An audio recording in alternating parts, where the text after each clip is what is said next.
In 1996, a lamb named Dolly was born. While not a rarity, millions of lambs are born every year, Dolly, who was born at the Roslin Institute in Scotland, was the first successfully cloned mammal. By all accounts, it seemed to live a pretty happy life, gave birth to lambs, and then died in 2003. While screenings revealed no abnormalities in the sheep, press speculated that Dolly's telomeres, think of them like rings on a tree indicating age, were that of a 6-year-old sheep, the same age as the sheep Dolly was cloned from. 5 years later, there was a bit of an outcry when Italian and American fertility doctors put forward a plan to clone babies. A pro-life lobby was subsequently held at the Vatican and joined by British scientists who condemned the plan. On the pro-baby cloning side, you had Professor Severino Antinori and Professor Panayotis Savos. On the slightly oxymoronic pro-life side, you had Monsignor Mauro Cozzoli from the Vatican Bioethics Commission, as well as others, when Monsignor Mauro Cozzoli proclaimed, "Every child must be born with his or her genetic individuality. They should not be simply a photocopy." Professor Antinori countered, "Cloning creates ordinary children, unique individuals, not photocopies of individuals." How does that relate to the 2005 Namco Tales studio developed Tales of the Abyss? Well, if you've played the game, you probably already know. And if you haven't, then consider this a heavy spoiler warning for a game that is now legally able to drink and drive, in England at least, and not at the same time, obviously. Finally, this is going to be a long one. To give context to certain aspects of the game, the story, and characters, I'll be combing through the plot. For that reason, the video contains chapters to break up the journey at relevant intervals. With that out of the way, let's get into it.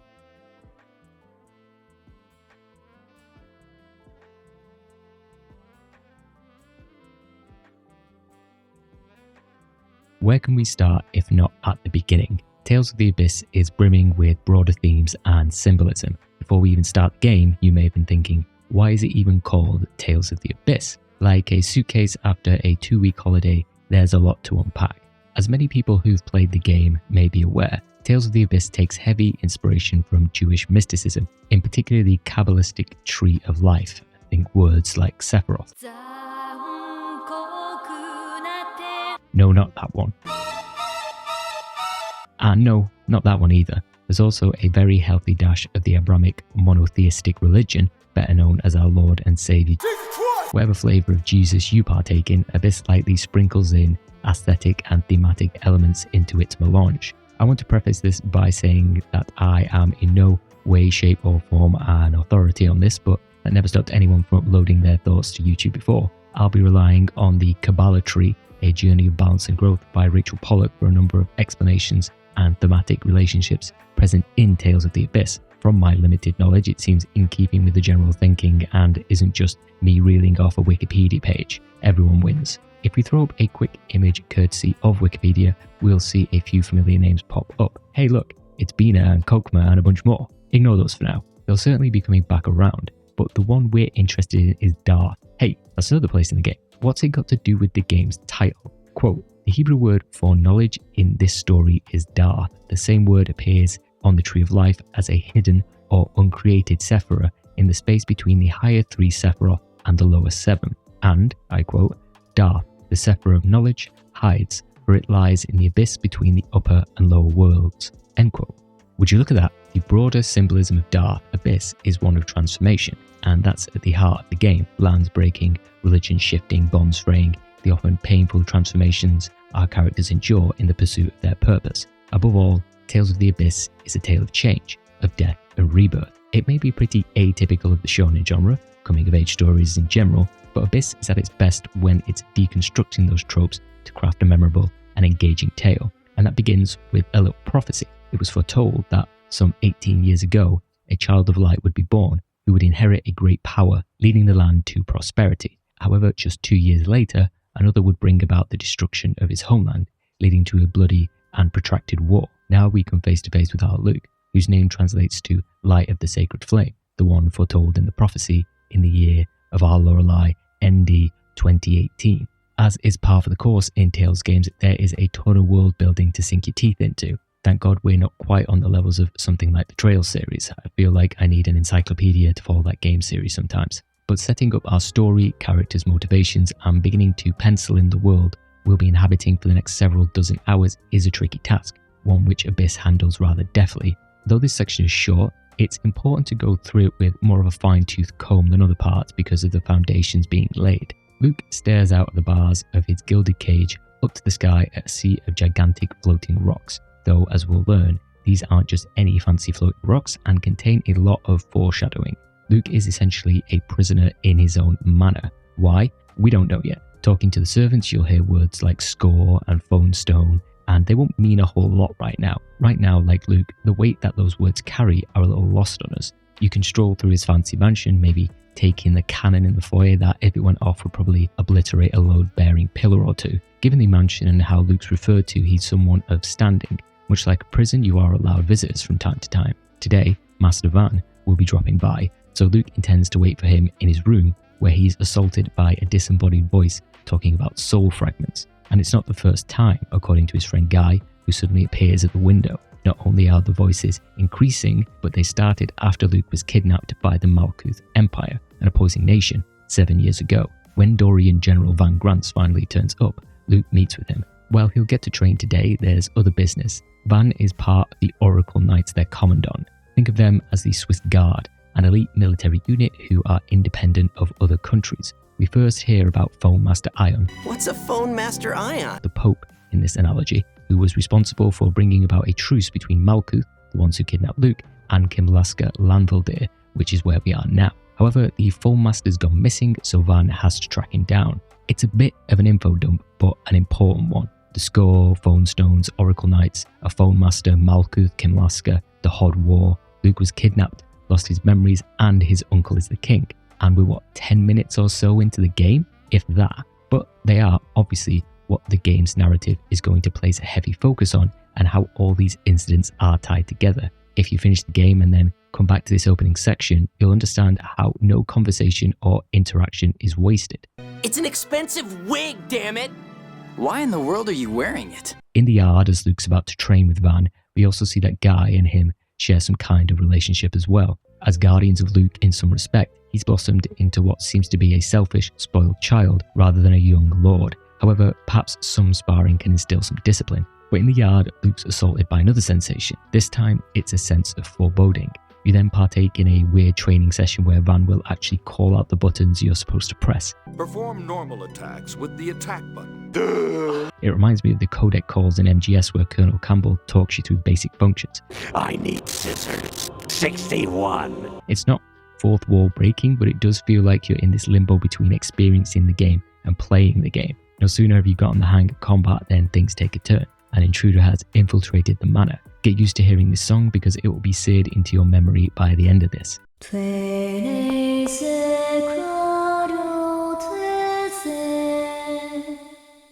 The woman in question, the one from the opening cutscene, has used her song to knock out the manor guards. Old man Pears talking about a 7th phonist of phonic hymns. Then we get a proper look at the assassin. She's not after Luke, but Van, and Van knows the name of his would-be killer. Though the young lord attempts to help his master, he unwittingly causes a reaction which summons that strange voice again. There's talk of 7th phonons reacting, a hyper-resonance, right before Tyr and Luke vanish. The two land in Tartaroo Valley with the revelation that Luke is a 7th phonist, just like Tyr, and for an assassin, she seems to be quite nice. The relationship between Luke and Tyr, second only to Luke and Van, is the most significant in the entire game. Well, I say that, but Luke does have a rather large painting of Van hanging in his room, so I may be wrong there. In the face of words like 7th phonist, isophone resonance, Luke's at a loss, and so are we. If you're coming from Tales of Symphonia or previous Tales games, Abyss's battle system has evolved from the previous linear motion battle system, where the player and enemies essentially occupy lanes, to one where you're more free to move around the battle arena.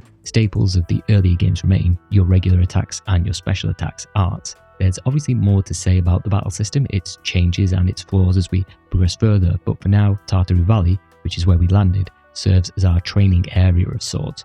You're free to get to grips with the typical moment-to-moment gameplay of JRPGs, battles, dungeon crawling and item finding, before Luke and Tyr find a coachman. With no geld, money, to speak of, Tyr's forced to hawk her pendant. This was actually equipped to Tyr before, and Luke's reaction to her selling what is obviously something of deep sentimental value is that of relief that he won't dirty his shoes. From the little time we've spent with Luke, he's not what we typically assume a JRPG protagonist to be. He's selfish, almost willfully ignorant, and filled with a brattiness uncommon to this genre's protagonists. Oftentimes, the lead in many works, more so in JRPGs, is someone that we project ourselves onto. They're brave, heroic, fearless. They're often killing God or saving the planet, so those are kind of required traits. Sure, you have games like Earthbound or Live Alive that take different approaches, but they can still be categorized as heroic. Abyss was the first game in the Tales series to really break from that tradition. Even Kyoshi Nagai and Eiji Kikuchi, the game's directors, and Kumi Miyajima, the writer, their previous jobs were on Tales of Symphonia. Lloyd was a lot of things, but you never doubted his courage, selfishness, or loyalty, even though he could be a bit of a bonehead. I lied.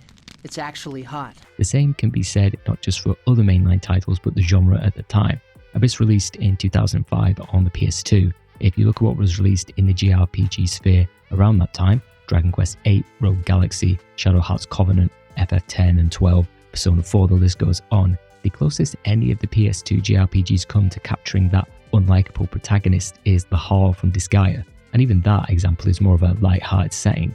But calling Luke unlikable is rather extreme. He's an aristocrat, so of course he's naive about the world, and Abyss does just enough to sow the seeds of sympathy to temper our condemnation. Luke was kidnapped, lost his memory, he's been trapped in a mansion for 7 years. Who wouldn't be a little maladjusted from that? For now, we can forgive the more minor indiscretions, though as we progress, Abyss will test just how long we're able to excuse his behaviour. There are very few JRPGs that could be considered brave enough to do that. Just take a Western RPG, for example, one where you have choices. You choose to be an arsehole, but when the choice is taken out of your hands, it can solicit a very different feeling. Out of Tartaroo Valley, where strange things pull the carriage we're chilling in, our peaceful journey is soon interrupted by explosions. Finally awake. A large vehicle is chasing another carriage across the plains. The army is after the Darkwings, another Tales staple. A man on the bridge is giving orders, and, like a JRPG or any game for that matter, when someone has a unique design, chances are there's someone significant. This man is part of the Malkuth military, which means we're in Malkuth, enemy territory. That hyper-resonance blasted us the equivalent of, I don't know, from Alaska to Mexico. Don't double check that, my geography is terrible. In the game, it's a far distance, trust me. With the coach going to Malkuth's capital, Grand Kokma, and the bridge recently destroyed, Luke and Tyr stop and head to Engave, a nearby town. We're treated to a few more staples of the golden days of the JRPG. Firstly, it's the fact that Abyss has a world map. While Tales of Hearts technically had the last world map in the series, we were approaching its death knell. I love a world map. Who doesn't? More of a product of its time due to the limited hardware, it does go beyond the practical and the technical. A world map makes you feel small at the start of an adventure. Endless possibilities. Then, towards the end, when you often have an airship or something similar, you realise just how far you've come. I understand how they fell out of vogue, whether it's extra development costs, not being conducive to high fidelity experiences. They possess a lot of charm. Even the third entry in the FF7 remake trilogy is specifically bringing back your ability to traverse the world in the Highwind. I'm not sure I'm alone when in first playing FF7, after spending several hours in Midgar and then realising you have this giant space waiting for you has become a core memory. Another staple of the series is cooking. Introduced back in Fantasia via the food stack system, it seems Fantasia came oh so close to being the first JRPG to have cooking as a mechanic, but according to a post on Michibiku.Color Ninja, that honour goes to both Capcom's Breath of Fire 2 and, wouldn't you just know it, Nihon Falcom's The Legend of Heroes 2, Prophecy of the Moonlight Witch. Even when not playing a Trails game, I can't escape its shadow. Fantasia was close though, as it was released in '95. Back on track or off track, the ship pursuing the Darkwings was called the Tartarus. The name itself refers to an abyss that acted as a dungeon for the wicked and the titans in Greek mythology. It serves a similar purpose in Roman theology as a prison. There's a connection to a sense of abyss, but perhaps more interesting is the fact that in the New Testament, while Tartarus does not appear, Tartaroo does. Hey, we were just there. The next stop is the hamlet of Engave, located on the Rugnigan continent. It is predominantly a farmer's village known for its fresh produce. Luke's sheltered upbringing hasn't imparted with him the basic knowledge that you can exchange money for goods and services, so he just steals an apple. While Tyr is able to smooth it over, when word gets out that food's been disappearing from the storehouse, Luke's the main culprit. This leads to him being dragged to the village leader's house. Here we meet the man captaining the Tartarus, Jade Curtis, a member of the Malkuth military. There's obviously a bunch to say about Jade, hands down one of the best characters in the entire series. Along with Jade is Phone Master Ion, the one person who has recently been declared missing. but here he is, and Ban's out there in pursuit of the Foam Master. Ion's kind enough to go Columbo, and through identifying some fur left behind by the perpetrator, it's clear that a Cheagle is the culprit. These are creatures sacred to the Order of Lorelei, the world religion. Luke's name is seemingly clear, and he and Tyr run into Anis, a Foam Master Guardian. There's still a lot of information being dropped into our laps, and Tyr's helpful enough to act as a walking encyclopedia for our and Luke's benefit. As is often rather difficult in any work where there's a bunch of backstory and context that you need to convey to the reader, listener, player, your protagonists are often someone outside the normal world that the characters inhabit. You don't have the luxury as you do in a book where you can ream off the history of your fantasy world wastewater disposal system, current monarchy. Tidus from FF10 is probably one of the closest examples of this trope being employed in another game. JRPGs tend to be lighter on explicitly delivering "here's how the world works" and lean towards hinting at it or sprinkling it in dialogue. If we look at a couple of games that were released roughly around the same time, just look at Baldur's Gate and Final Fantasy VII. In the former, you get an intro text crawl and can shake down everyone for information nearly off the bat. In the latter, you watch the intro cutscene and are then just thrown into the game,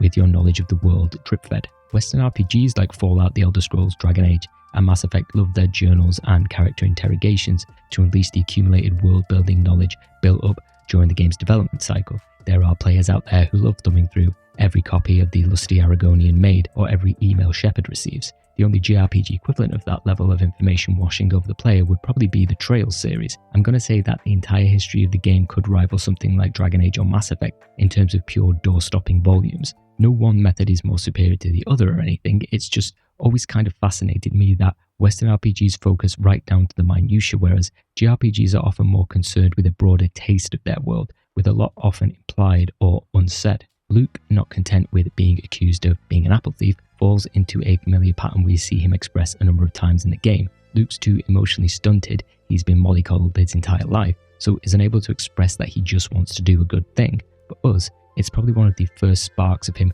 not being outright selfish so far. Tomorrow, they'll head to the Cheagle Woods in order to locate the true criminals.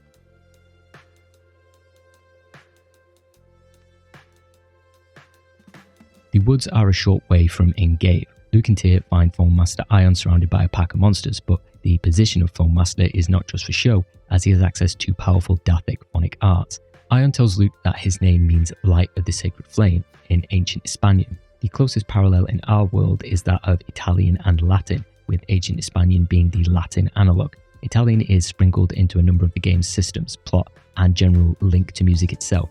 Tyr reveals herself to be Locrian Sergeant Tyr Grants, 1st Platoon Oracle Knights Intelligence Division under Grand Maestro Mo's command. Think of Ion as the Pope and the Order of Lorelei as a more militarized version of the Vatican of today, complete with its own military force independent of any other nation's purview. Yeah, the Catholic Church of Antiquity held insane martial and political power, remember stuff like Crusades, it's not quite at that level. The word Locrian is the 7th mode of the major scale in music. Locrian mode can also be a scale beginning on 7th scale degree of any Ionian. It fits Tyr because she's able to use the 7th phonon, the rarest of all to use and allegedly only usable by descendants of Yulia Due. There's more to say about Yulia and Lorelei and the messianic allegory, but for now we can understand that 7 is a recurring theme in the game. There are 7 phonic elements: shadow, earth, wind, water, fire, light, and more recently, sound. Luke was captured 7 years ago, 7 phone stones, 7 phonic hymns, etc. The number 7 in popular culture obviously has a myriad of significant occurrences: 7 deadly sins, 7 trumpets from the Bible, 7 heavens, but in Abyss it's probably due to the diatonic scale, a heptatonic 7-note scale. Other ranks include Dorian, General Van Grants, and Aeolian for Anise. As well as Tyr's rank, we learn that Tyr is actually Van's sister, though she's not quite ready to discuss why she wanted to kill her sibling. While Luke wants an answer, Tyr's saved by the appearance of a Cheagle. It's so cute. The Cheagles are the mascot characters of Abyss, kind of like cats, cows, or turtles from other games in the series. They were deemed sacred animals due to their association with Yulia, who had made a pact with the furry things. While most of the Cheagles seem to be able to communicate by saying mew multiple times, the Elder is able to communicate in the human tongue by virtue of a Tales staple, the Sorcerer's Ring. This bit of jewelry, which was first introduced in Tales of Fantasia, takes a number of forms in the different games. In Symphonia, it basically shot stuff, as it did in Vesperia. Here, it not only allows a Cheagle wearing it like a hula hoop to speak, It can also, for now, breathe fire. While it's an ability that all Cheagles possess, for some reason its power is heightened with the ring. The reason the Cheagles raided the storehouse despite being herbivores is because one Cheagle in particular, Mew, ended up burning down a wolf-like mammal known as a Ligar's territory. So the Cheagles were pilfering the goods from Engave in order to appease the Ligar so they don't just massacre the Cheagles. Mew is best described as infuriatingly cute, much to the disdain of Luke and joy of Tyr. Something about this thing is really annoying. I'm sorry! I'm sorry! Oh, you're gonna drive me nuts. I should just roast you and eat you right now. You'll find many opportunities in the game's dungeons and world to use the Sorcerer's Ring as well as upgrade the ring's abilities. With the blame squarely on the Cheagles, Luke's ready to call it a day and haul them in for some mob justice, but they're in a slightly tricky position. If they do, chances are the Ligars will just end up attacking Engave. This position as an important supplier of agricultural goods to the land that's probably not the best for the economy and the hundreds killed by monsters. Instead, Ion suggests using Mew as a middleman to negotiate a deal with the Ligars. On your way to the Ligar Den, Ion introduces one of the game's most important character mechanics, capacity cores. Simply put, the character has a number of stats common in RPGs: strength, defense, agility, magic damage, so on and so forth. A capacity core provides permanent boosts to certain stats at varying strengths, depending on the capacity core equipped. In the beginning of the game, it may only be a 1 or 2 boost to strength, let's say, but as you find more, their boosts increase. On your first playthrough, you don't really see the massive benefits of capacity cores if you're playing the game normally. The weapons and armor you find often overshadow boosts to magic and physical attack, for instance. It's not until your next playthrough, where you can carry over those late game capacity cores, that it really comes into play. It's not just stat boosts they provide, but also by reaching certain thresholds in different areas of your attributes, you'll earn passive skills. Plus 40 permanent points earned from capacity cores and strength allows you to target other characters with items. Having 90 points in agility gives you EXP+. First time through, if you never played the game, you obviously don't know what you'll earn by leveling up which stats, so often stick to the vibe of your character's roles. Luke hits stuff, so make his defense and attack high. Other characters fit the mage archetype, so keep their attack high. Those kinds of things. If you're revisiting the game, chances are you'll have a better idea of the stat economy, targeting certain AD skills you'd like your characters to have based on their roles in battle. I think the closest analogue from a Tales game is, surprise surprise, Symphonia. In that game you had the Crucius crystals and the X-Spheres. Like the capacity cores are inscribed with a phonic symbol, so too were the X-Spheres with a key crest. The more practical side of the crystals of that game was always kind of weak and not really interesting. This feels like the team's second go at that system. Their second go at a lot of things, both mechanically and narratively, to be honest. You're better off thinking of Abyss as a spiritual successor to Symphonia. Unfortunately, Symphonia never had a sequel. Courage is the magic that turns dreams into reality. One of my issues with AD skills is that while there is a certain excitement in discovering new skills, I always wish I knew what I was targeting in order to plan a little better. There's a skill you can pour stats into called Enhance, for example. How exactly do you know if that's a worthwhile investment of your time? The same goes for a number of skills that are tied to agility, like switching up your arts order, which requires a fair investment and would have been nice for Luke to have. However, chances are another character is focusing on that area instead. Obfuscation works against any forward planning. It's not like you have to min-max with AD skills, but it would have been nice to know how to more effectively invest your time and effort. Anyway, Luke, Tyr, Ion and Mew enter the Ligar Queen's den in order to broker an interspecies truce. The Ligar Queen isn't happy because she's busy protecting her eggs. Monsters come from eggs in this world, and when you throw in the fact that Mew burned down her entire village, she's not in a negotiating mood.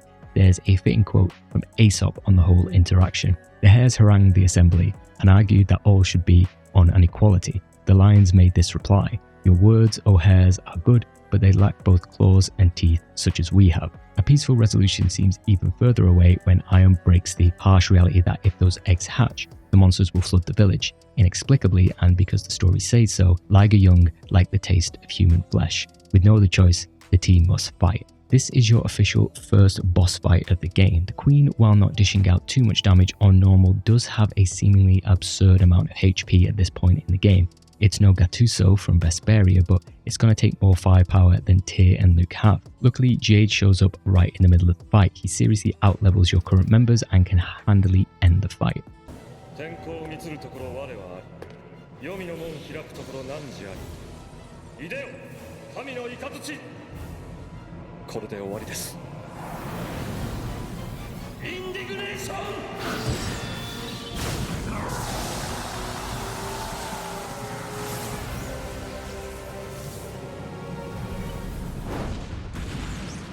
Jade reprimands Ion for getting involved in the situation and using Dathic phonic arts, which appear to take quite the toll on his body. Oh dear, lovers quarrel? Shut up!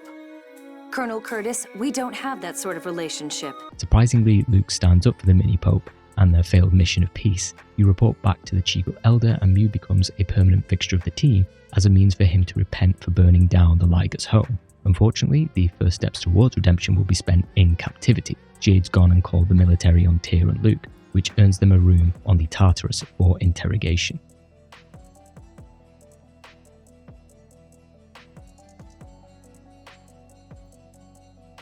Aboard the military vessel, Luke reveals his true identity as the son of Duke Fabra. Due to Luke's father not being well liked in Malkuth, he did play a significant part in the Kinlaskan War. He kept his identity under wraps. However, having a member of the Kinlaskan royal family with them might be useful. The Tartarus is acting as an envoy to Kinlaska on a mission of peace. Ion is acting as a mediator on behalf of the Order of Lorelei. Recently, border skirmishes have erupted, escalating tensions between the two kingdoms. Jade decides to allow Luke near free roam with the ship in order to inform his opinion on Malkuth. The Colonel wishes for the young lord to help in the peace talks, and it's a nice bit of integrated story and gameplay.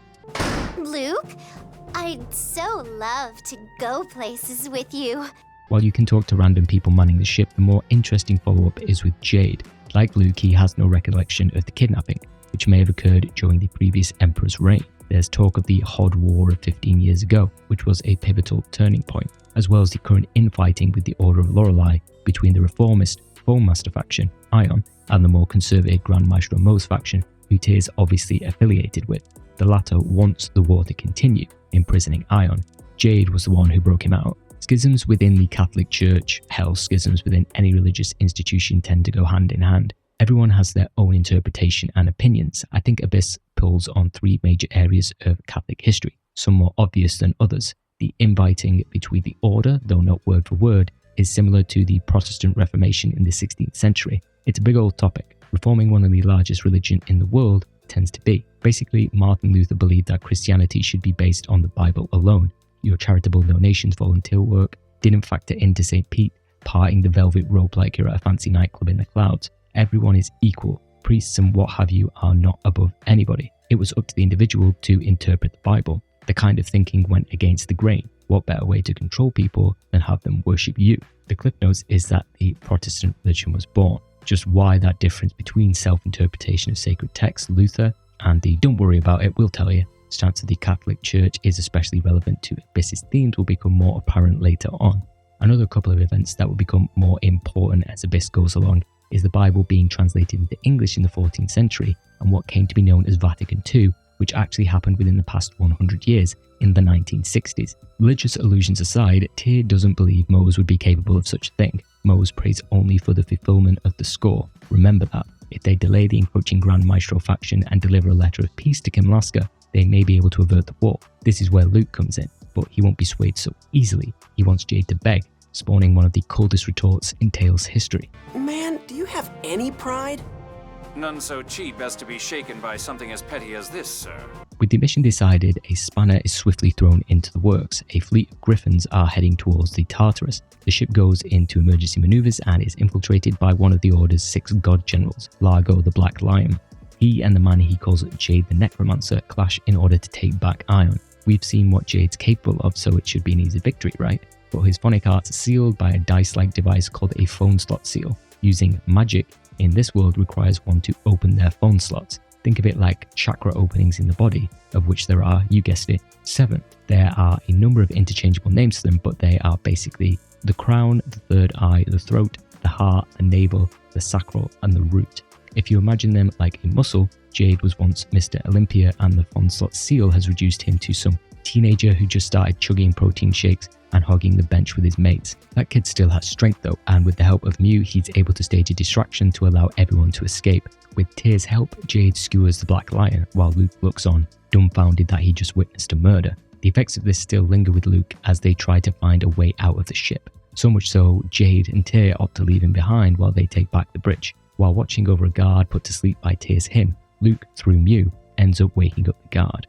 You're then transported into your first battle against a human. In my initial playthrough, I'd never put 2 and 2 together here. It ends with Luke stabbing the Oracle Knight, having taken his first life. I'll circle back to the significance of this in a moment because the game doesn't even let Luke linger on it. The party is attacked by a mysterious warrior who calls Luke a worthless reject. A red-haired and a blonde-haired god general turn up, overpowering the group and locking them up, but not before Luke hears that mysterious voice again. Luke struggling with the realities of war. It's you against them. In life, particularly in these turbulent times, you don't have the luxury of choosing not to kill. Luckily, it's just regular, non-sentient creatures roaming the Tartarus. The vessel docks and the party catch up with Ion. While they attempt to rescue Ion, they're stymied by yet another god general. What animated Jason work wouldn't be complete without a child making up the enemy's elite unit, but the god generals aren't the only ones with backup. In a scene that has the grossest disregard for physics in the game, Luke's childhood friend Guy literally vaults over an entire vessel to land beside Ion and initiate a rescue.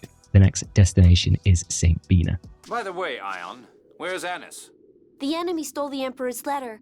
Annis went to get it back, but a monster knocked her out of a porthole.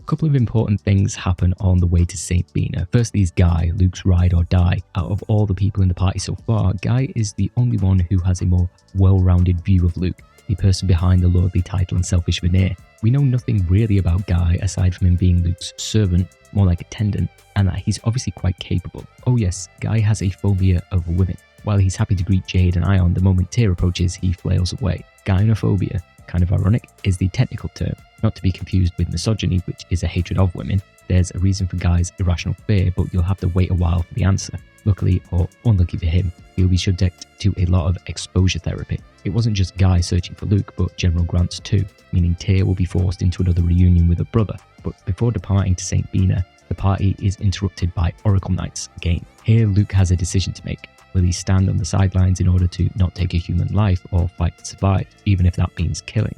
We wouldn't have much of a game if Luke chose the former, so the conclusion is obvious. But I always liked how Abyss played with typical conventions. Playing the game up until this point, you may not have paid much attention to the enemies or more specifically monsters that you've been battling. You probably thought it's just because of the environment or the low level. The expectation of battling a human opponent is just par for the course. Rarely does a game bring attention to it. Oftentimes you don't need to because of the context around the game and characters themselves. Say in FF7 or 8, you're mercenaries, so of course you'll kill humans. Even in Trails of Cold Steel and the Nihon Falconverse, despite some characters being teenagers, you're still high school kids slaughtering people. Or maybe you're technically knocking them out, but I really don't know. Same in Symphonia, Lloyd's 17? Genius is even younger, but you're taking out enemy soldiers within the game's first 30 minutes. Off the top of my head, I'm really struggling to think of another JRPG specifically that addresses the fact your character is taking another's life. Most probably because your protagonist is already accustomed to violence, or there's enough contextual information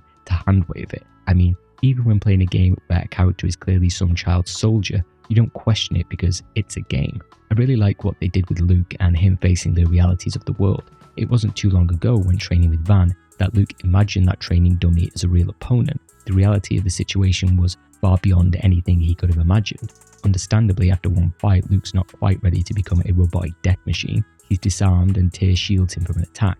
In the aftermath, Luke is still coming to terms with what it means to take a life. All he has for a measuring stick is a military commander known as a necromancer, his friend Guy, who's admitted to killing so many people he can't recall, and Tyr, who's obviously gotten into her fair share of skirmishes. There's more to Jade's seemingly blasé attitude to killing, but for Luke, who lived isolated in a mansion less than a day prior, events have rarely let their foot off the accelerator. Ultimately, Luke does choose to fight, even if that means robbing someone of their future, as Tyr puts it. He doesn't want to be mollycoddled like he was in the mansion. It's his way of being an adult, or at least seen as an adult by the people around him.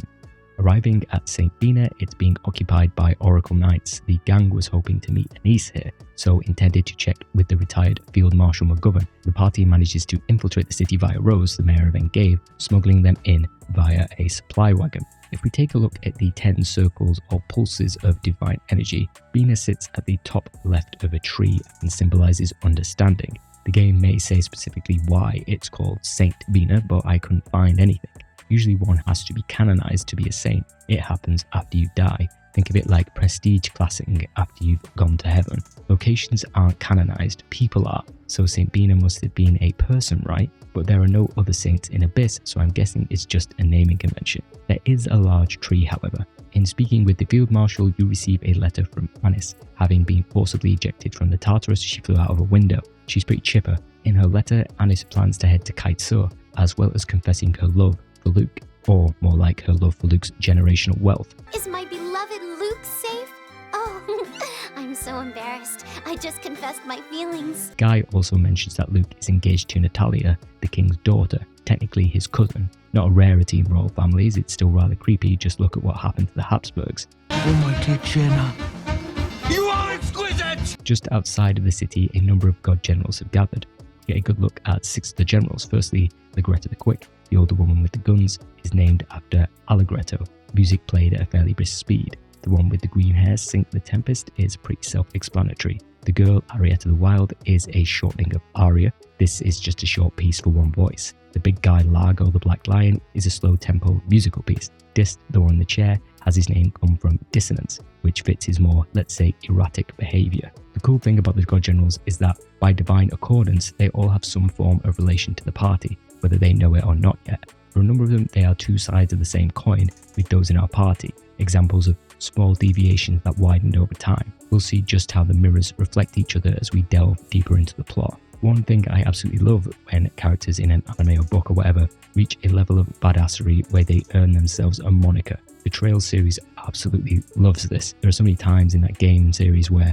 there's an exchange like, if it isn't X, or should I say, insert ridiculous moniker. It's just pure aura farming. Bloody Shirley. No, the Sanguine Ogre. For now, the god generals will head back to the Tartarus, allowing the party to make for the Fubrus River towards Kaitso. However, Ion's feeling a little tired, so they rest at the inn. Here we learn that the god generals took Ion to a Sephiroth.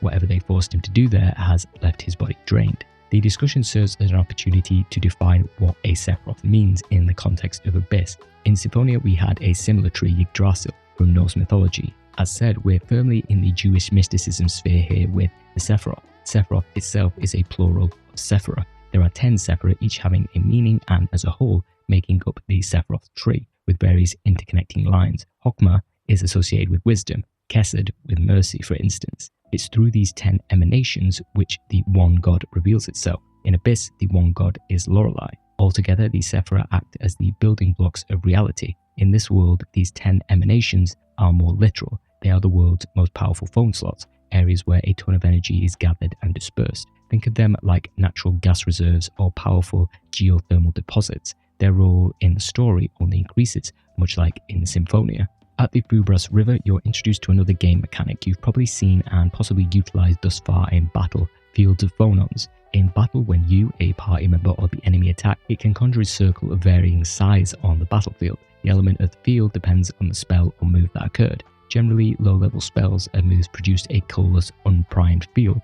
Unless you have a certain other mechanic, these are all but useless until another field-producing move is cast in its general area. The field then changes color to its relevant element. Green is wind, for example. If you then perform an art that interacts with this field, it can change the type of art. In a wind field of Phonons, Luke's Tiger Blade becomes Lightning Tiger Blade. Every character has the ability to alter their arts within these fields. The point of the Field of Phonons was to encourage the player to move around the battlefield, giving the games greater freedom of movement compared to previous titles. The actual moves you can execute are really cool. For fighters like Luke and Guy, these tend towards elemental attacks, Lightning Tiger Blade. For casters like Jade and Tyr, they predominantly change one elemental spell into another. Jade's Stalagmite, which is earth, can transform into Eruption, which is fire. Typically, you'll be running around the battlefield keeping an eye on where fields are appearing. When a prime field manifests, you'll target an enemy within the field and quickly pull off the appropriate art. The field lasts a few seconds and can only effectively change if you have the correct art. While you can manipulate which field is generated as the game progresses and your characters earn higher level spells which manifest primed fields, it's easier to utilize when you have one on hand. I certainly have a number of issues with the mechanic combined with the arts that Luke in particular learns throughout the game, but that's best left for later. Towards the end of the river, the gang runs into Arietta once again. She's not too happy that we slaughtered her mother. Don't remember? The Liger Queen in the Cheagle Woods was Arietta's surrogate parent after her parents died. After the death of her true parents when she was younger, she was taken in by monsters and now has the ability to communicate with them. While it seems we'll have to fight through Arietta, an earthquake rends the land, unleashing a poisonous mist known as miasma. While deadly, kinda like radiation, electric exposure won't kill you, though it will knock you out. One of Tyr's phonic hymns is able to throw up a force field protecting the party. However, Arietta gets a healthy dose and is down for the count. Jade's more than ready to finish her off, though under Iron's protest. She was originally his phone master guardian before Anis. They ultimately drag her to safety. Incidentally, afterwards, Tyr learns force field, and my god, for some reason, every chance she gets in battle to spam that move and drain her TP, she will take it. The ability to use and understand a number of special phonic hymns is allegedly restricted to descendants of Yulia themselves, so if Tyr can use them, Van is capable too. At Kaitsor, the party finally rendezvous with Anis, who's having trouble crossing the checkpoint due to having dropped her passport somewhere. Essentially, the checkpoint is a demilitarized zone, splitting the Rugnican continent between Malkuth and Kimlaskan territory. It's a little strange because there really is very little to the south of Kaitsor, aside from the naval port. If you take a look at the world map, almost all Kimlaskan-owned territory within the Rugnican continent was divided along Batikal, the capital of Kimlaska's latitude. Geography aside, Anis has kept the peacekeeping letter safe. Neither Tyr nor Luke have passports, but the more pressing matter is Ash taking a swing at Luke. His assault is only stopped by Master Van himself. Now it's Tyr's turn to take a shot at Van, but the party is persuaded to talk it out by Ion. While it would seem that Van was actively trying to capture Ion to stop the peace talks, all Van was aware of was that Ion had disappeared. While the God Generals are his to command, they still work for Maestro Mose, as does Tyr, and in between trying to commit fratricide, she also had another covert mission, locate the 7th Phone Stone. So what is a Phone Stone and how is it part of the score that Yulia read 2,000 years ago? Firstly, the score refers to specific prophecies written by Yulia. We've already heard a portion of the score when the game kicked off. Those prophecies were written on giant slabs called phone stones in ancient Hispanian, which I earlier likened to Latin. The more obvious real-world parallel when we think of edicts carved into rock is the 10 Commandments. Obviously, the commandments were more like rules than any kind of long-form prophecy. In the Old Testament, there were a number of prophecies relating to the birth of Jesus. Here are just a few quotes. There's Isaiah 7:14 about Jesus' birth. Behold, a virgin shall conceive and bear a son, and shall call his name Emmanuel. Micah 5:2 speaks of his birthplace. But you, Bethlehem Ephrathah, though you are small among the clans of Judah, out of you will come for me one who will be ruler over Israel. Finally, you've got Zechariah 12:10 regarding his death. They will look on me, the one they have pierced, and they will mourn for him as one mourns for an only child, and grieve bitterly for him as one grieves for a firstborn son. If you're unfamiliar with Christianity, the quick version is that Jesus was conceived by the Virgin Mary, born in Bethlehem, a city in the West Bank of Palestine, and Jesus was stabbed by a spear in his ribs when he was up on the cross. I have no horse in the race, but it lines up with what's written in the New Testament, so take from that what you will. Those similar messianic vibes vibe with Yulia's prophecy. The writers didn't just pull the number 2000 out of their arse. So imagine the phone stones like books of the Bible, more specifically the Gospels, which chronicle the life, death and resurrection of Jesus. However, it's not just one man, though I suppose he's pretty important, being the Messiah and all, but a prophecy that chronicles the future and how exactly the world will attain everlasting prosperity, or as in the Bible, how people find everlasting salvation. What's more, and it will become relevant later, is that unlike the Bible's predictions, Yulia's score has yet to miss. So far, it's all been correct, and it's not really broad enough like, say, a horoscope to allow much room for interpretation. This is perhaps one of the most important aspects within the game's narrative. It's the fulcrum upon which the gears of the story turns, crushing all that come between it. If you're currently missing a number of jigsaw pieces that can bestow the world with true prosperity, chances are you're going to want to find them. The whole carving a prophecy into rock when people would have just been fine, especially with the game's tech, is done more for aesthetic and symbolic purposes. People perhaps a nod to those 10 Commandments or sutras carved into stone. There's just something more permanent and purposeful about etching something into stone. Obviously, more effort is required. Paper burns, stories passed down by word of mouth can be forgotten, footage can become lost, but to this day we still discover carvings in stone from millennia ago. Yulia's score not only took up 7 bone stones, but each one of those was the size of a mountain. These eventually shattered, some became the Fon belt in the sky, which Luke was staring at the beginning of the game. Foreshadowing much? Others fell to the earth. It was these grounded phone stones that led to war between Kimlaska and Malkuth. This goes beyond simply having a religious high ground as we've seen in our history. If you have the score, you basically know the future. After the history lesson, Van promises his god generals won't interfere in the party's business. Luke's unwavering devotion and trust in Van is on full display, while Tyr opts to be a little more hesitant. Either way, we're headed to Kaitsor Naval Port in order to reach Kimlaskan territory.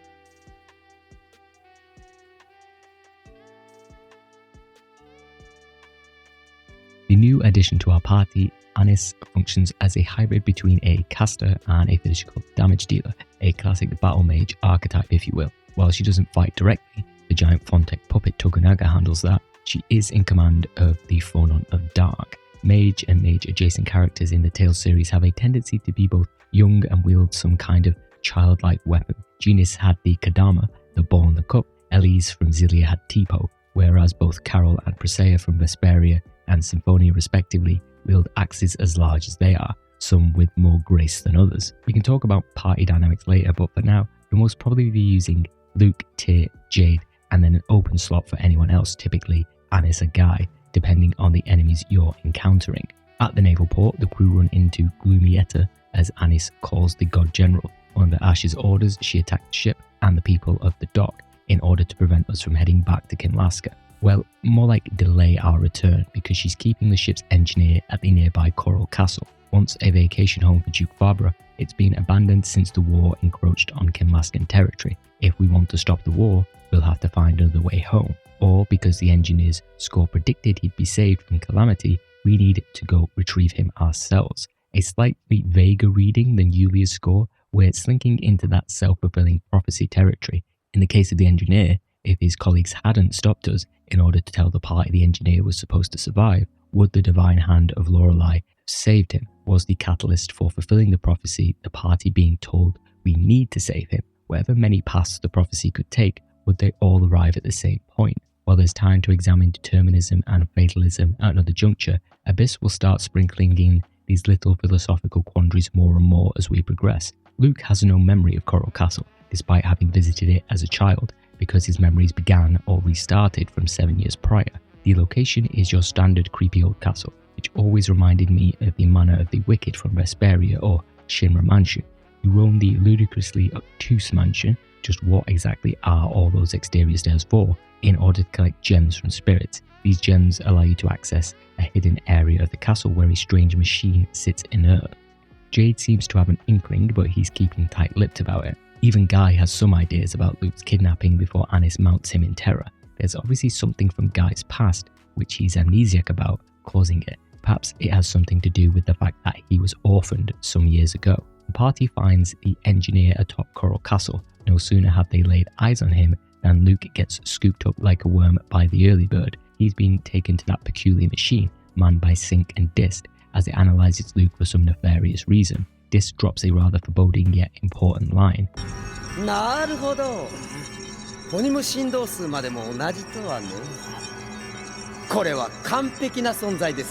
I always found Sync's response, "What the hell did you do to me?" I see no reason to answer that question. strangely hilarious. It's like someone at a political press briefing. Once again, Luke's ride or die guy saves him, knocking Sync's mask off in the process and revealing something rather shocking to the man himself but not to us. The God Generals escape, but the party earns a phonic disc for their trouble, and there's still the engineer to rescue. Back at it again, Arietta basically lays out her main motivations. We killed her mother and she wants to be with Ion. There's a third, but that'll become clear in time. For now, it's actually our proper first boss battle of the game. There's Arietta and her two pets. Boss battles will always be your biggest test in a Tales game, especially when there are multiple enemies and you're rocking up to the fight on unknown difficulty. Not that I'm doing it here, I'm not a glutton for punishment. As you might imagine, your party management becomes more nuanced and a focus during more intense fights. Typically, you're the one on item duty because the AI has no concept of item conservation. They'll happily chomp down orange gels, Guy more than any other. I don't know what's going on with his AI in this game, but my god, that dude will absolutely rinse his TP, spamming arts. It's not uncommon for him to rinse it all during a single battle. But yeah, multiple battles can be a challenge, especially on higher difficulties in Tales. Oftentimes, you're more heavily involved in your party's limited strategic options. Nothing quite comes close to the Gambit system from FF12, but timing when characters should focus on keeping distance and defending comes into play on higher difficulties, even on normal when you go up against tougher opponents like the Sword Dancer, who'll turn up soon. After the fight, Jade's ready to really finish off Arietta this time, and is once again stopped by Ion, who wants her taken back for questioning. Van agrees, who, when he heard we hadn't crossed the sea, decided to investigate. You can head straight back to the boat, or you can tackle an optional boss. The Sword Dancer is probably one of the series' most well-known enemies. It first appeared in Symphonia. I'm guessing it stuck in people's minds because firstly, Symphonia was the first game a lot of fans played, and secondly, you got your arse handed to you by him. While it does appear in Vesperia and Arise, Abyss has my favourite incarnation. The giant skeleton kind of looked a little goofy, and his other appearances don't quite stick to that skeletal appearance. In Abyss, it's like some zombie samurai from Onimusha. Of course, it still hits hard and can easily wipe your party if you're not making everyone hug the invisible walls. It's not so much of a pain as it was in Symphonia, but it does serve as a nice test of skill if you've been cruising through the game thus far.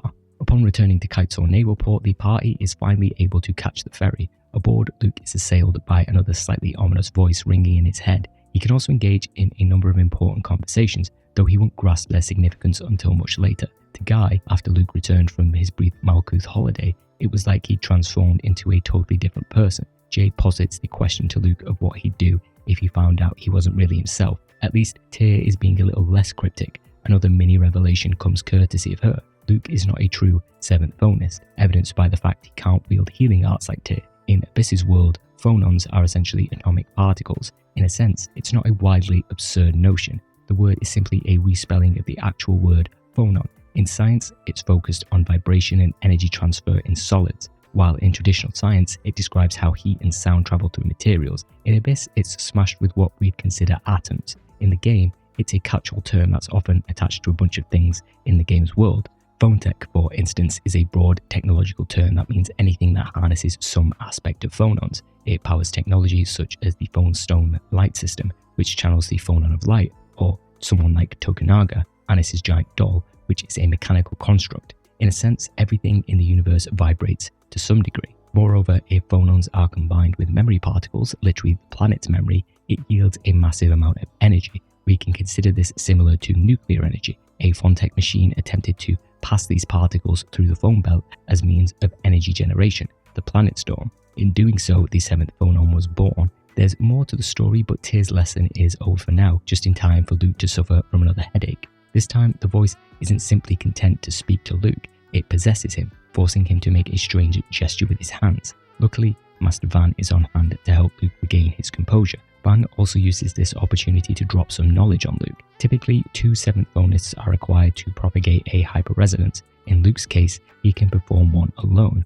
This ability extends beyond zipping around the world. It can destroy and reform any matter. It was this power that Malkuth desired, and the reason why they originally kidnapped Luke. His confinement to the mansion for the past 7 years has been a means for Kim Lasker to safeguard this potentially destructive power. Basically, Luke's a walking nuclear weapon. Though he may get married to Princess Natalia, the king's daughter, his gilded cage will get a little bigger when he moves into the castle. Or, if Luke's able to insert himself as the one who brought about a new peace treaty between Kim Lasker and Malkuth, he'll be hailed a hero. Then, no one will want to keep him locked up.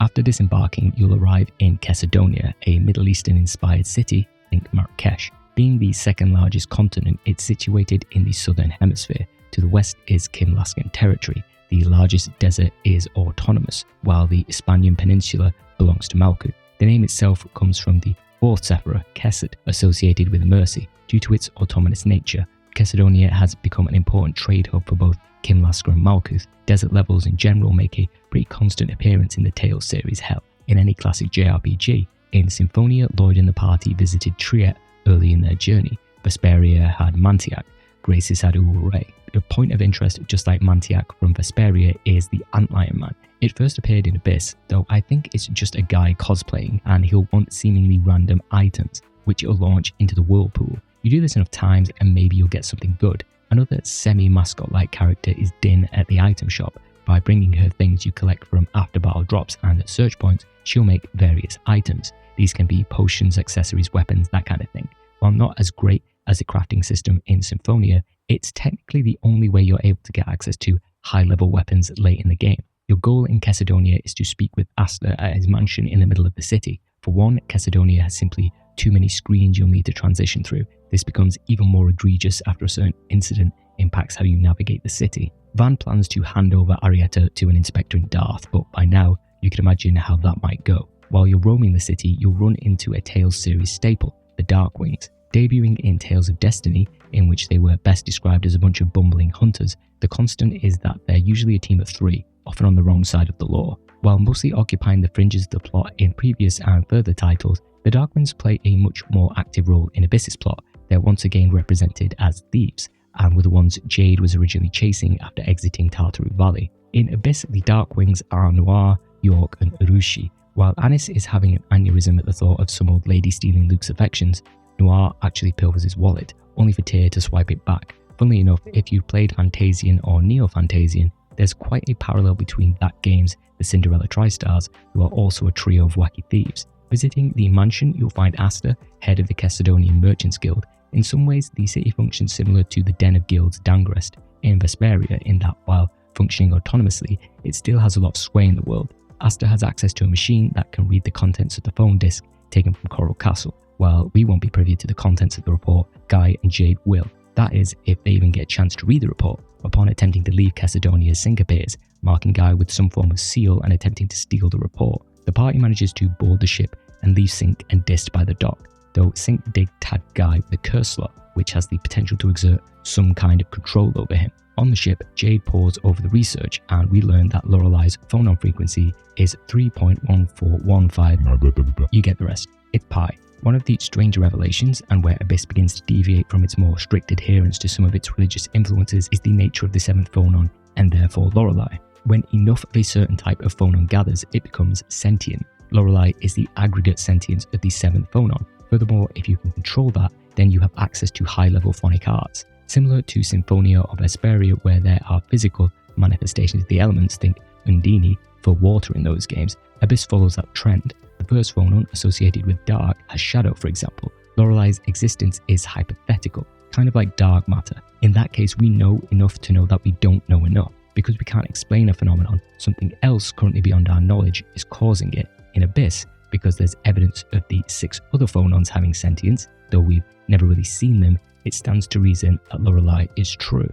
Another interesting theme that Abyss deals with is the intersection between science and, I guess we can say, religion, but it kind of feels more like faith. While religion and scientific advancement haven't quite been at odds with each other forever, it is difficult to understand how they can not only coexist, but be intertwined. This isn't just, yeah, the human race started as a single-cell organism, but a god created the organisms kind of theory. You basically have science and research proving the existence of higher powers, or at the very least, matters beyond human ken. That's why it's less difficult to empathize with the nature of the Order of Lorelei and its believers. Not only are Yulia's proclamations coming true, but you've got the scientific method backing up our understanding of how these gods and magic exist. While all that is common knowledge to the average serf, it's news to Luke. So too is the fact that each object emits its own unique identifier known as a phonon frequency. This is why the science of Abyss starts chucking things into a mixer. A phonon frequency goes beyond DNA because it's not just living creatures, it's more akin to a unique marker that even goes beyond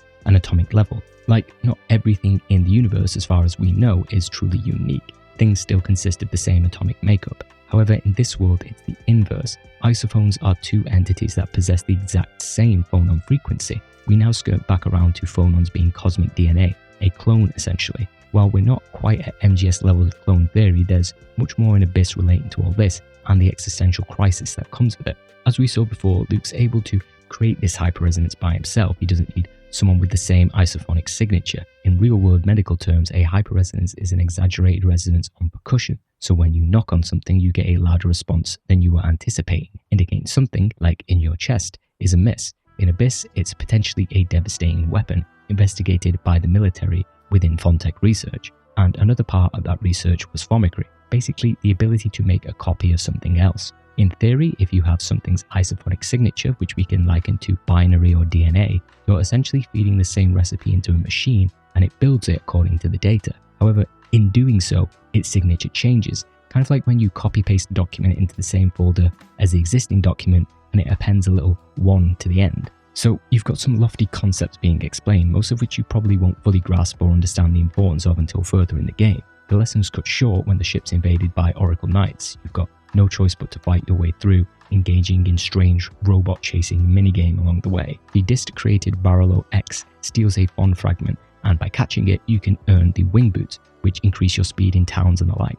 The robot also launches itself off overboard when caught, which is pretty amusing. Soon enough, you fight Barrowlow's Crater, Dist the Rose, or Dist the Runny as Jade is apt to call him. While it's a given Anis is aware of him by virtue of being in the Oracle Knights, it would seem that Dist was once friends with Jade. They didn't part in the most amicable of ways, so you're stuck fighting Dist's creation, Kaiser Dist. While using magic lenses to learn about enemies is not as prominent as other Tales games, there you were generally doing it because of the associated Monster Book achievement, it's not emphasized in Abyss. Your character won't automatically target an enemy's weakness, so you're often restricting the arts and skills they use to hone in on a foe's vulnerability to specific phonic arts. After the battle, you'll arrive in Batical, where we began. You can be forgiven for not recognizing it, you didn't even leave Luke's mansion the first time. You're greeted by Goldberg, a commander of the 1st Division's forces. There's also General Cecile, who will play more of a role later. Jade pulls off something of a humble brag. Again, this is rampant in the Trails games, but he's like, "Oh, you really did test me in that battle, General Cecile."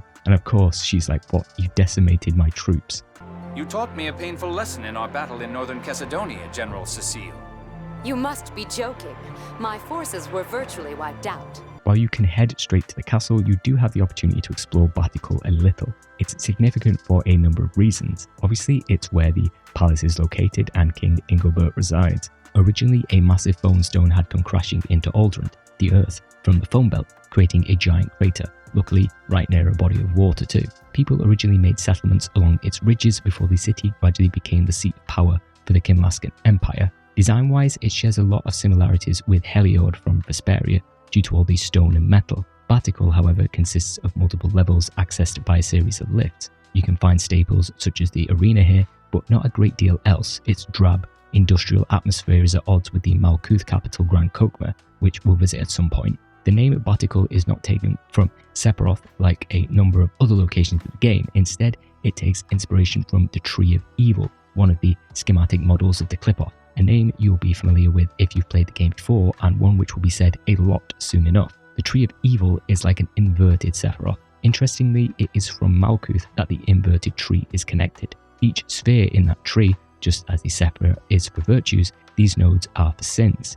However, the first sin is what we can call Satan's non-belief in God, or Bachikuru in Japanese. There's actually little info on the specific word outside of a Wikipedia page because that term comes from a Japanese book titled Jisen Majutsu Koza. Jisen is putting something into practice, Majutsu is simply magic or sorcery, and Koza in this case is probably closer to something like a lecture, so lectures on magic. What is important to note here is that while a Tree of Evil does exist in Kabbalistic literature, it does not have names/vices attributed to it. These one was probably made up by Japanese author Shinobu Kurono in an article in Japan's Twilight Zone magazine. The original Tree of Evil was by William G. Gray, who was, among being a magician, a Hermetic Kabbalist, which means he was involved with the occult and mysticism. The cool thing is we usually view the impact of Western occult to extend only as far as the West, but just like many cultures cross over to us, so does the inverse happen. It may seem a little narrow-minded given today's interconnected society, but I didn't expect a made-up splinter belief to come from a Japanese author. Anyway, that's where the name comes from. It's quite fitting with it being directly linked to Malkuth and having Batical placed on the Tree of Evil.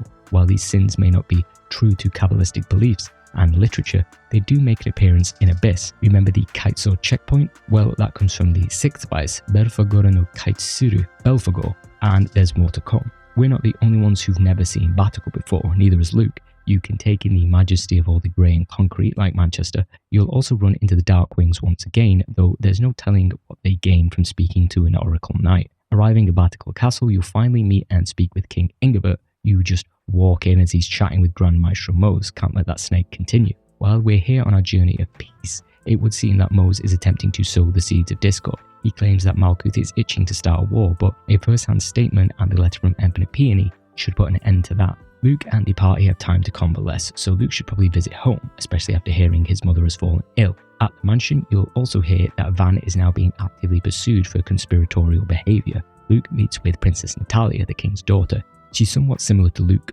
when we first met him, dismissive of others' problems and largely self-centered, only concerned with how Luke's disappearance affected her. We also learn that Van is being pursued because he was supposedly the one who had kidnapped Luke several years ago. Upon hearing this, Luke, of course, jumps to his defense. If that's not enough, Natalia brings up the promise she made with Luke years ago, one he doesn't remember, so add that to the pile of others. There's one side to Luke's amnesia, the side that affects the people around him, their memories and experiences essentially erased, and the sadness that turns into frustration. On the other side, there's Luke, who has all that but multiplied by an order of magnitude. It's not just Natalia's memories, it's his mother, father, friends, and more that have been stolen. It's a little wonder that, surrounded by the constant reminders every waking moment, you turn out a little bitter and selfish. You're a living reminder of a part of their lives that died. It's only fair that after checking in with his mother, Luke takes a load off in his room. It would seem like his journey is now over. The rest of the world will continue to turn while he's back in his cage. Come the morning, there's some news. Luke's been summoned to the castle. Tyr and Mose are already there, and there are whispers of the fabled 7th phone stone in Akzeriuth, and Luke's supposedly going to end up there too. In an audience with Ingobert, we discover that the letter from Malkuth also had a request for aid. In their territory is a mining town called Akzeriuth. Remember the miasma from the Frubras River? It's seeping up from Gnome's domain, the aggregate sentience of the second phonon, the phonon of Earth. Akzeriuth can only be entered from the Kinlaskan side because of the miasma, as it was once a territory. Luke's all too happy to accept. Sounds like a job for a hero after all. More than that, however, there's the hand of Yulia's prophecy at work, specifically ND 2018. The young scion of Lorelei's power shall bring his people to the minor city, and there... ... Guess we won't know the rest, but that's enough to go on. Given that the preceding verses alluded to Alderant's prosperity, and everything else has been true so far, it's in the world's best interest to keep singing Yulia's tune. Is it even a prophecy? It's more like a set of steps for the world to follow. Luke does have one caveat, however. He wants to visit Master Van. In doing so, Van reveals the alleged missing part of the score. The youth will turn power to calamity and be as a weapon of Kinlaska. The Order believes Luke will be a spark that ignites a war on the Rugnica plains. With Jade's talk of the 7th phonon's potential being like that of a nuclear weapon, it's certainly possible. Van wants to protect Luke. In evacuating the populace of Akzeriuth, it will spark a war with Malkuth. Why?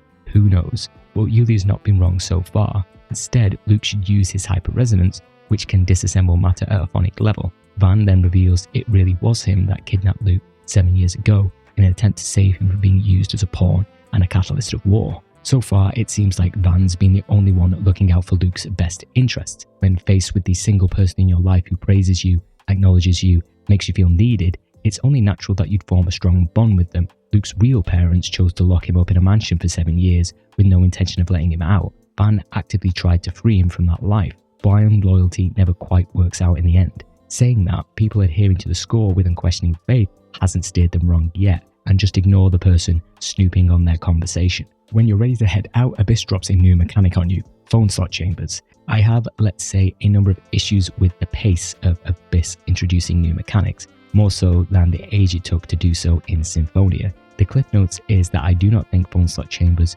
are a really worthwhile addition and could have been scrapped entirely. Essentially, they are ways to upgrade or enhance your arts. They bestow arts with additional functions like increased damage, reduced TP consumption, the ability to steal and execution. You get too few of these throughout the game. There are 4 types, red, blue, green and yellow. With the rarity of acquiring them in that order, you're mostly getting red gems. I'll cover it in more specific combat skills section, and while it's not as bad as the EX gems from Symphonia, you'd be forgiven for forgetting these were even in the game if you'd not played it for a while. The plan now is that Van will board a decoy ship to entice the Oracle Knight. Luke's team will take the scenic route. What's more, the Darkwings seem to have kidnapped Ion, so we're a phone master down. We can't just head out the sea either, because the God Generals will know the ship is a ruse. The only option is to head through an abandoned factory, which might as well be the mandatory Tails sewer level.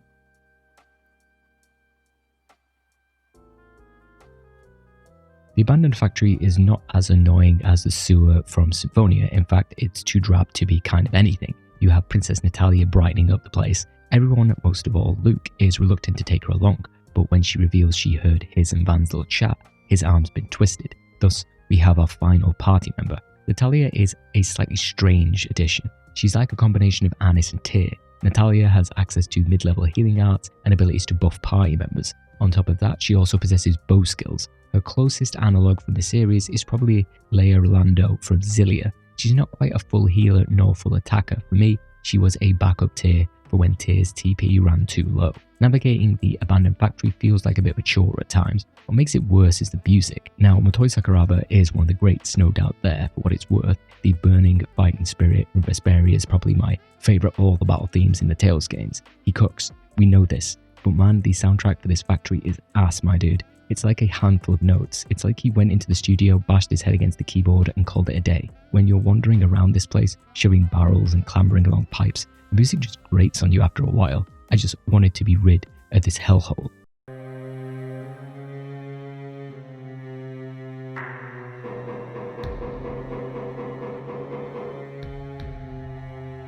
Once you're free of the factory, we're treated to an anime cutscene from Production IG. Ion's in the custody of the Oracle Knights, overseen by Ash the Bloody. We get a good look at him for the very first time. He's a mirror image of Luke, right down to him being right-hand dominant. They escape with Ion, and their plan to maintain Van's decoy was a failure. What always stood out to me with everyone being so surprised with Ash's appearance is that surely a good few people should have known about it, Anis and Tyr in particular. From the look on Jade's face, he's always known. But Anis is in the guard, and Tyr's part of the Order's intelligence division. I know it's done more for dramatic effect, the reveal's more there for us and Luke, but it's always stood out to me, even more so that the king isn't even aware of it. I suppose it could be that the God Generals are rarely seen by the public, and many of the cast have no reason to associate with them, but it's always nagged at me.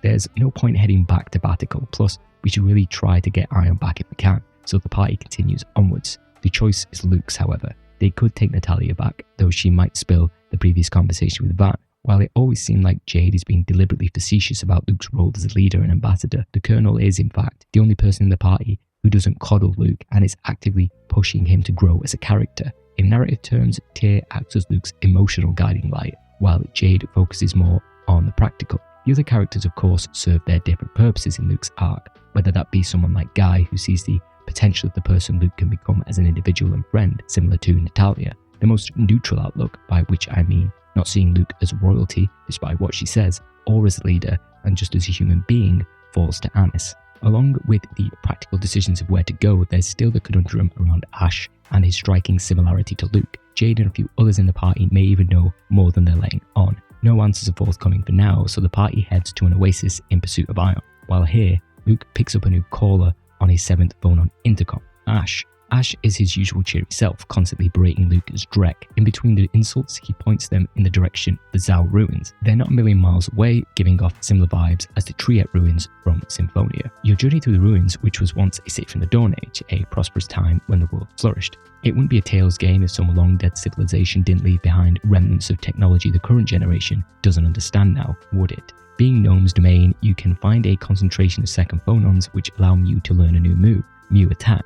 A headbutt, essentially, which you can use to break rocks. At the end of the ruins, you'll find Sync, Largo, Ion, and Ash. It seems strange that Ash was actively encouraging us to go to the location to deliberately intrude on whatever ritual they're performing. In fact, it was the same ritual that the God Generals had Ion perform before we caught up with him in St. Binah. Standing in our way are Sync and Largo. One hits quick and one hits slow. You could probably guess which is which. This will probably be your toughest battle so far. In battles with 2 or more enemies, the name of the game is drawing aggro. If you've got a team full of casters and just Luke, you'll often find yourself getting ganged up on, or your casters constantly being interrupted. At high levels, I'm talking unknown, respecting this dynamic is what gets you through those tougher fights. Of course, if you're not over-leveled to hell. Battles like this are often chaotic and some of the most fun the game has to offer, outside of the late 4-on-1 fights when you're constantly scrambling between items and changing your orders. Despite us knocking Largo and Sync down, Ash is all too willing to jump in and challenge Luke, even using the same exact techniques Master Van taught him. Obviously, they were trained in the same style. Before Ash can say too much, Sync calms him down and everyone makes a deal. They'll let the Foam Master go if the fighting stops here. It seems everyone got what they wanted, and as the party leaves, Sync alludes to fate being the reason Largo ran into Princess Natalia here. Some more threads to be tied off later. As you head to the exit, you're presented with not a redundant mechanic, but an extremely circumstantial one, the Wing Bottle. It allows you to immediately exit the dungeon you're in. Wing bottles are so rare, which goes for the situations you can utilize them in too. Why the game didn't just allow you to return to the start after reaching a particular save point without a cost, I'll never know. The reason why the God Generals were all too willing to hand over Ion was because they'd already achieved their goal, removing the Darthic seal to access the land Sephiroth. It seems strange because even if the seal is removed, the God Generals can't do anything within the Sephiroth. We'll understand what exactly a Sephiroth is later. The next destination is Chesedonia, and from here head to Kaitsu. Luke has another headache. It's Ash once again, but along with being able to communicate with him, Ash is even able to control Luke's actions. A little worrying. Jade believes it was Dist's work when Luke was captured at Choral Castle. When Natalia supposes that it may be more directly connected to Ash, he's quick to talk about other matters. When the party gets to the Malkuth Consulate, it's Guy's turn for some mind control. That art that Sync tagged him with before flares up and he lashes out at Luke. Jade surmises it's a curse slot, a Dathic phonic art that only a phone master should be able to use. The thing is, the curse slot only functions if a person has a latent hate for the person in question. The journey on the ship to Kaitso passes without incident for a change. To reach Akzeriuth, you need to head through the Dio Pass. Luke promptly heads into full jerk mode, saying that rescuing Ion was nothing more than wasted time because it's delayed them meeting Master Van, even though the party just waited for him when he decided to spend some time hugging the ground. Luke's more insufferable when Ion, clearly tired from the climb, is advised to rest. It's only now that Luke clings onto his title and power as an ambassador to outright demand the party continue. Despite being scolded by the others, Luke's too blinded by the prospect of meeting Master Van to see reason. Obviously, it's easy for us to see how much of a petulant, selfish child Luke is being. Chances are, our opinion of him has been slowly dropping, despite his rare moments of genuine concern for others. While we can understand Luke's actions, they're difficult to forgive. In his mind, meeting with Master Van, aside from being with the only person who seems to understand him, serves as his chance to be a hero, to finally be recognised by the world, and more importantly, Van himself. The sooner he gets to Akzeriuth, the sooner that becomes a reality. There's just one final obstacle standing in the party's way, Legretta. As each of the god generals has a connection with the party, Tyr has close ties to Legretta. Just how we'll learn later, but this encounter is the first time the goals of the god generals are more clearly spelled out for the audience. The general population relies on the score for everything, right down to what they eat for dinner. Ion argues that it acts merely as a guide, but from what we've seen and what we know from our world, we know Ion's worldview is far too naive.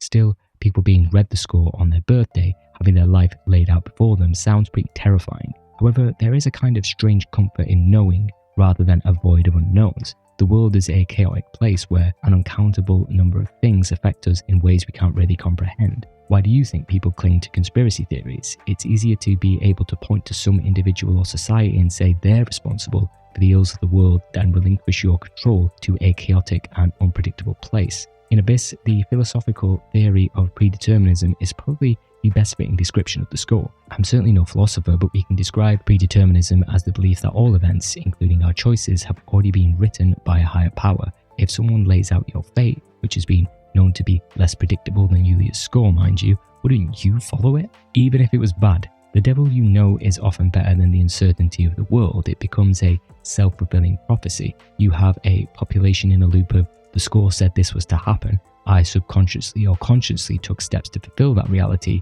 so that must mean the score was true because the score said this was supposed to happen. Each character beyond the main cast has their own interpretation of the score, whether it's a prison or a liberator. Right now, our party seems to simply accept it's a normal facet of their daily lives. Legretta, of course, believes it needs to be abolished. How the god generals plan to achieve that, we don't know, but they're clearly willing to fight us to make it a reality. Legretta on normal difficulty isn't much of an issue. On high levels, she's prone to using her mystic art. Quick, she has access to 7th phonic arts, just like Tyr, though packs more of a punch with her dual pistols. As with most singular boss fights in the game, you can often position yourself as the bait to kite bosses around in order to allow your casters to do their thing, so it's not a particularly challenging encounter. Kinda moody after the fight, Legretta calls Luke a reject, conjuring some of the vibe of Ash's Drek before. Jade's quick to jump in about allusions to resurrecting a forbidden technology. Not only that, Ion seems to be aware of what exactly Jade's alluding to. The word Fomicry pops up once again. It's obviously a sore spot for Jade, as it's one of the few times we see his emotions get the better of him. Unfortunately, Luke's leaving here with more questions than answers. While we can partially blame Luke's selfishness on his own actions, by the party deliberately keeping him in the dark, they're only pushing him further to believing that Master Van is the only person willing to treat Luke as an equal. If we take a step back and examine each character's connection with the score, they're all united by a distrust or concern with how the world anchors itself to the Order. Luke, for the most part, is unaware of society's true reliance on the score. Tyr and Anis are the closest to the score's inner workings. While Tyr's initially loyal to the Order of Lorelei, what doubts she had, and witnessing firsthand what it has done to the likes of most in the world, she rejects it. Jade's approach to the score, much like anything in the game, is taken from a clinical, detached perspective. Like Fomicry, it's potentially a tool for both good and evil. However, if it were to lead people to blindly adhere to it at the cost of free will, then he outright rejects it. Guy's sentiment may be closest to Van's. The score took his home and those he loved and led him to ultimately distrust it. Natalia's worldview is probably closest to that of a normal citizen of Eldrant.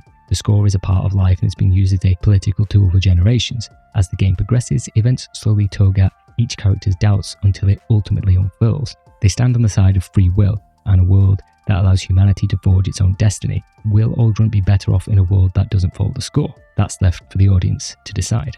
After exiting Dio Pass, you can finally reach Akzeriuth. Similar to Vatical, it's a giant crater that's been transformed into a mining city. Suffocated by the purple-tinged miasma, most of its inhabitants have succumbed to the detrimental effects of its long exposure, lying sick and motionless. Once highly prized for its access to raw materials used in the creation of weapons, Akzeriuth was, of course, a valuable piece of land to lay claim to. As you can expect, this led to a number of conflicts between Malkuth and Kinlaska. Now, however, ironically, it may be the means to bringing peace to both regimes. Natalia is much more sensitive to the needs of the people, having been involved in numerous aid missions as part of her royal duties. Luke's a little, shall we say, less sensitive, treating the populace as if they have some contagious disease. Van's already arrived with the rescue team who are in the mine, attempting to save what survivors remain. Surveying the city, the rest of the team, bar Luke, are ready to pitch in with the relief effort. Our ambassador is so focused on finding Van, and thus using hyperresonance to deal with the miasma, that he sees little value in actually helping an individual person. While he kind of has a point, it's a case of doing what's right compared to doing what's right in front of you. The name Akzeriuth comes from the fifth node of the Tree of Evil, Asmodeus no Akzerius, which is Asmodeus' cruelty. Asmodeus itself is a god from Greek mythology that was a king of the demons in the Legends of Solomon. The definition of cruelty is quite an apt choice considering what we've got in store here. When the party heads towards the mine, an Oracle Knight claims they found the 7th Phone Stone. Tyr parts with the others to verify its authenticity while we're left to explore the mines. The mines themselves aren't anything special. Classic mine layout. There are winding paths leading to treasure, tight Minecraft pathways that lead you into enemies. Tyr's absence from your party shouldn't be too harshly felt due to Natalia serving as backup, but her healing arts tend to cost a fair bit more TP than Tyr. Partway down the mines, the miasma has only intensified. Amongst the sick and injured, there's no sign of the vanguard anywhere. Luke's assailed by another communication from Ash, ordering him not to continue, though he ultimately ignores his warning. The party will check on the sick, but Jade will hear a ruckus from above. Deciding to investigate, she'll leave Luke alone with Ion to delve deeper into the mine. Ash fruitlessly tries to get Luke to stop once again before finally meeting up with Van. The commander has Ion remove another Dathic seal from the Sephiroth door. Couldn't you just dig around them? A third and final plea from Ash, saying Luke will destroy Akzeriuth instead of save it, isn't heeded either. Luke finds himself in the Sephiroth, with its musical-inspired designs such as holographic sheet music dotting the bridges and walkways and the tuning fork designs making up the walls. Further in, you see the passage ring, a giant tuning fork-like foam machine that Van claims can be used to neutralize the miasma, though Ion isn't so convinced. We switch back to Jade and Tyr. The vanguard's being wiped out by Oracle Knights from the Tartarus. The 7th Phone Stone was a fake and merely a ploy to get Tyr out of harm's way. They're not trying to stop the party from saving Akzeriuth, quite the opposite. Even though Ash turns up to help, it looks like it's too late. At the passage ring, Van commands Luke to use his hyper-resonance, triggered by a keyword. Now, foolish replica Luke, unleash your power! The whole place starts to crumble. Van's forced to save Ash because he still has some use, while leaving everyone else to perish. He has no intention of saving these outer lands, as Tyr calls them. For once, Tyr's force-field phonic arc is actually useful, as it protects them while the entirety of Akzeriuth collapses.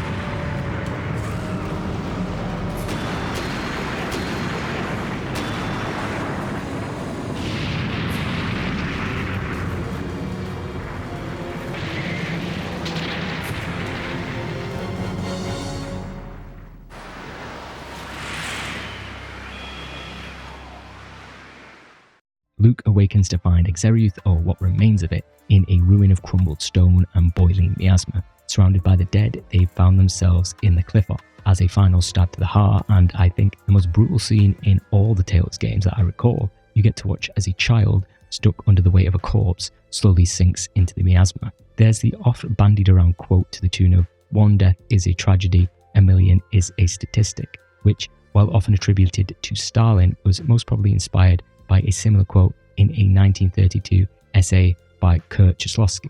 The war, I cannot find it to be so bad. The death of one man, this is a catastrophe. Hundreds of thousands of deaths, that is a statistic. Which is a roundabout way of saying that the scene with the child in Akzeriuth acts as a button on the whole disaster. We've seen the corpses around us, saw the entire city collapse and take thousands with it, but that kind of survived in the abstract. Here, with the child, Abyss is hammering home the individual, personal loss that has occurred. Somehow, the Tartarus has survived the catastrophe, which is rather fitting given its name, and Tyr says that we should be able to reach Yulia's city, not too far from where Akzeriuth fell. This is the first time we get control of the ship, though we're kind of limited. We can't voyage too far out from our destination, not that there's much point. The Qliphoth is essentially an ocean of poisonous miasma. In the Kabbalah, the Qliphoth is anathema to the Sephiroth. It symbolizes impure spiritual forces. We can translate the word as shell, which is a little inverse to how it functions in Abyss. In the game Ultrunt, the upper world is the shell, whereas the Qliphoth is the Underdark. The Sephiroth springs from this world to support the land above. Imagine the Sephiroth as trunks and the lands above as their foliage. 2,000 years ago, the miasma spread across the land, the old land, forcing people to use the Sephiroth to boost the lands upwards. It was at that time that Yulia read her score, which was to act as a guide for the planet to escape destruction. In Tales terms, it's somewhat similar to Tales of Destiny, where the original inhabitants of that world lived on a shell above the old ruined planet. The notion of the Earth being ruined, forcing its inhabitants to build a new world above the old, is not new. These days, it often crops up in sci-fi works in a more literal sense. The ground is uninhabitable, so we build a new land in the skies. In fantasy works, the upper classes live higher up. Of course, it's often an allegory for class and poverty. There's the allegorical take, being higher up, closer to God, lording over people. Then there's the practical, you build a house higher up and you're at less risk of being devastated by flooding. In olden days, sewage ran downhill, so the lower you were, the more prone to disease you were. The air was cleaner higher up, especially when you start getting into the industrial age. Finally, elevated areas tend to have better defenses. While it's easy to just assume the Qliphoth is the underworld, I wouldn't say that's quite right. The miasma is simply a product of the world.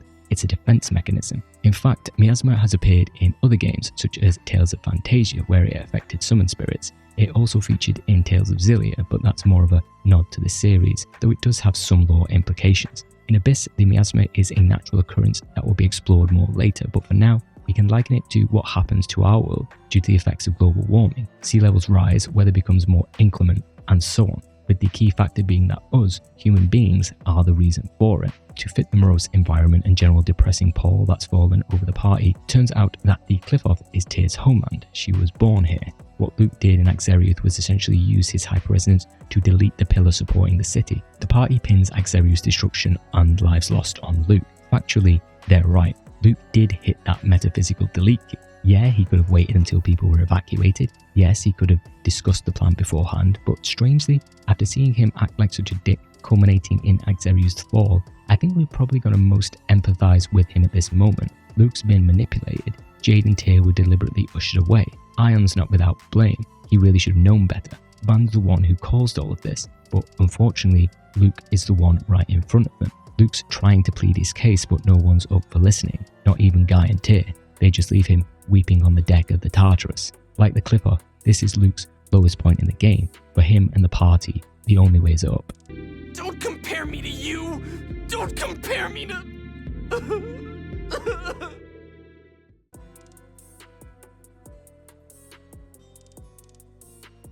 Yulia City floats alone in a sea of miasma, home to the Watchers, those who protect the score. The nuances of that we won't fully comprehend until later on. The party, sans Luke, plans to head to the mayor's house. Luke doesn't feel like getting an earful from the others, so lags behind, only for Ash to turn up. The God General's none too pleased that Luke destroyed Akzeriuth, but it's par for the course of a replica. Ash finally explains what that all means. Luke is a formicry copy of Ash, or should we say, Luke von Farah. 7 years ago, the real Luke was kidnapped and the replica was returned. On top of everything, the revelation acts as the final straw, and Luke finally dukes it out with Ash. You can win this fight. If it's your first rodeo, it may prove a little difficult, but despite all his talk, Ash isn't as superior a warrior as the game leads you to believe. The biggest obstacle in claiming victory is the sheer amount of damage, even on normal, that Ash can output. Free running is your best friend to avoid damage, nipping in and out to unleash attacks here and there. There's a different cutscene waiting for you if you're victorious. Losing is probably more canonically true, but Ash needed to be taken down a peg. While Ash is lamenting his loss, that strange light appears and all goes white. We then wake up to find Luke or Ash staring at themselves in a mirror. Being a perfect replica, their isophonic frequencies are identical. By opening up Luke's phone slots in Choral Castle to be receptive to Ash, the two are able to communicate and even be controlled. In truth, Luke is only 7 years old. In a rarity for the series, you're now not playing as Luke anymore, but Ash. He has some business on the surface and wishes to raise the Tartarus to the outer lands. This can be achieved by stimulating Akzeriuth's Sephiroth to give them a boost. The rest of the party, bar Tyr, will accompany Ash and pilot the ship, which is somehow possible. In pursuit of Van, their first step is the Von Machine Lab in the city of Belkend. Along the journey, both Natalia and Guy attempt to come to terms with Ash, or should we say Luke's, presence. Natalia's feeling pained most of all. Luke was, or is, her betrothed, and it's obvious that they were quite close as children. While Natalia feels a pull to repair the relationship, Guy's not fully trusting of Ash or his intentions. In Belkend's lab works Spinoza, one of the conspirators involved in Luke's kidnapping. Similar to World War II, you can't let a little thing like a violation of human rights, of which Spinoza was complicit in, impede the march of technology. With Van, Spinoza resurrects the Preservation Project. Of course, he's rather tight-lipped about what that is, though it utilised Fomicry to create the replica of Luke. More shocking, Jade Balfour, or as he's now known, Jade the Necromancer Curtis, was the one who originally invented Fomicry. Despite the man himself banning it, it didn't stop others from taking up the mantle. Spinoza dips, but the party learns that Van had been collecting replica data, basically a database of not just a human's unique isophonic data, but all matter. However, to create a replica, you require phonomin, a rare material. Think of it as plutonium or a key ingredient in making a reactor function.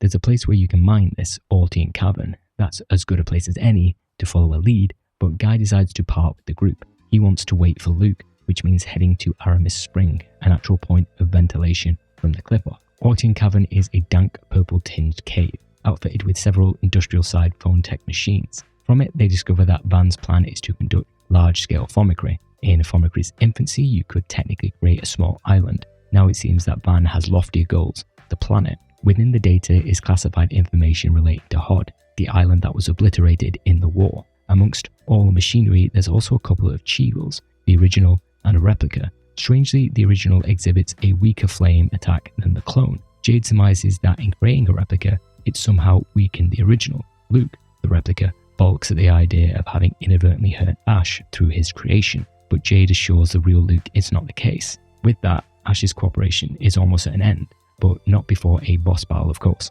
Ash plays most closer to Kratos from Symphonia, a mixed attacker who can wield phonic arts and skills. As the player character, you're often the one leading the charge. His phonic arts are powerful, but necessity often dictates that you're the one putting the pointy end in the monster, while the rest of the casters hang back. Back at the Tartarus, a little of Ash's old self surfaces when he catches Natalia, even dredging up an old memory. While I'm sure Natalia wouldn't mind the moment lasting a little longer, they're interrupted by an earthquake, possibly heralding another portion of the land becoming unstable.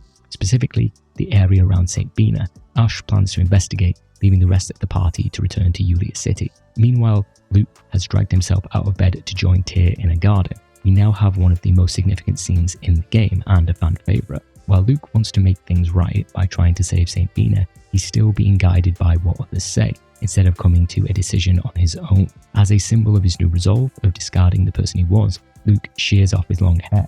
While he's still unable to articulate how he's going to enact this change, he wants Tyr to watch over him in order to witness the new person he aims to become. The only thing left to do now is return to the Outer Lands.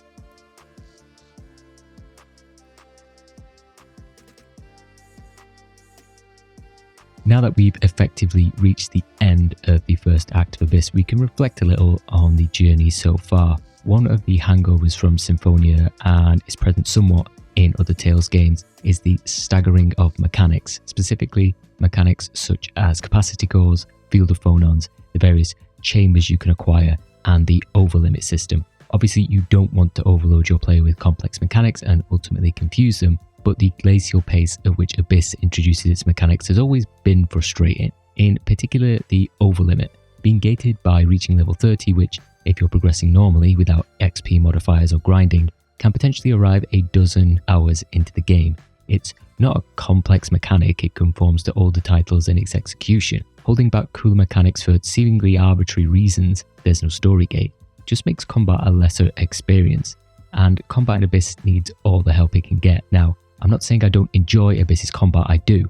Luke's just done kinda dirty. For a lead swordsman in the series, he has such a bland moveset. Just look at Lloyd from Symphonia, or even Guy from the same game. From a moment-to-moment gameplay perspective, Guy is a better character. His moves are flashier, his arcane arts look cooler. Luke's arts, beyond his base arts, lean towards combined versions of those base arts and are just visually uninspiring. Luke only gets access to better arts a lot deeper into the game with his arcane arts, or if you're taking advantage of Field of Phonons. I'm going to make an assumption that 80% of Tales players never really commit to playing as another character outside of the game's protagonist. I barely do, except in Abyss. Oftentimes, other characters are slower or of a higher learning curve, Judith and Regal, for example. Aside from that, casters can be a tricky character to control because of the penchant for enemies to just zone in on you. Combine that with your party often doing a poor job of protecting you, and it often makes for a frustrating experience. Sure, the games sometimes provide ways for you to mitigate this annoyance, hyper armor, or the ability to resume casting, but it can often feel a chore to stick to a caster in the series. Combine that all with the team's true first foray into a more arena-based battle system, and while using the Field of Phonons as a way to promote player movement, it ultimately gates more interesting moves. I'm not here saying I have a better idea to promote player movement. Games after this mainly lent on enemies occupying different spaces in the arena or being outfitted with movesets that force the player to more thoughtfully navigate the battlefield. And honestly, that's enough, but when you're introducing a new mechanic or system, you want the player to acknowledge it through gameplay. Abyss didn't quite nail that, but further entries in the series learned to lean more on the strength of their combat to capitalize on their new battle system. Out of everything that Abyss offers, I always found its battle system to be the weakest component. As most champions of the series tend to agree, you're coming to Abyss for the story and the characters rather than its gameplay.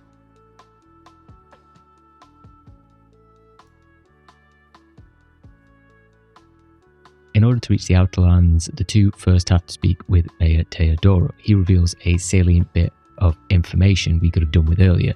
Akzeriuth was always meant to fall. It was written in Yulia's score, just like Hod, but not the score available to everyone. It was written in the closed score, which only those of Maestro rank or above are privy to. If the Order had informed Akzeriuth of their fate, they would have understandably behaved irrationally, knowing their fate was to die. In order to maintain the status quo and people's unwavering adherence to the score, it was kept a secret. For the Order, the ends will always justify the means. The Watchers then function as a guiding hand to ensure the score stays on track, and in that score, it says nothing about St. Binah's fall. Years ago in the Hod War, Van had rescued his mother, who was pregnant with Tyr at the time. Its fall was also predicted in the score, taking countless lives as it fell. Years later, just before the game kicked off, Tyr had then overheard Van's plan that would annihilate the Outer Lands, which spurred her to journey to Luke's home in an attempt to assassinate Van. Though St. Binah isn't predicted to fall, it's still worth checking out, which leads Luke and Tyr to take the Yulia road back to the Outer Lands. Before this, you can start a side quest with Tyr which revolves around her discovering Van's teachings regarding the Grand Phonic Hymn. Simply put, it's a combination of several arts which pertain to their respective phonon. Nightmare is related to the phonon of Dark, for example. While not mandatory, it does tie in with the story, particularly the game's ending. Anyway, Tyr and Luke end up at Aramis Spring, literally exiting through the spring. There are a couple of religious and symbolic meanings we can infer through this. The first is that Luke is being reborn through the Yulia Road, acting as a birth canal. Despite being a replica, this is the first time he's attempting to become a true individual. The second is that this acts as a baptism, just as in Christianity. Considered a form of rebirth by water and the Spirit, in Christianity in particular, the ritual is washing away original sin, so thanks Adam and Eve. That's why infants are often baptized, because you've got to scrub that original sin out of them as quick as possible. It also enacts a supernatural change and allows entry into the church. For Luke, it's obviously more of a symbol of him starting his new journey of enlightenment. Luke's right-hand man, his Peter, Guy, is waiting for him. Guy sees Luke, the replica Luke, as the real Luke, his friend, and bros look out for each other. Guy's also willing to share some of the blame for how Luke turned out. After the kidnapping, the replica that was left at the mansion had to relearn everything: how to walk, talk, read, write, essentially a blank slate. Luke's parents, the people around him, Guy, could have shaped the person he became, and they did. It just turned out to be a spoiled royal brat.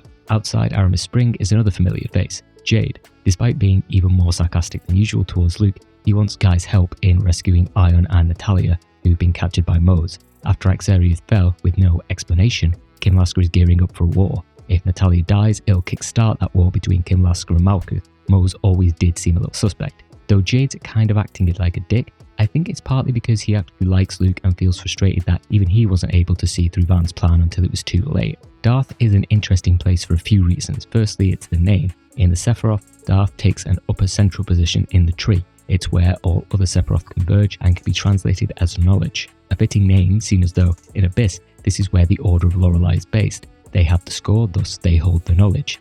Even with Darth, there exists two forms of knowledge. Darth Elion can be considered higher knowledge. Darth Cacton, I know I'm saying that wrong, is lower knowledge. The score the populace gets and the score the Watchers and the other high-ranking individuals in the Order are privy to can be seen reflected here. I don't think we can assign which is which because it's more of a way of articulating conscious and unconscious knowledge. The other interesting point is Darth's role. Obviously, it's that of the Vatican, which is technically a country unto itself. It is controlled neither by Malkuth nor Kinlasker. The Foam Master serves as Pope, while the Grand Maestro serves as the head of its military force. As you might imagine, when it really comes down to it, who do you think really has power? The city itself was named after one of Yulia Jue's disciples, Francis Darth, and is divided into 33 sections to reflect the 33 monuments from his pilgrimage. In the real world, if you want a cathedral, it functions as the seat of a bishop within a diocese, so there can be no cathedral without a bishop. In Darth, Luke can start a little side quest that gives us insight into Tyr's bond with Legreta. He wants to learn how to better control his hyperresonance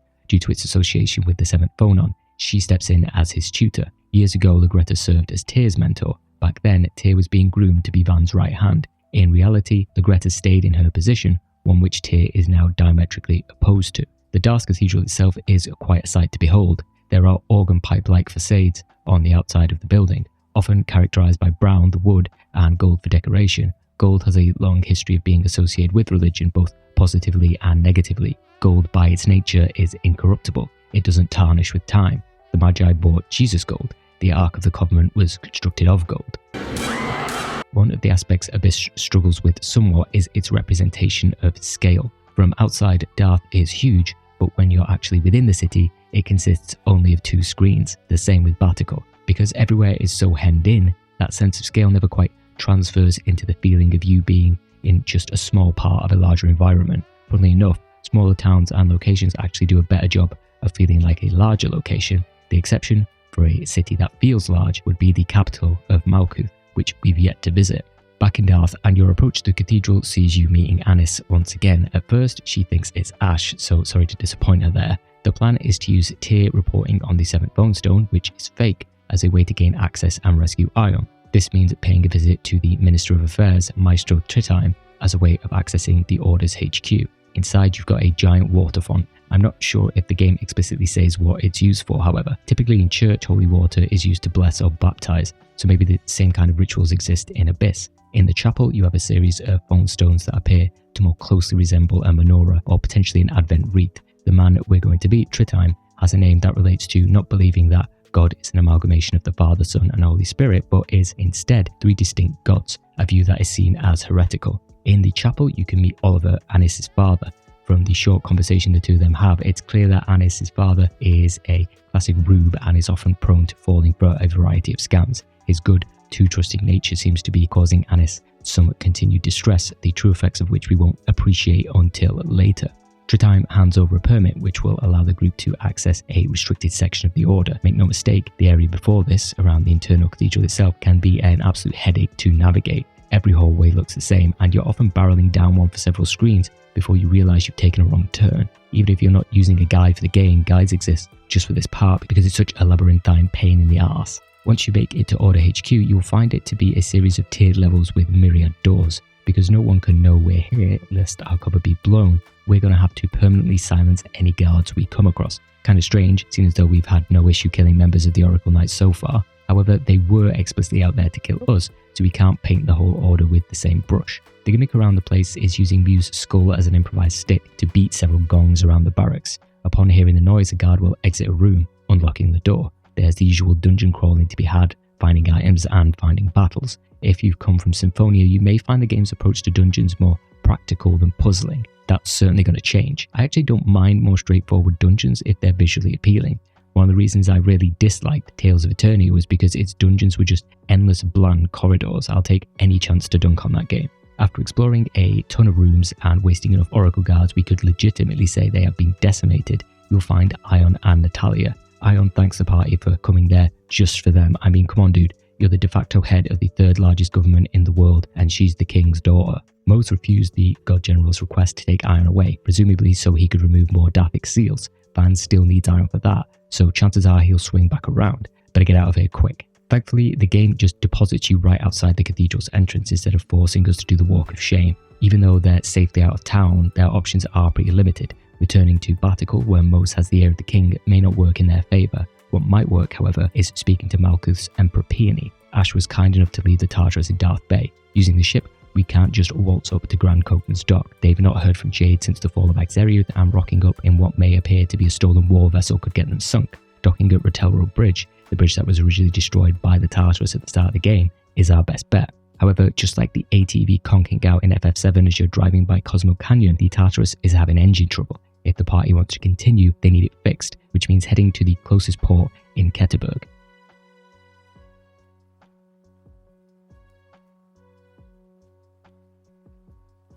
From the deserts of Chesedonia, we can finally tick off the quintessential JRPG Snowtown with Keterberg. Keter, as it's known in the Kabbalah, is situated at the top of the tree, which is fitting because of its translation as crown, and the fact it's the most northerly city in the game. It's also known to symbolize creation, which is also fitting because it's Jade's hometown. As the inventor or discoverer of Thaumaturgy, it quite fits the necromancer's role. Before heading to the city itself, you can engage in the Warehouse Organization minigame. I think most people will know it from Vesperia, with little Carol doing himself a permanent back injury hefting all those heavy boxes around. More than the game, it's the music that sticks in my head. It reminds me of something from an animated kids show.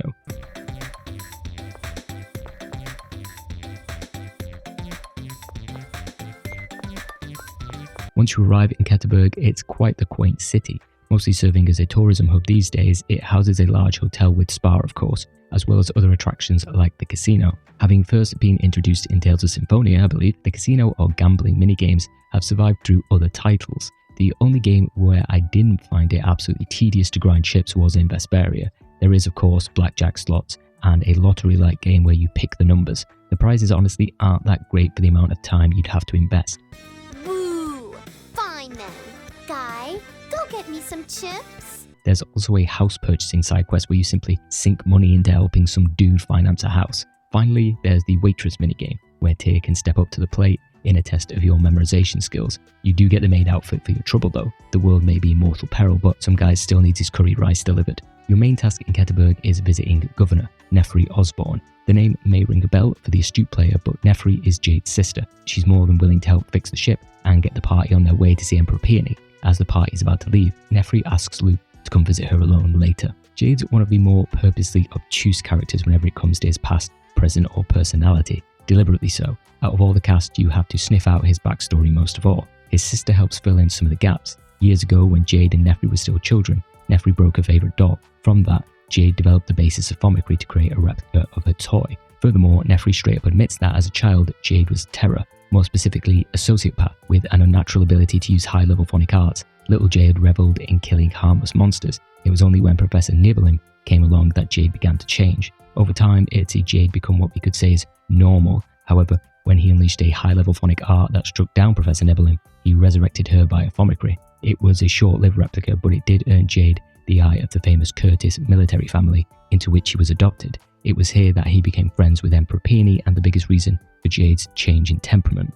There's a lot to take in for Luke, and wouldn't you just know it, Jade's waiting for him back at the hotel. While Luke does agree to keep the secret between the two of them, Jade is harbouring his fair share of regrets and failures as well. The necromancer can't say he's completely different from Luke. It's clear that since his youth, Jade has taken to the habit of dampening his emotions, or lack thereof, dripping a veil of sarcasm over them instead. The only time we've seen a reaction out of him is when confronted with the past, whether it's Thaumaturgy or his relationship with Dist. You just don't cure being a sociopath. The next day, you can head to Rotelro Bridge, one of the most annoying parts of the game, the dreaded forced stealth section. I don't know if I hate them more in action games that ham-fistedly shove them in or in JRPGs. This is like the quick part in FF7 where your party is hiding behind statues, or FF8's infiltration of the Galbadian military base. This is a whole ass meadow of it, potentially.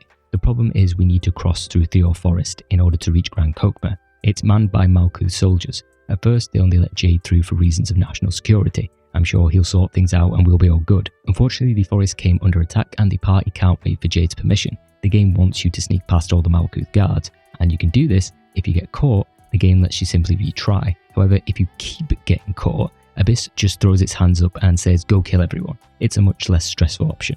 You can then spend your time snooping around for treasure chests instead of waiting for some guard to turn 90 degrees all the time. Towards the forest's exit, you'll find ones responsible for the attack, Largo and Sync.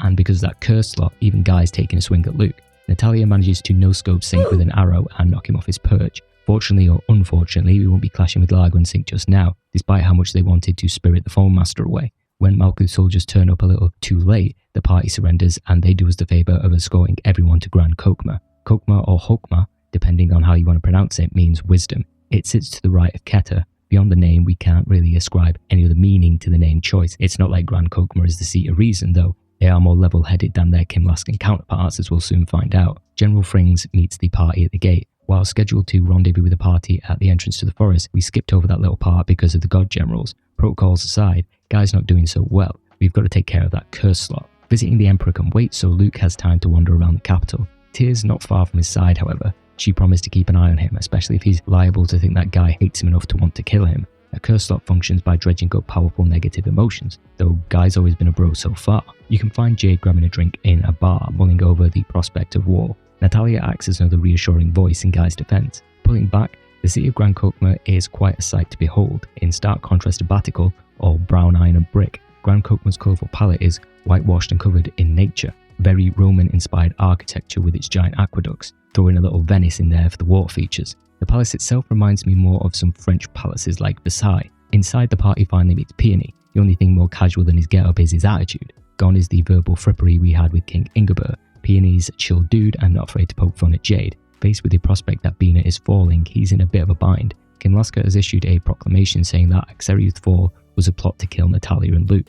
As far as they're aware, it succeeded. In response, just like the current year politician, sanctions have been imposed. Meanwhile, Malkuth thinks Kinlaska destroyed Akzeriuth in order to incite war. Likewise, the sinking of St. Binah is also their work, so any troops sent there will be just fed to the meat grinder. Jade's got a plan, however. We'll head to St. Binah while the Malkuth army can contain the encroaching Kinlaskan forces, so just a simple task of evacuating an entire town. Before that, however, there's still Guy. We're in for a bit of a revelation added to the list. Guy was once a noble from Hod. Luke's father, Duke Fabre, was one of the major players in the war, helping kill countless citizens. That included Guy's family, every member save for Guy himself. To add insult to injury, Guy was then adopted by Luke's father to become a servant. It's understandable that Guy wouldn't mind doing the same to the Duke's family. While the embers of hatred remain, Guy is still, and has proven to be, nothing but an ally to Luke. Luke will just have to take his word for it. The bonds of bros are unbreakable, of course. Next up, St. Binah.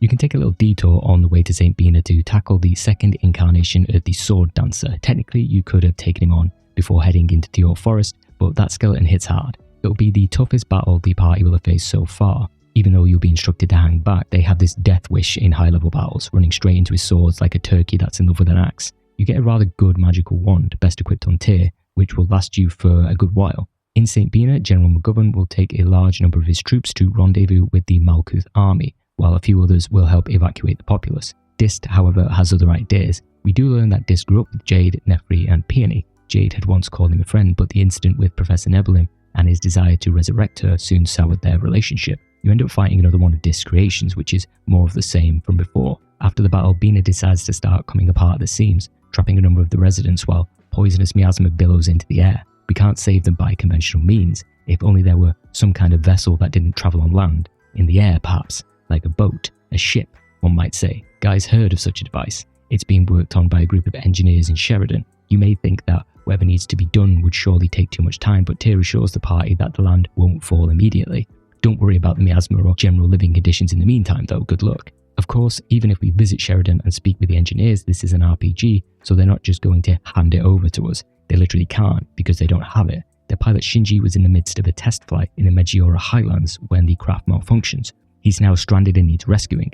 Abyss decides this rescue mission is the perfect time to introduce a timer. We're now on the clock to rescue Shinji. The annoying multiple dead-end passageways can be a real pain for navigation, not to mention the slower FPS that the original cranks out on the world map. Emulate be damned. You split into two parties. One battles an important T-Rex-like boss on their journey. If you're astute, you may notice the sword stuck into its hide. This is the first of several Nebulum arms, with a total of one for each character. Tales of Symphonia really was a rather landmark game in terms of introducing features big and small that have become series staples. One of these was, and is of course, the Devil's Arms. Within the fandom, I'd say that's the name they're most known by. In Abyss, they're Nebulum Arms. Vesperia had the Fell Arms too. The mission to collect these weapons and power them up to their full ability is always one of the best quests in the game, not to mention the super boss that comes with them. You rescue Shinji and escort him back to Sheridan, just in time for a bunch of Kimlaskan soldiers to turn up. Iamon and the rest of Class M are able to hold off the soldiers while Noel, our pilot, gets us the hell out of Dodge. While it would be nice to take the airship named Albior out for a spin, I suppose we should rescue those people sitting around waiting for death. Abyss gives you no choice. You pile everyone into the ship just in time for the ground beneath St. Binah to finally give way and plummet into the clip-off. What's more, St. Binah just won't float there. It'll sink into the mantle just like Hod. They've got around 1 month to do something. We're kind of playing a little out of tune here. Literally, the score didn't predict St. Binah's fall, so maybe Mayor Teodoro in Yulia City will have an idea. The mayor's willing to house the refugees from St. Binah and is even willing to help save it. Whether he's motivated by true altruism or the fact that this disaster is a deviation from the score, we can't be too sure. Elder McGovern's thankful for our efforts, even saying that Jade wouldn't bother scolding Luke if he didn't care for him. Guess we'll just take the compliments where we can find them. In trying to find out how to save St. Binah, the Key of Lorelei is mentioned. Constructed from 7th phonons, the Sword and Jewel of Lorelei has both a symbolic and practical use, the former being the pact form between Lorelei and Yulia, the latter being its ability to create the planet storm. With it, you can control the Sephiroth. Unfortunately, once that planet storm formed,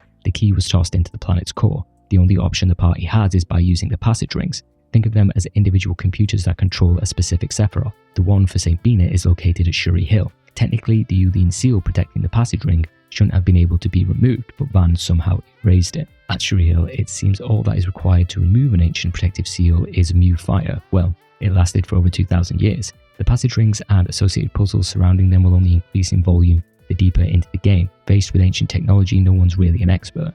Ion can infer the Yulian seal hasn't been broken, so you're forced into a fetch quest of sorts. Around the area, you'll find different coloured phonons that correspond to a musical note. They're hanging around inside enemies. You then need to slot them into a musical score in order to remove a seal. It's slightly reminiscent of playing the Ocarina in Ocarina of Time, though the music's not quite as banging. I can only assume at some point the passage rings must have functioned like nuclear power stations of sorts. I know that it's a dungeon within the game, so it's required to, be less practical, but this place is massive. Your final puzzle involves turning a set of lenses in order to funnel light into a final score that will give you access to the machine. It is the most drawn-out equivalent of pushing the power button. The keyboard of this machine is shaped like that of a lectern, the thing a priest stands behind, often when reading from the Bible. It only reacts to Tyr, most probably because she has the blood of Yulia running through her veins. You finally get a good look at how the passage rings, nodes of the Sephiroth, are laid out. Van had previously sealed the valve in an attempt to cut off anyone wishing to revive the tree. The only way to fix the problem is best described as some kind of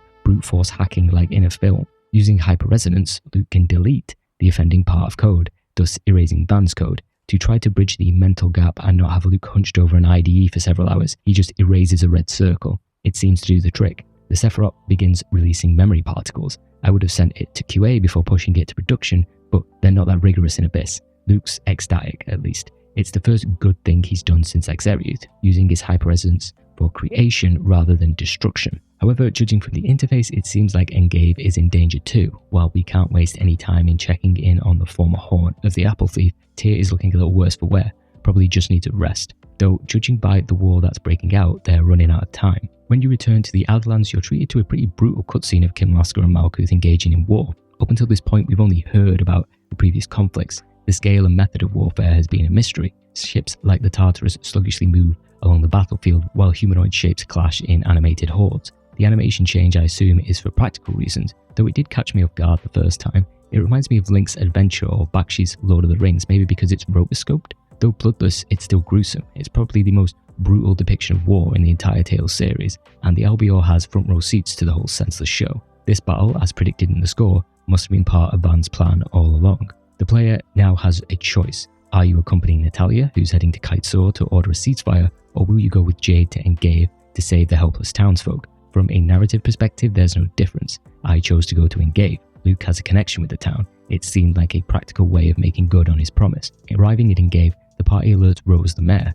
In order to evacuate the people safely to Chesedonia over what is an active battlefield, you engage in a kind of mini-game. Basically, avoid all the enemies that pop up on the screen. If you're caught, as well as losing a reward, a citizen will end up dying. Natalia, meanwhile, meets with General Cecile in Kitesaw, who we'll be becoming more familiar with soon enough. The general lacks the authority to order a ceasefire, only General Olmondine can do that. Unfortunately, he's dipped out to Chesedonia in order to oversee a military order. Because Natalia can't be found, you're engaging in the same game of dodging soldiers. However, there are inevitable run-ins between Cecile and Frings in the cutscene. One night, Cecile's finding the party, the next, Frings is. On the last night, both of them. Despite the tension, there's definitely something burgeoning between the two generals. When everyone is in Chesedonia, Natalia's about to report to Olmondine that rumours of her death have been greatly exaggerated. Of course, Mose is there, and he's been taking notes from George R.R. Martin because it all goes Game of Thrones. Natalia's hair and eyes are not the same as her father or mother. Someone confessed to Mose that Natalia's real mother was an attendant, meaning Natalia is not a princess. A no-no princess doesn't get to order ceasefires. The battle continues and everything's proceeding in accordance with the score. Mose's punches keep on coming too. He relieves Anis of her duty as Phone Master Guardian. Ion returns with Mose while Anis will stay behind. Best bet is to speak with Aster at his home. He confirms that Chesedonia is going the way of Engave because Van's already visited the Zal ruins. Midway, you'll get another message from Ash to meet him at the Oasis. While it's impossible to maintain their positions along the outer world, both Chesedonia and the battlefield can be lowered, instead thanks to all passage rings being connected in a singular mainframe. Within the Zal ruins passage ring, Tyr is able to gain access to the controls. Luke presses delete, draws an arrow, and then, instead of ancient Espanian, rewrites the commands in the standard phonic language. I guess it's like going from C++ to C or something. Well, if it works, and it does, the ground lowers. Seems like everything's going well. A little too well. Ah, there it is. Tyr faints again. While they allow Tyr to convalesce in Chesedonia, Jay's discovered that Van's been screwing with the Sephiroth, basically overclocking them. The party needs to fix that. Yulia's records may have the answer, and Ion's the only one with access. In Darth, you don't find Ion, but you do run across Mose and Dist. The former wants to restart the war, while the latter is happy to help, as long as he gets Professor Nebulim's replica data. Learning that Ion's in the library, he reveals even he didn't know about the closed score. He's forced to read the score directly, which we already know has some kind of damaging effect on him. If you remember the lore from before, phone stones were like the size of mountains, not very portable. Instead, the Order has combined fragments of various phone stones, like a mini portable drive that's much easier to haul around. Why exactly Ion didn't read this earlier is clarified later. You'd think the Pope would crack open the Bible every now and then. We already know about the scion of Lorelei's power being born in ND 2000, the one who would see its glory destroying the land of his birth, Hod, 2 years later. A little later, we knew that Luke would bring people to Akzeriuth and destroy it, which was hidden. The salient part now, which Mose wants to manifest, is thereafter the land of Rubnica will be enveloped in war, and Malkuth shall lose territory.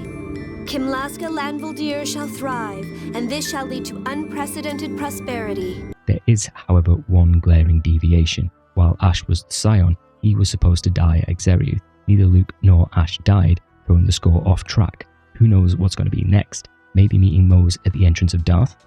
With Noelle captured and Mo's fervent adherence to the score, the party allows themselves to be captured quietly. Mose wants to take Luke to Batical and execute him in order to reignite the war. If I were Ingobert or Peony, I'd really start wondering why we're constantly being edged into killing, but it seems they're willing to look beyond retaliatory actions. Anyway, Luke is kind of swung from one side of the pendulum to the other in his worldview. While before he cared little for anything besides himself, now he's got it into his head that righting the wrong of Akzeriuth can only be paid in blood. He threw the score out of whack, so if he dies, that's putting things right in a way. Tyr is understandably mad. Practically, if Luke dies and war kicks off, there's thousands of people senselessly dying. Even if the score does predict prosperity, it's just for Kimlaska. Secondly, it's the easy way out. What's more of a challenge? Allowing fate to whisk you along and decide your future, or taking fate into your own hands and battling through the pain to make the world a better place. He should be the one choosing.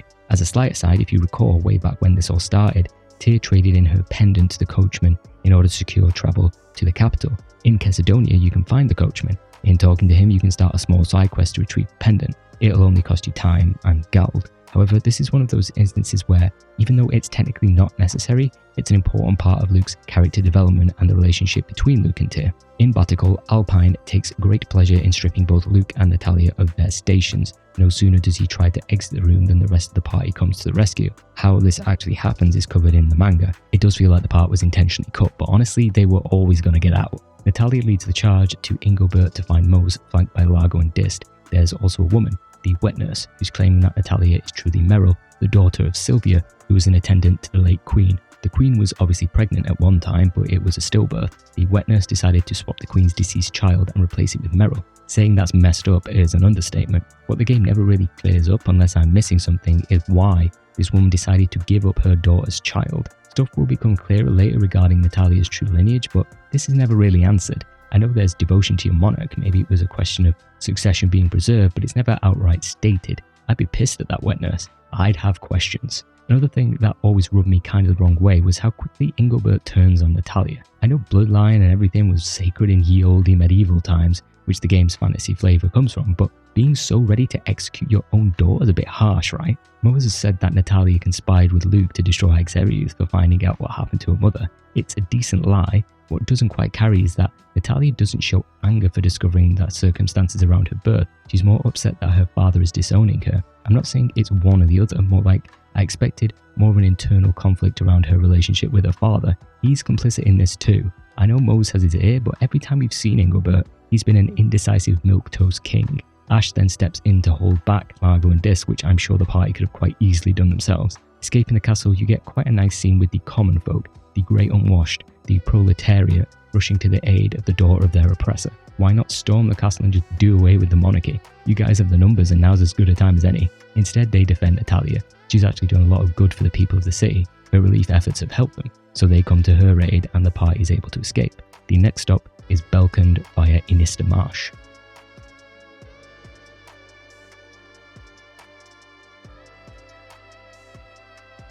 Like the Meggiora Highlands, Inista Marsh is another overworld dungeon. The catch here is that there's a giant monster roaming the marsh that will rush towards you and initiate a battle. You can't defeat it right now, even if you did, it'd net you nothing for the ether. Natalia is still struggling with being disowned as the princess, but through her good deeds, she at least has the love of the people. After exiting the marsh, you can head back in to defeat the beast, which is part of a side quest for Tyr. It's a tough battle, no doubt, but definitely worth it. After reaching Belkund, you will hear the name Spinoza, the researcher we originally encountered on our first visit. The Oracle guards stationed by the lab mistake Luke for Ash and let him in. Since Akzeriuth, this is the first time we've come face to face with Van and the Greta. This functions as Van laying out his main goal and plan. Van believes the score is keeping mankind in bondage, so he aims to destroy Lorelei, the sentience of the seventh phonon, in order to free the world from its influence. While theoretical, as we said before, if the other collective sentiences exist for phonons, there's a good chance Lorelei is real. It doesn't matter if the land falls and people die, because he can just create replicas of everyone and everything. Van even tries to recruit Guy, or should we say Gailardia Galangardios. The score did cause Hod's fall, after all. Van's family has served Guy's house for generations, and they swore revenge. However, in order to fulfill that plan, Van still requires hyper-resonance, preferably Ash's. He believes Luke's lack of control with the seventh phonon makes him inferior. Strangely, and similar to what Trails often does, the main antagonist just lets the team go. Van believes they are no threat, but I'd honestly disagree. It's a difficult tightrope to walk, trying to keep your antagonist present, but just not have them slaughter your party to keep them out their way. Luke and co are actively making Van's life more difficult, but not to the extent he killed them, so they both agree on a tactical retreat. Back at the inn, Ash was kind enough to rescue Noelle, though the flight stone's been removed, and bring Jade a book that may be helpful in figuring out how to lower the Outerlands. After Jade's perused it, we get a technical breakdown of the problem. The cause of the Qlipoth's liquefaction is that the planet's core is vibrating too violently. This is due to the planet storm, which functions as a fuel generator for memory particles. These exit out of the first Sephiroth, the radiation gate, and return to the planet through the absorption gate. Over time, this system has become more unstable. The only way to stop it is to stop the planet storm itself, which would severely weaken Fontech and Phonic Arts. Like, everything is essentially running on less power. It would also affect the passage rings too, so that's out of the question, but if the vibrating can be stabilized, that could work. For now, the more immediate issue is stopping the liquefaction, which can be done with the help of a Phonetech device from Ion's Tome. To create the machine, Luke and the others require help from Batical and Sheridan, who were once and still are opposing classmates. Before speaking with the researchers, you can also opt to stay at the inn for another night and sneak out to follow Guy. He meets up with Van, who tries to convince him once again to join him, but Guy's made up his mind. Luke pulls the old "I'm snoring so I'm sleeping" bit. Guy sees right through it, of course. Luke trusts Guy, but we can't look at trust like an on and off switch when it comes to human relationships. I think Luke would follow Guy, more to prove that trust to himself rather than to abate any fear that Guy would turn on them. Once you've spoken to the researchers, Spinoza, who's working for Van, will overhear and rush off to tell his master. You can engage in what's mostly a fruitless side quest to track down Spinoza. I think it's, once again, in fitting with Luke's character. What we've seen and what we continue to see in Luke is an attempt to prove his worth to Ash. It goes beyond Ash recognizing him as being an equal in terms of skill, but equal as a human being. Whether you accomplish it or not, Darth's still the party's main destination. Here you'll end up speaking with Anis's parents, Oliver and Pamela. There's also a giant stuffed Tokunaga in their humble abode that's so big it probably should be chipping in on the rent. Those suckers, Oliver more so, they are devoted. Boo. Unlike a lot of those scammy churches where people are encouraged to pay tithes so their pastor can refurbish his private Jesus craft, it's not directly the church but those acting under the guise of church-related activities. Still just as scummy. Anis's parents work at the church and have some info on the comings and goings of the god generals of Mose. Mose, Largo and Dist are in Batical, the Greta's in Belkand, Sync headed to the Radiation Gate, and Arietta's coming back from the Absorption Gate. Ion, however, is still in Darth. Ion would have helped them remove the Darthic seals from the relevant Sephiroth, but seeing as though Arietta and Sync have already gone there, it's pointless. Still, there should be another Sephiroth around. In the cathedral, Ash informs them that Spinoza reported to Van. Two of the researchers working for the party managed to escape with the help of Ash and are on their way to Sheridan. However, with the party's bad luck exiting Darth, this time it's no different. It's Arietta and she's managed to injure Anis's mother. Jade subdues Arietta, who's handed over to Tritime, where I'm sure she'll stay locked up for like the, 5th time. What's more from that little encounter is that it finally got the cogs of Guy's memory turning. His gynophobia stems from when Luke's father and his troops stormed Guy's house. They slaughtered everyone save Guy, who was only saved by his sister Mary shielding him. Yeah, not great. Luke's father does not come off well from this flashback. He sounds like a warmongering psychopath, to be fair. I'm surprised Guy managed to hold it all together this time. In Sheridan, both classes are bickering but are reluctantly working on Jade's project. While that's being tweaked, you can head over to Tartaroo Valley, which allegedly houses a Sephiroth. You can visit the cliffside where Tyr and Luke first landed all that time ago. There's a nice little scene of Luke asking Tyr whether he's grown. If we look back at the Luke that first landed here, he certainly has, and for the better. Right now, Luke's still a little eager to receive that constant validation. Change is something he'll look back on and then realise it's happened. You can't observe it in the micro, only the macro. Further on, you're treated to a nice bit of character development for Guy. Anis, being the money-hungry kid that she is, gets herself into a bind after chasing a rare bug. He then saves both Tyr and Anis from plummeting off a cliff. Natalia's comment always struck me as not extreme, but just kind of a strange thing to say. Even with your past, if you hadn't saved Anis just then, I'd have lost all respect for you. Mew can also find his third and final ability, Mew Wings, much to the delight of Tyr. You can use it to access ledges or branches that seem impossible to reach. There are a number of locations in previous dungeons and beyond, but it's not essential to the game in any way. Close to the entrance of the Sephiroth, the fog has thickened. The Unicerus, an ancient monster from Hispanian myth, goes crazy and attacks the party. It fights quite similarly to other four-legged animals present across few games in the series, like Bruxis from Vesperia or other boss reskins from Xillia. They tend to not have much range or wide-ranging spells, so are often pretty easy to take down without much thought. On normal, you can basically stun-lock this mythical beast if it's not using its overlimit for hyper armor. In the end, we're not killing it, merely raining down blows on the once peaceful creature until it comes to its senses. Apparently, after Tyr heals it and Mew manages to communicate with the Unicerus, the creature sensed a miasma and attacked. But there's no miasma here, right? Wrong. It's in Tyr's body. And that doesn't sound good. Ion will remove the seal from the entrance to the Sephiroth. The gimmick here is to strike a number of pillars in the correct order so that their reverberation properly activates a tuning fork. By using the mainframe, the party is able to activate every passage ring so that they will all lower safely to the Outer Lands, triggered by the Radiation Gate. So the party has collectively saved the entire planet. Now they just have to stop a war.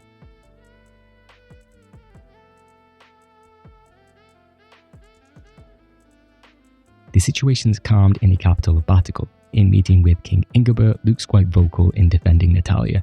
The memories that the king and the princess have created are stronger than blood. In a way, Luke's defending his own existence and his relationship with his mother and father, not so much to his family, who welcomed both Ash and Luke, but more of a defense of his right to be a person, whether that's as a son or human being. Under the impassioned pleas of Luke, Natalia and Ion, King Ingobert finally grows a spine. Natalia admonishes herself for not staying behind from the get-go to argue against the pointlessness of war. but I don't think that would have been a strong enough bulwark against the king's advisors, not to mention Mose. He's still there, by the way, in his hat. If both kingdoms agree to a ceasefire, it'll allow Luke and the others to lower the Outerlands. Of course, Mose is still clinging to the war and, by proxy, the score. Despite that, Natalia's words manage to reach the king. He agrees to cooperate with Emperor Peony. This means another trip to Grand Kokma. In order to save face, being the bro that he is, Peony suggests holding the peace talks regarding the war in the Rudnica Plains in Yulia City, more neutral ground than Darth. Reaching Darth requires that the Albior can actually fly. Dis was responsible for taking the Flight Stone, which you find out is in Darth through Dis' letter. To my hated enemies, the Jade Gang. Well, since when did we become the Jade Gang? This feels like pure filler because you're once again battling through the Oracle guards in their HQ to reach some dude pacing back and forth. Funnily enough, he refuses to give up the stone. Dude's got some brass ones. Not only could the party dismantle him, he's refusing this game's version of the Pope. That's got to earn you some divine punishment in the afterlife. In the end, Tyr just puts him to sleep. With the ability to fly, Iron suggests including Aster into the talks. To be fair, he's been nothing but helpful, so it seems like a fair enough suggestion. While waiting for Noel to return from picking up the world's various dignitaries, Luke's worrying over the effect of the miasma on the people. Even if the Outer Lands become the Lower Lands, the side effects of the miasma will wipe out a large percentage of the population. 2 steps forward and 1 step back, but you're drowning in miasma. In Yulia City, the peace treaty is signed. Sorry, Luke, this is important. Shut up for a minute. Guy does take the opportunity to put his sword to Ingebert's throat for what he did to Hod. Then it gets all a bit Spartacus. Luke's father offers up his life instead. Technically, he's probably the most directly responsible, but then Peony says it was a joint decision between both sides to destroy Hod. Why? Because the score said so, I guess. Kind of. Again, it's another self-fulfilling prophecy. Pomegry research was being conducted at Hod. In an attempt to take Kimlaska and Hod with it, Peony's father ended the research, which included a test subject that artificially generated a hyper-resonance. Wonder who that could be. Abyss doesn't keep you guessing long, and you may have already had an inkling. It was Van. You can't mean Vendestelka Musto Fende? Quite the name. Seems like the prophecy hasn't missed up until now. After cooler heads prevail, the only thing to do is head to the core and deal with the vibration. The Albior can't make the journey, but the Tartarus can. In Sheridan, through the ingenuity of both Class M and I, you're able to complete your mission. Anytime a character tells you to speak with me when you're ready, you know something big's coming up. With the team ready to dive into the core, wouldn't you just know it, the Oracle Knights led by the Greta show up in Sheridan. Vans change his tune about the party being a threat. The next part is slightly frustrating from a story gameplay point of view because the party could easily deal with a pathetic crew the Greta's brought with her. Instead, you get Class M and I acting as a distraction. Don't get me wrong, watching an 80-year-old woman wield a flamethrower goes hard, but it's pretty senseless. Even the regular townsfolk pitch in and get slaughtered. It certainly adds some gravitas to the proceedings and does paint the Oracle Knights and the God Generals as bad people, but we kind of already knew that. Luke and the others flee to the port, where they all turn into Solid Snake at the hint of sleeping gas. You then meet with the other class, who soon get literally blown away by Van. Even though they manage to pick themselves up, they're obviously no match for Van. If this sense of slaughter did anything, perhaps it motivated Spinoza to reflect on what his actions have wrought. In the Tartarus, you're treated to another anime cutscene of a glyph in the shape of a Sephiroth, allowing the ship to breach the core. Obviously, things can't go that smoothly. In a slightly absurd revelation from a logistical standpoint, not only did Sync cling onto the ship as it delved into the core like a fly on a windshield, he also raised the glyph, allowing them to enter the core. You get into it pretty swiftly with Sync. He's still quick though, without Largo backing him up. He does fall prey to getting ganged up on by spells and melee assaults. Still, Sync can hit hard and is probably the fastest opponent the party has faced so far. I think his moveless draws on Kratos and Zelos, particularly with the Lightspear Cannon and Demon Blade art. With Sync finally defeated, we see what Guy saw so long ago at Choral Castle. Sync looks just like Ion. Well, that's not technically true. Sync is Ion. Not the Ion here with us now, but the original Ion. Even our Ion is a replica of the original, and he's even younger than Luke at just 2 years, the same time as Anis became his guardian. Born with no memories, having to learn to do everything once again, Arietta had her position rescinded, the reason being that the Order wanted to conceal Ion, the real Ion's death. All this time, Arietta still laboured under the impression that Anis had stole Ion from her. Including Ion and Sync, there are or were 7 replicas created. Ion was the strongest, meaning he's the solidus to Sync's liquid. In the most anime Heihachi Mishima turn ever, Sync reveals he was cast into the mouth of the Mount Zalejo volcano. Now hold up, how exactly did that conversation go? Like between Spinoza and Van? Sir, this replica is not as strong as the others. Shall I humanely dispose of them through a painless injection? Well, Spinoza, I see where you're going with that, but hear me out. How about, instead of that, We just throw him into a volcano. To dispose of the corpse after Oh no, he'll be alive. I see. I mean, it adds a degree of badassery to Sync's lore, but come on. That aside, there is the relationship between Sync and Ion. Literally the same 2 years ago, their paths diverged through no fault of their own. Ion is compassionate, albeit naive at times, whereas Sync never lets an opportunity pass to be a dick. It's understandable. If someone tried to throw you into a volcano as a punishment for being a failure, which isn't even your fault, you'd be bitter. From birth, just 2 years ago, Sync's life has been branded useless. A failure to become the next Ion is a failure to be a human being. He even has to hide his face, essentially denying his humanity, and serve as a member of the God Generals, whose main job seems to be inflicting misery on others. Sync despises himself, and with no ability to love or accept the self, it's impossible to extend that to others. It's a sad story, one that resulted in Sync wanting to aid Van in essentially resetting the world, not because he wishes to rebuild a better tomorrow, but because he wishes to destroy the one that bore him. To do that, however, he has to defeat Luke and the others, and that's not easy. Even in defeat, Sync refuses Ion's help, and by extension, acceptance. Instead, he'd rather toss himself into the metaphorical volcano this time. Afterwards, seen as though Sync destroyed the glyph, Luke has to recreate it in a slightly, I won't go as far as saying frustrating, but slightly tedious minigame. You have to rebuild the glyph, and when it's finished, Luke's assaulted by the voice in his head once again. This time, it doesn't just affect Luke. Tyr's body is possessed, used as a medium to communicate with Luke, kind of like that scene from Ghost. We finally discover that the voice is actually that of Lorelei, the aggregate sentience of the 7th phonon.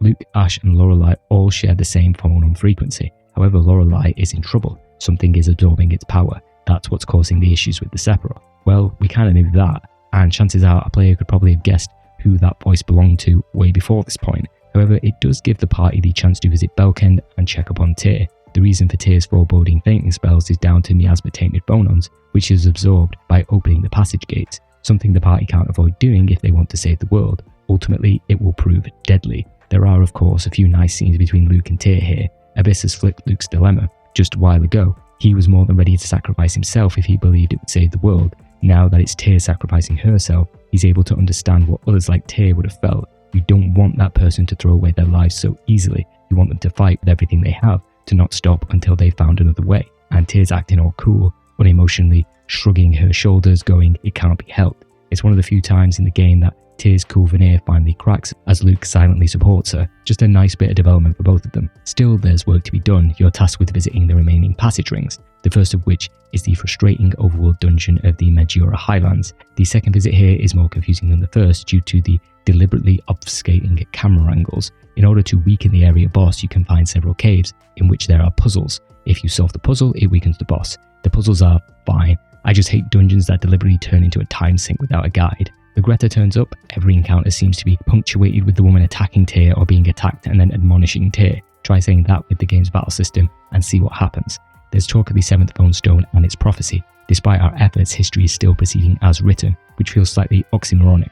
Thought lost, the Phone Stone has been discovered and read by Van while he was still in Hod. Known only to the descendants of Yulia after Hod's destruction, it vanished into the core. Luke's able to pro-hacker his way into the passage ring, and Jade confirms that Tyr really is absorbing crazy levels of miasma. Jade may be able to do something if they head to Belkend once again, and on the way out, they meet the sole survivor of the attack on Sheridan, Aston. The old dude offers to create a new Albion for the party. However, Spinoza was listening in and bolts. How, in Lorelei's name, did both of them manage to get here? I'm not just talking about the distance, but there are monsters everywhere. I don't know why they didn't just save the scene until we return to Belkend. It's here that Spinoza admits the error of his ways and wishes to help the party instead. The result of all this is that Spinoza will attempt to solve the miasma problem. However, the larger issue for now may well be Anis's comment before the party leaves.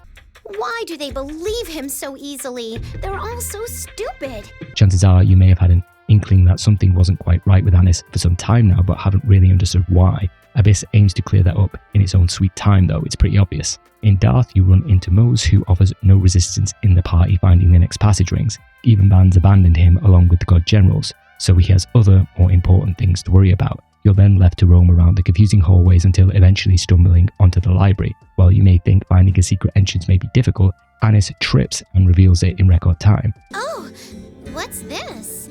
You're transported into Mount Telejo itself. The large rock absolutely has significance, but Anis is too busy with her poor display of acting, hurrying the party onwards. The final Sephiroth is at Mount Rainiel. However, you end up taking a couple of detours. The first is back to Ortian Cavern. Your other stop is then at Keterberg to check up on Dist. He fell ill while waiting in the cold for Jade and the gang, if you recall the letter from before. While Dist is convalescing at the hotel, he receives a visit from the necromancer regarding Mount Rainier, what will eventually be the party's next destination. Some percussive persuasion later, you're stepping foot into the mountain. At Mount Rainier, there's a lot of talk about how the slightest sound may bring about an avalanche, though your party doesn't mind yelling at the top of their lungs while in battle. Seeing as though we've been systematically dealing with the god generals, there are only 3 remaining: Largo, Arietta, and Legretta. Of course, they're itching for a fight. The battle with the 3 god generals is certainly the toughest so far. Legretta should be the first to go, seeing as though she's the quickest and out of the bunch has decent range. Arietta is the caster of the group, which often comes with the lower HP pool, meaning she's the second.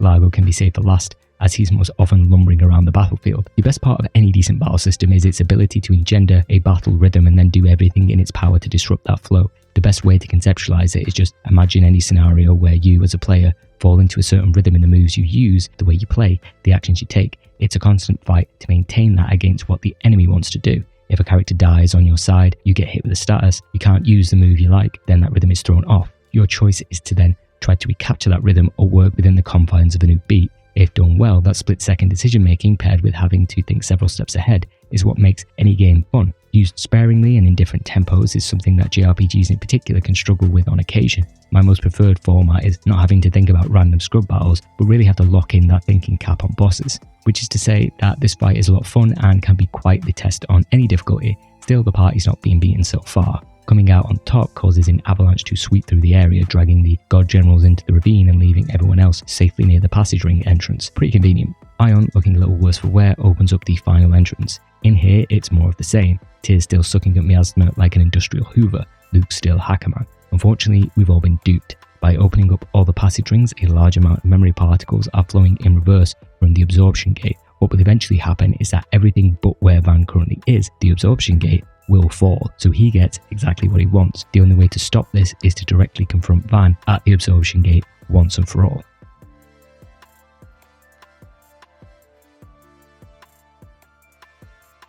The absorption gate certainly has final dungeon vibes, in that it overstays its welcome a little and has you going through some rather obtuse portals to various entrances and exits. The Tales series loves this kind of dungeon. Vesperia had Tarkaron, Destiny had Dycroft, Delia and Graces too. My biggest issue with them is that if you're not using a guide, you can end up stuck in these places for a fair bit of time. While it's bearable in games that allow you to avoid encounters, I remember Destiny in particular feeling like an absolute slog. Even in the remake of that game, the encounter rate was simply egregious. As also happens in the end of the game, the dungeons tend to be quite sparse. I wouldn't say some aren't visually engaging, Zillia's is tolerable. I just wish they would pare down the scope. Thinking of it now, Arise's final dungeon is the worst in all of the series because, unlike other entries, the enemies were total damage sponges. As much as I like that game, having each battle take upwards of 5 minutes, even on normal, was interminable. Anyway, perhaps somewhat less of a tradition of the series, your party splits up here in order to navigate the various areas of the absorption gate. Again, people allegedly once worked here, so I have no idea what kind of masochistic architect devised this place.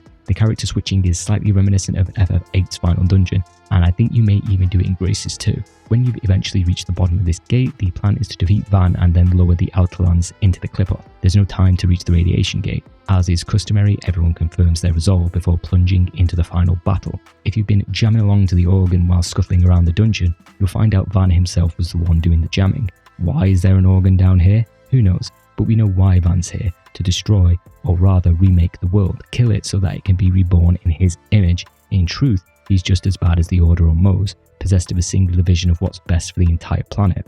Luke's still not being fully able to divorce himself from the relationship with Van either. He's still Master Van, and Van sees Luke as nothing more than a replica, attempting to find meaning in his own life from others instead of deciding it for himself. It's true, to Van, Luke was a proverbial wad of gum in the cogs, propelling Alderaan into the future. To Van, the world is addicted to the score like a drug, and I can't really blame the world. Yulia's score has been right for 2,000 years. Well, as right as you can be in its fatalistic nature. Are things happening as the score indicated because humanity is making choices to make those prophecies realities? Yes. In doing so, does it lead to further outcomes predicted? Also yes. It's hard to argue with that. Wouldn't you want to follow a guide if it said you'd live in eternal happiness at the end, even if it may come at the expense of a small percentage of the population?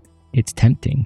To Van, it's better that there's no score, no forecast, no order, just the great unknown and the choices we make along the way. The future isn't so much as written in Alderaan, but it's a good first draft. To erase the score completely, the world has to go, or rather, be replaced with his replica world. Regardless if you side with Van or Luke or no one, you're still going to hit Van in the face because there has to be another way, right? The battle with Van can be a hard fought one on higher difficulties, that's for sure, especially when he gets to spamming that mystic art of his. As he is Ash and Luke's swordmaster, a lot of his moves will be familiar. However, he's more Ash than Luke because of his mix of sword and phonic arts. On higher difficulties, you're more dealing with your party's ignorance than your own. Van can be kited around. It's when he stays wailing on your allies that you're in trouble because he can hit like a truck. If he gets a bunch of you cornered and whips out Imperial Slaughter, you spend the next minute or so launching life bottles at your party. In the end, Van laments his defeat by a failure, despite Luke having a pretty good track record of defeating everyone in his way so far. Like Sync, Van will voluntarily cast himself into the abyss,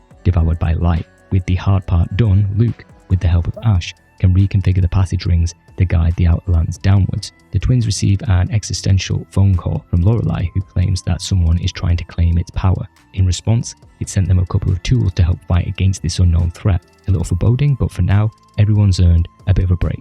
They did save the world after all.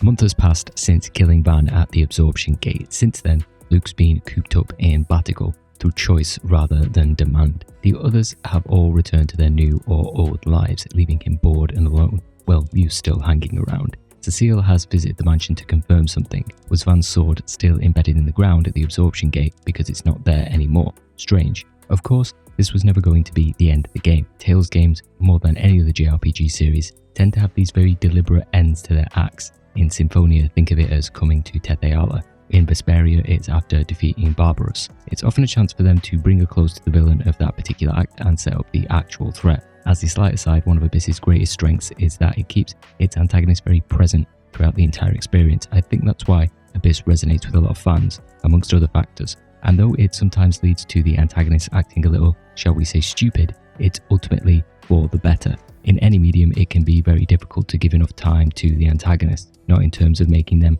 a credible threat, but so that we can understand them. You feel it sharply in JRPGs because they're often extremely long experiences. Trying to keep the villains in the frame and not fading into the background over a 60+ hour experience is a real challenge. It's one of the strengths of the Trails series. I also really loved FF7's take on Sephiroth/Jenova in both games. Every time Sephiroth is not there, there's always some kind of reminder or general atmosphere that clings to the story, especially with Cloud. Back to Abyss, and Luke's arc's still not fully completed. Though he saved the world, he's no closer to finding purpose, still feeling like an imposter within his own family, or as he sees it, Ash's family. For now, he decides to find out more about Van's missing sword, taking him to Sheridan and then Yulia City. Along the way, he cracks open the letters from his old comrades. Tears reads more like a field report of the recent chaos with the Order. Guy's taken up his old title of Lord and is in Grand Kokma. Anis is working as a tour guide in Darth. Natalia's on princessly business and Jade's probably back with the military. All the while, Luke's headaches have stopped. He still can't shake the words that Lorelei left him with. One who would seize glory is trying to capture me. Luke visits Tyr in her garden, busy talking to Ban at his grave. Him and Tyr have their doubts. Why did Ban believe that was the only way to free the world of the score? Should Luke even be at the mansion? What if Ash comes back and wants his place? While they can't answer those questions just yet, they can at least check in on the others. Firstly, there's Anis in Darth. With her, the three of them visit Ion. In the time since they descended into the cliff-off, throwing off the score, people are still begging for readings. If people turn to the score as part of their daily lives, of course that need wouldn't only increase by orders of magnitude once the world goes completely off the rails. Ion, however, is looking a little chipper. Not using Darthic phonic arts will have that effect. Luke's able to confide in Ion a little. They're both replicas after all. For Ion, the journey allowed him to come to terms with the fact he is his own person. He's Ion's replica but still unique. Introspection aside, the planet storm's also been kicking up quite a storm, just as Van wanted, so perhaps his plan is not dead after all. On the way out, you'll run into Guy. He has two pieces of news. Number one is that, of course, Dist has broken out of jail. He was locked up after Jade had a few words with him back in Keterberg. The second is that Dist then went and attacked the ship harbouring Grand Maestro Mose. Speaking of god generals, Ash has travelled to St. Binah in order to set Lorelei free, whatever that means. In St. Binah, you can catch up with Elder McGovern, who is half human and half beard. The old man reveals that Ash headed to the Shuri Hill passage ring. Not only does the party find dead Oracle Knights, but Ash and the Greta. If a simple avalanche wasn't enough to kill her, chances are the rest of the crew are alive. Why is she even here? For the key of Lorelei. Greta's quick to denigrate Tyr's apparent lack of caution, even though we've beaten her twice. It was thanks to Arietta's animals that she and the other god generals were even still alive. Greta won't interfere for now, but does swear to take the key of Lorelei, wherever that may be. Ash is still the same old grumpy guy, no surprise there. He's been investigating the core, believing Master Van to still be alive somehow. As Lorelei said, it's trapped and needs to be freed. If that continues, the miasma will return. It's as good as any time to bring up the rather infamous side quest in Tales of the Abyss. It concerns General Frings and Cecile. We've encountered them both individually and together on multiple occasions throughout the game. You could probably tell they had some burgeoning tension brewing between the two. If you like, you can stoke the fires of that relationship. I say it's infamous because honestly, it's a bit of a time sink, and aside from the narrative that plays out, you don't really reward it with anything too spectacular. In order to play Matchmaker, you're often flying, walking, or sailing back and forth between multiple locations to act as Cupid come messenger. The quest itself acts as a sort of microcosm or encapsulation of Abyss's themes. In exchanging letters between Cecile and Frings, she'll eventually call the whole thing off by sending a dagger to him. Frings believes that Cecile is the woman spoken of when his life score was read. Originally, Cecile's aunt married a Malkuth noble, sparking accusations of treason during the Hot War. Frings attempted to give her a ring. She refuses. Cecile wishes to restore her family's reputation through military service. However, after the peace treaty is signed, she accepts his proposal and the two plan to wed. Within the story, you've got the influence of the score and the different social stratas and the societal pressure that still persists. You also have the hardships endured when trying to forge your own path while the past tries to chain you down. Whether it's a marriage or a job or a seemingly minute decision, we allow the past to write our future. So another kind of self-fulfilling prophecy. At least Frings and Cecile manage to beat their pasts and live happily. In St. Binah, the party reconnects with Jade. Hello there. Malkuth's Macedonian regional forces were attacked. While it's easy to point the finger at Kimlaska, it seems a little too convenient. With Mose having recently disappeared and his penchant for wanting to continue the war, he's a more likely suspect. What's more, in the recent conflict, General Frings was a casualty.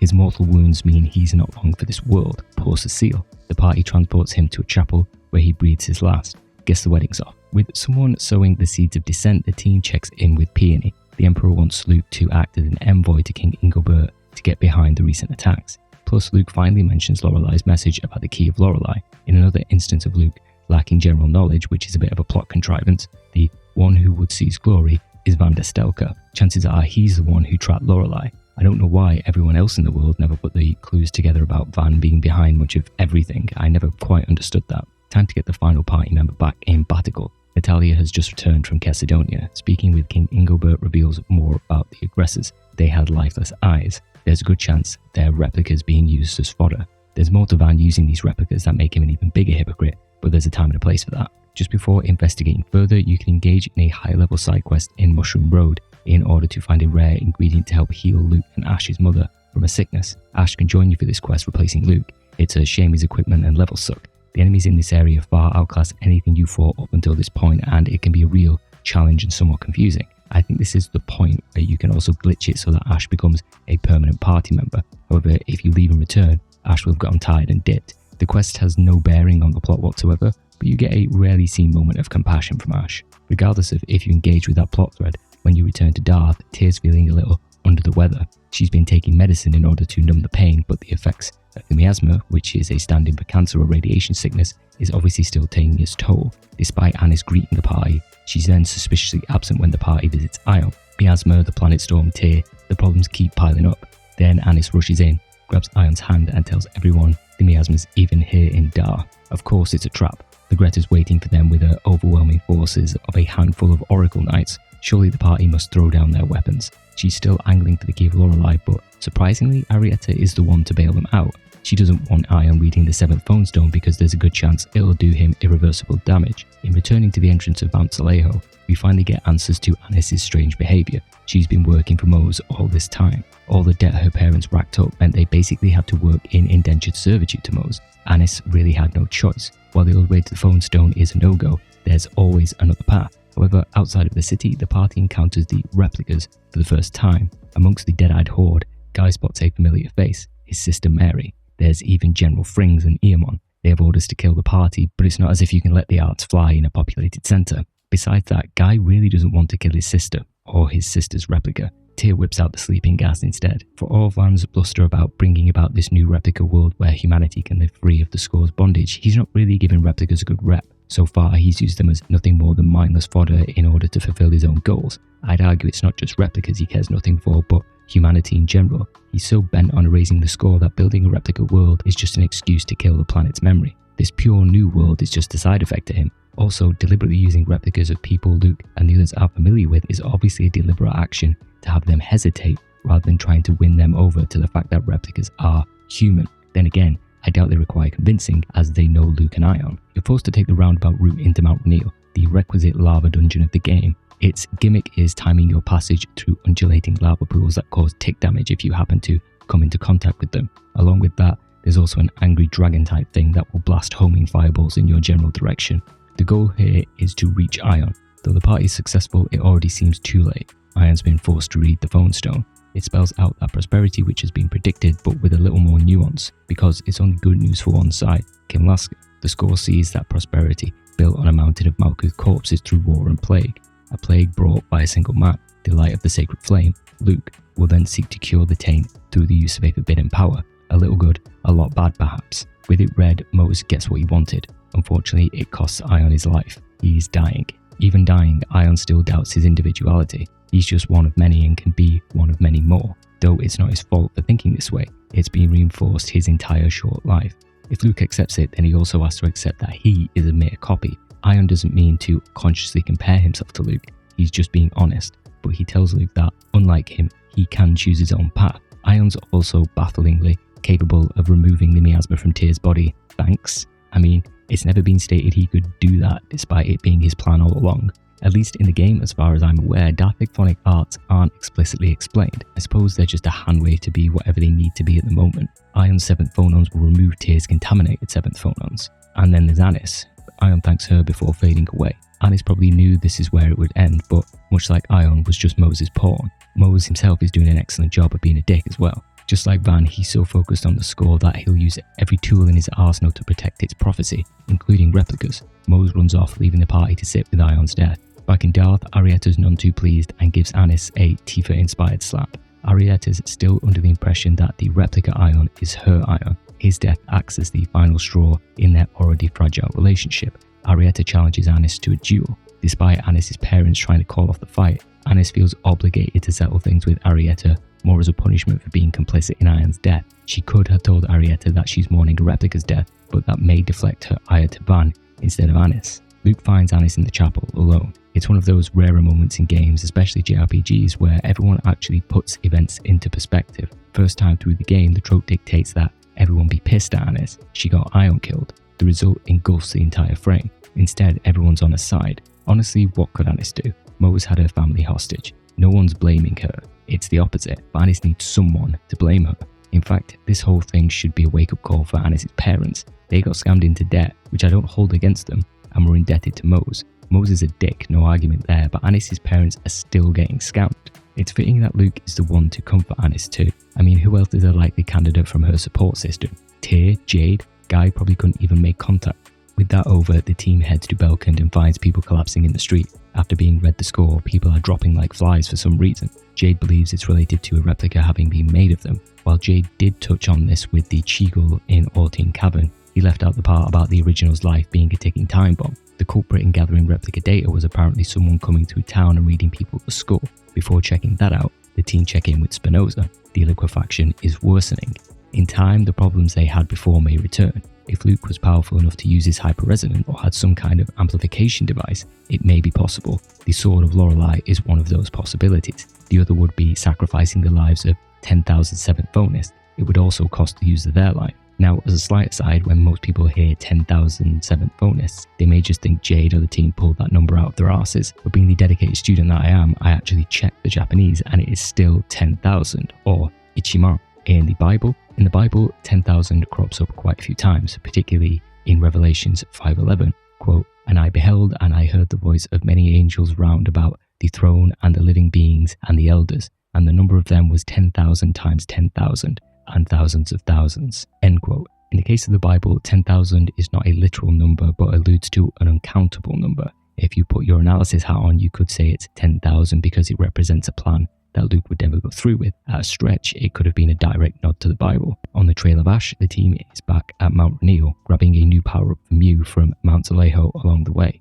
In between, you can speak with the Darkwings to determine that Ash is currently looking for the Jewel of Lorelei. From this, the gang infers that he must already have the sword. In visiting the location of the avalanche, Luke will find a locket. Inside, it commemorates the birth of a child named Merrill. Hey, that's Natalia's real name, but who does the locket belong to? At the passage ring, the human ray of sunshine that is Ash is waiting. It seems that Lorelei is trapped within Van, so neither are dead. Both teams are still on the lookout for the Jewel of Lorelei, and what's strange is that Ash got the blade and Luke received nothing. In Batical, Mose has allegedly been apprehended, with the track record of every single person in this game never staying incarcerated longer than what is required by the plot. You can imagine what's gonna happen. They find him by the docks, saying something about Eldrant. Still determined to the point of madness to see this go through, he even allowed Dis to imbue him with a bastardized version of a 7th phonon. It turns Mose into some bloated space hopper that can now fly. To mentally cleanse the palate from that incident, you head to the castle where Luke will make a poor, if successful, attempt of getting Natalia out of his hair while he speaks with the king. From the pendant that Luke picked up, it certainly seems like Largo is Natalia's real father, but should the party tell her? Not until they have some more concrete info. While we wait for that plot thread to get tied up, the next stop is Cesadonia, where news about a new scorer is making the rounds. This one could have been a little trickier to guess, but it's sync. The rest of the god generals are alive, so why not, eh? But this ain't your daddy's score reading. It's the new Order of Lorelei, led by Mose. This is a good a time as any to swing back to a couple of points I mentioned way back when. The Bible being translated into English in the 14th century and Vatican II. While the Bible had been partially translated into various forms of the English language before that, the first proper full translation was penned by John Wycliffe and his followers in 1382. This would lay the foundation for the King James Version in 1611, which is one of the most well-known versions in existence. It was really only this version that the average person may have access to in some form or another. So imagine you're in Abyss's world, you can't grab a copy of the entire score to read it and make your interpretations for yourself. That hard thinking is left to the various readers of the score or those within the order. While Agreta hinted that via radio or some other form of paper, arbitrary readings not directly taken from Yulia's score may be available, there's no foundational text the layperson can refer to. Then you have the Vatican II analogy. Prior to the Second Ecumenical Council of the Vatican, Vatican II, which took place from 1962 to 1965 amongst a number of rules, Mass was performed in Latin. For the majority of the people that went to church, this meant they couldn't begin to understand what the priest was talking about. Post-Vatican II, churches and masses were permitted to use a common language, so if you were in England, it'd be English. This obviously led to a greater understanding of just what was going on during your time squatting in the pews. Both these examples, just like it is in Abyss, are tools with which to control the populace. If priests and bishops and popes and whatever other ranks are within your organization are the only ones able to speak for your god or distill its knowledge, they hold the power. In Abyss, the Order holds power because they are the only ones able to translate Lorelei's proclamations. They are vessels to a god, and in Abyss's case, humanity's salvation. The layperson can only follow them lest they're damned. So as much as we'd like to smash Sync in his ion-like face, this isn't really the forum for it, so they speak with Asta instead. He'll keep an eye on who's reading the score, but Luke also wants to speak with Natalia's old nanny. I'm honestly surprised she wasn't exiled or something, but she mentions that the locket belongs to Badak, Sylvia's husband, known as the Lion of the Desert when he worked as a caravan guard. All signs point to him being Largo.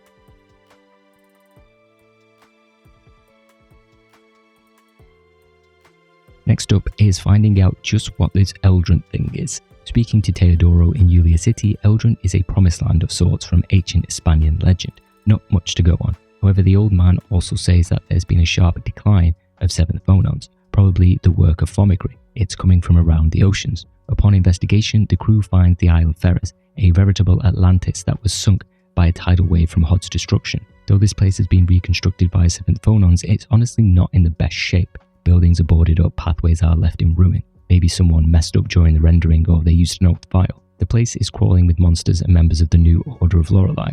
It's quite a nice departure from all the passage ring dungeons so far. There's just something eerie about a city floating through the ocean mist devoid of life. After exploring and coming upon a mansion, you'll run into Arietta. Who would have guessed, but before being adopted by Ligers, Feres was her birthplace. She says that the flood, which I assume is the after effect of the tidal wave, killed her family and the Ligers saved her. I thought it had swept her around the Cheagle forest and then the Liger had got her, but I suppose not. Like Mowgli, Arietta was beckoned back to civilization by Van. The fight's still going to happen, by the way. Van's been using this as a base, evidenced by all the phone tech equipment. How this manages to create an entire isle, I don't really know. In Tales of Destiny, they had an industrial printer hovering in the sky that sucked up resources from Earth. The machinery here looks like it'd just be able to make a couch or a small car. It can pump out human replicas though, including Eamon, whose eyebrows honestly look like he stole the Lorax's moustache. Mary's back too. They're not happy with the thought of destroying this facility. They believe their brethren have the right to be born. An interesting word to use. They've been promised a place in the heavenly realm at the behest of Mose. The replicas themselves start acting like an LLM as it starts its existential musings. Why should they care if those who hate them die, since they're now alive and the originals are dead? Why don't they have the right to exist? Now, I want to take a moment just to step back and examine Van's plan. He wants to copy-paste the world for non-sentient objects, i.e. buildings, architecture. It basically works like a 3D printer that takes some time. I'm fine with that. I'm also fine with it Xeroxing human beings. What I struggle with is, regardless of Van's action showing he doesn't really care about replicas, is what happens after they are created. From what the game has told us and shows us, when a replica is brought into the world, their mind is a blank slate. Luke, Ion Sync, all of them had to basically learn to do everything from bodily functions to reading and writing. We can assume this to be somewhat the case with the replicas we see in the Tower of Rem and before, though it's claimed they've been imbued with some basic commands. Does this mean their consciousness can also be imprinted at various levels? Maybe. The game never outright says that, it's slightly implied. So what happens when you just remove a few hundred people from the world and then plonk them back in as unthinking sacks of meat? What happens to all your public infrastructure? Who's picking up the rubbish, performing surgeries, keeping things running? Has Van put into place some form of transference policy where he'll manage the upbringing of the first few hundred replicants so they can go on and teach the others? You're effectively starting society from zero. It just seems like such a short-sighted and flawed plan. In a sense, it makes sense, because Van doesn't truly care about re-inhabiting the world. He cares only about destroying Lorelei. Was Van meant to take the place of some god emperor? Because it is effectively him choosing who gets to be reborn in paradise. When I was a kid playing Abyss, I didn't really pay much mind to the implications of a post-Final Fantasy VII remake replicant society, but over the years, when I revisited it, it's always struck me as strange. Just as things are getting heavy, they get lighter when we see Eldrant, or Hod as it once was, rising out the ocean. Moses angling for it to be his new stronghold. Honestly, chances are the guy loses his few remaining marbles before that happens. It floats there in the sky like a space jellyfish, just like in Vesperia. Problem is, that's pretty far for the replicas to reach. Mose has betrayed them. In Final Fantasy VII fashion, the replicas decided to head to where that original covenant was enacted, the Tower of Rem. But before going there, you can fight the third and final Sword Dancer. It's a decent duel too. However, while before it made more sense for Luke to grab aggro, you can throw Guy into the mix to help focus him down. For defeating the Sword Dancer, you gain a sword that may be the most powerful in your possession, assuming this is your first playthrough and you haven't conquered the arena solo battle yet. There's nothing else to do but return to Grand Kokma, where Moses is somehow able to broadcast his inauguration speech as the head of the new Order of Lorelei to the world. I'm not sure if they hooked Hod up with some insane sound system, or if it can be hand-waved by saying something like he's simply making the 7th phonon vibrate, therefore causing sounds that everyone can hear. He wants reparations from Malkuth and Kimlaska, and for the score to get back on track. However, Mose is not in the best state of mind. Even the small amounts of 7 phonons that is absorbed have an effect on a person. What's going to happen to Van, who has Lorelei inside of him? And if this expansion continues, it'll eventually Control F and replace everyone and everything on the planet. As is customary in most RPGs and in life, I suppose, the wheels of government turn slowly. While the Empire is having a meeting to determine their next move, we're the ones actually doing something.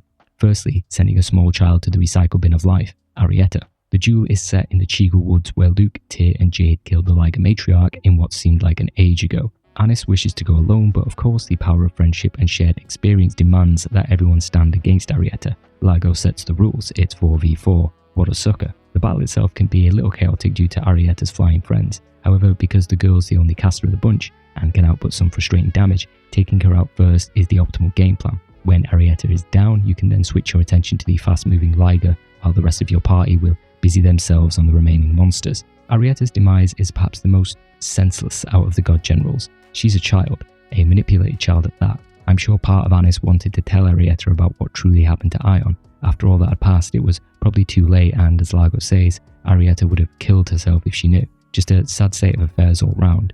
and just ignore the part about Luke calling Lilo Badak, of course. Now that Arietta is gone from this world, though could probably be replicated, it's as good a time as any to explore the relationship between her and Anis. As I said way back, each god general acts as a mirror of sorts to one of the party.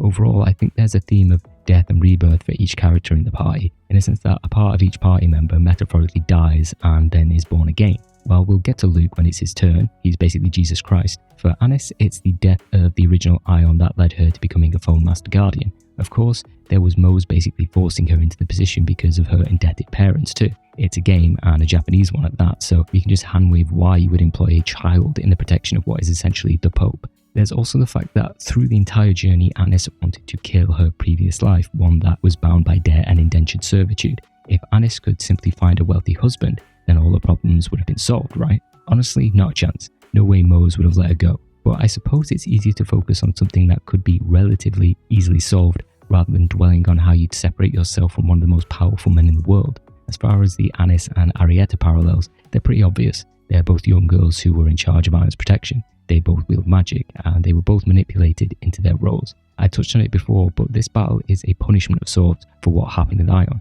Of course, it's not like Anis was ever going to fail for, practical game reasons, but I do think it marks a point when Anis can finally let go of the baggage of the Order and Ion. Not that she won't carry his memory with her, but it's freeing herself from the Order and Moses' control. As a character, Anis is one of my favourites from the entire series. She's childish yet competent, money-grubbing, but for ostensibly understandable reasons. I don't want to cast any shade here, but I find her a much more compelling child character than, say, Genis or Elise. For Arietta, it's easy to sympathise with her hatred of Anis and the world itself. War took her parents, then Luke and the gang did it once again.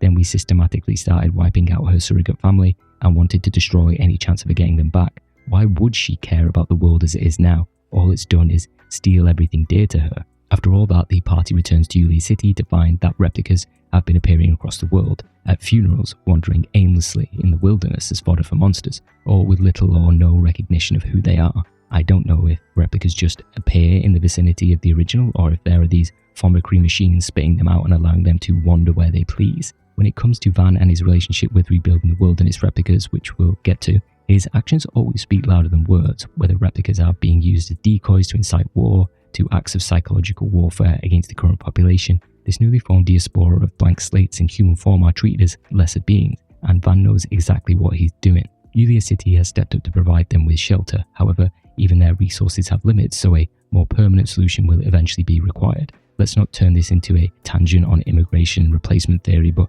Van's action with the replicas seem to want to incite a response similar to what we see in our current world. Hell, the immigration debate has gone on and will go on for years to come. Mayor Teodoro has become the de facto leader of the Order of Lorelei and can therefore be present at the summit between leaders to get the wheels of political action turning. In returning to Barticle, the party sees more of the effects of the new replicas bleeding into society. Eerily like the soldiers from FF7, one of the replicas speaks of the Tower of Rem. It was a place where, in the Dawn Age, people planned to build a rocket to transport humanity to a different planet in the hopes of escaping the miasma. Speaking of escaping the miasma, the Proles are getting all worked up about being poisoned to death. Natalia is able to calm them. They are understandably clinging to the scroll and want it to be read in order to find a solution. Fortunately for them, we're doing the hard work in saving their scroll-loving behinds. Firstly, by talking with the King at the summit. We'll check out the Tower of Rem as well as attempt to resolve the growing replica problem. Lastly, we'll have some private time with the King to confirm that Badak is truly Natalia's father. While Jade goes and speaks with the Emperor, Luke will catch up with Ash at his or their mansion. The jewel's still missing, and talk crops up again of Luke using his hyper-resonance to dispel the miasma. You can also bring Ash to visit his parents for the first time in some 10 years. Ash is understandably grateful and gracious as always. There's quite a number of layers to unpack with the reunion. For one, Luke does generally want Ash to meet the parents that have effectively been stolen from him. The second is that to Luke, it's a test of his parents' love for him. In his mind, maybe they would discard Luke and take the old model back. Lastly, as Guy figures out, it's a way for the Duke and Duchess to have a replacement. If Luke decides to go through with raising himself in the miasma, Guy and even Ash chastise Luke for continually seeing himself as an inferior instead of fighting to justify the life that he's been given. Then there's the Tower of Rem, which may be giving off Tower of Salvation vibes. From a narrative perspective, it's one of the best locations in the game. From a gameplay perspective, it's kind of boring. The giant tower casts an impressive image. Inside, the party finds all those replicas who most probably huffed it from the Isle of Feres. The masses are mostly dead-eyed meat puppets. As Jade mentioned before and was inferred by the game, When a replica is born, it's essentially a blank slate. While human from a biological standpoint, it lacks what we call a soul. While replicas can be implanted with varying degrees of knowledge, what we're seeing here are the most basic versions. It's like they're running on MS-DOS or something in a world of Windows 20. The replicas aren't doing anything for now, so the party rushes up the long, winding staircase. Noir from the Darkwings has mentioned that Ash is already here and cooking something up. The two other Darkwings say that Ash is planning to sacrifice himself to dispel the miasma. Apparently he was already not long for this world. The place is mostly padding, fighting stuff to charge the elevators and most compelling gameplay. Along the way you can once again meet Mary, or 8-027 as she's going by these days. Of course, Eamon and his insane eyebrows make an appearance. With the world rejecting replicas, their only hope is waiting it out for Mose, who promised to take them to the Tower of Rem, like a divorced parent promising his kids they're going to Disneyland at some point.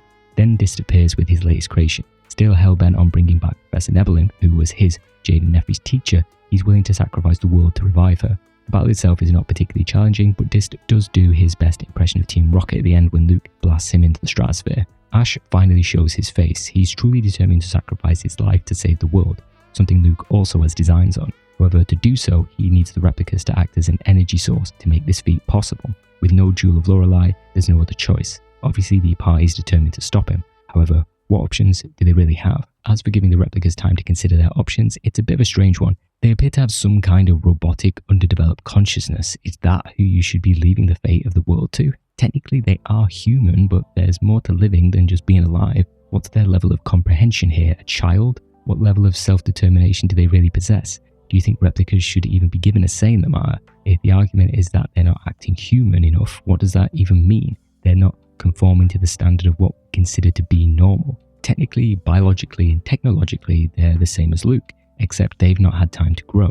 They're infants in human bodies. Someone hit the reset button on their consciousness. It feels like a slippery slope if you view them as subhuman. Surely they have just as much right to exist. It wasn't their choice to be brought into the world. They're being ostracized for an aspect of their being that is out of their hands. We're just holding up a big mirror to society, aren't we? If you view Luke as a human, then you have to view the replicas as human too.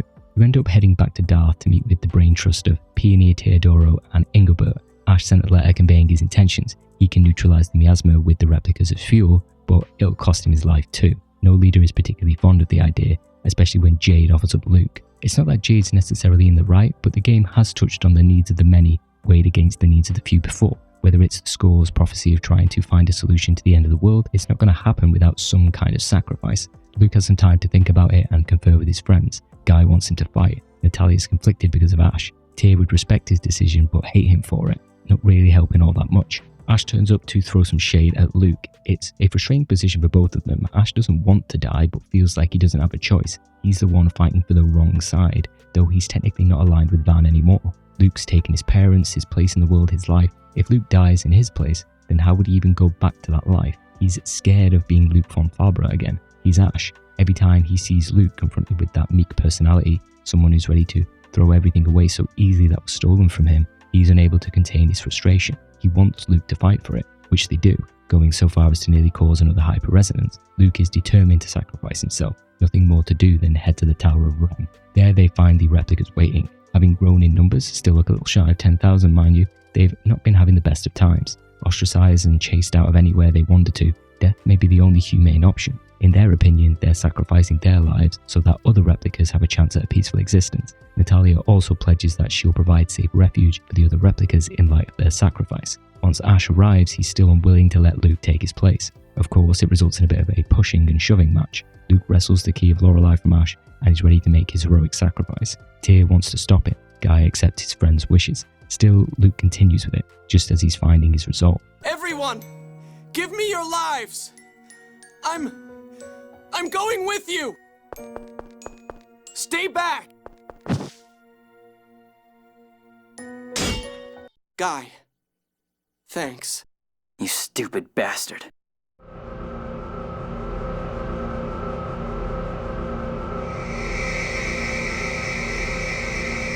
I don't want to die, I don't want to die, I don't want to die! I want to stay here. Not for anybody else. I want to live! But his power alone isn't enough, so Ash pitches in. Through their combined powers and the replicas, they are able to dispel the miasma without either of them fading away. even spits out the Jewel of Lorelei. It had been inside Luke all along. Whether this plot point is pretty contrived is up to you. If Ash got the sword and Lorelei said their power had been shared, you could assume Luke had the jewel in some form or another. Maybe would have sacrificed Luke's character development, but I feel that could have been worked in by the general story. Still, using that much power has clearly taken a toll on Luke. He starts to fade away, if only for a moment. Not great? Luke visits the clinic in Belkand, whose job it is to exclusively tell people they're dying. The diagnosis is that he's falling apart at a phonic or molecular level. It may not be today, but he'll vanish soon enough. While he can fool the others, nothing gets past Jade and Mew, who's listening in. Returning to Batical, the party takes 5 at Luke's humble abode. Mew spills the news to Tyr. Luke's grappling with his terminal diagnosis just as he was starting to resolve his purpose. His reasoning is that if people knew, he'd be reminded of his fate every time he's with them. And it's obviously something that terminal patients grapple with in real life. It's heavy stuff. Everyone next convenes in the throne room. An envoy from the New Order of Lorelei has appeared. It's none other than Badak, or Largo the Black Lion. Of course, no one with half a brain was going to accept the space hopper come Form Master, Moses' offer, so it's time for a scrap. Engelbert also uses the opportunity to tell Natalia about her real father. Shocked and angry, she runs to confront Badak, and you can't really blame the guy for despising the score. If everything's predicted, then it meant no matter what, his child would be stolen, leaving to his wife throwing herself into the harbour to drown. Natalia has not been his daughter for 18 years. Badak's resolve would see him help Van destroy the world. She has to be prepared to do anything to stop that. To resolve the issue with the planet storm, you're going back to the radiation gate, where the whole crew's assembled to welcome back Van. He brought back a gift for Mose, a fragment of the 7th phone stone. How did Van survive? Well, he used that phonic hymn to patch his body back together, but now it's an amalgamation of Lorelei too. It's dormant for now. As Van leaves, he once again offers Ash to join him. When he refuses, he goes down his second tier pick of Luke. Must be nice. Obviously, both refuse and you're left to finally go and battle Largo. Even though Largo has a grip upgrade, like all of the ascended god generals, he's still big and slow, despite hitting hard. In most action games, these types of enemies tend to move quite slowly, allowing you to basically rain blows on them. Largo's more of the same. That doesn't mean it's not a fun fight. You can build up quite the combo meter on the bulky dude. Jameson Price is his voice actor who's been in a ton of games. I remember when playing FF7 Rebirth recently, I met Zangan and immediately recognised his voice. And as Victor Arcade from the Trail series, he always puts in a shift. Though we loosen the pickle jar, Natalia ultimately opens it with an arrow in Largo's back. With his dying words, Largo sums up Luke and Van's differences. The former is forgiveness and the latter is rebirth. Following on with the theme of death and rebirth, Badak died in the desert when his wife and child were stolen from him, being born again as Largo. Likewise, though the choice was out of her hands, Meryl became Natalia. I always found Natalia's character slightly weaker when compared with the rest of the party.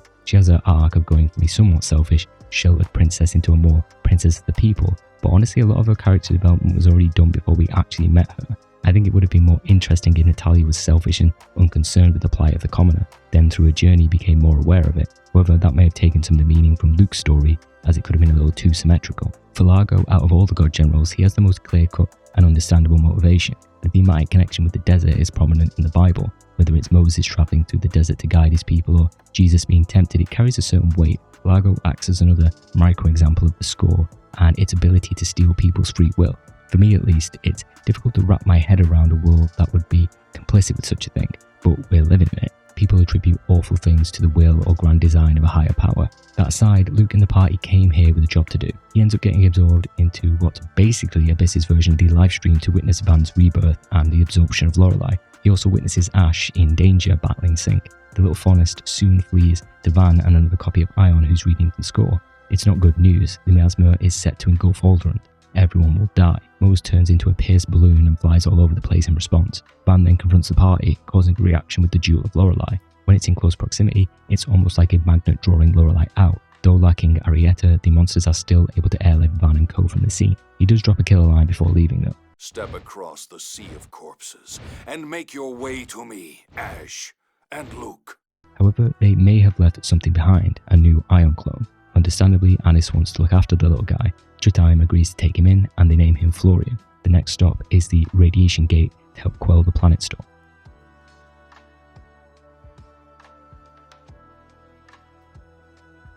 Entering the Radiation Gate is anything but smooth, and the place is certainly distinctly different from any area we've seen before. Giant dinosaur-like bones have broken through stone to create pathways up and down the gate. It gives the player a very primordial vibe. It fits. This area is the other side of the coin, keeping the world stable. Surprisingly, it's quite short with one of the best capacity cores in the game, 2T. Its definition is all, because it boosts all your stats. If you restart the game with this core, then you can transform your character into a beast rather quickly. By the time the gang reach the passage ring, there's not much time to set things straight. However, Mose, like an irate blimp, comes bursting in to put an end to their plans. The fight isn't all that special, but as a character, Mose is definitely interesting.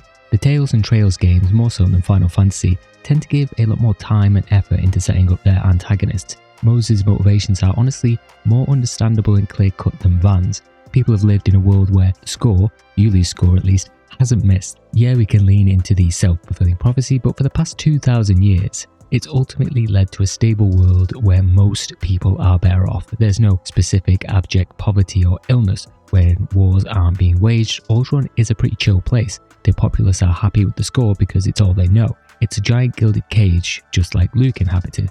When Van comes along wanting to annihilate the score, and Luke's party wanting to expose its flaws, both leading to a world where an individual and the world's fate are in their own hands, you bet he's against it. Of course, Mose is power hungry, which mirrors that of the real world Catholic Church both then and now. He's just like Van, will go to extreme measures. Mose spent most of the game trying to incite a war for the greater good. He was always firm in his belief that the needs of the many outweigh that of the few. Ultimately, that corruption bled out and physically changed him. This was his death and rebirth.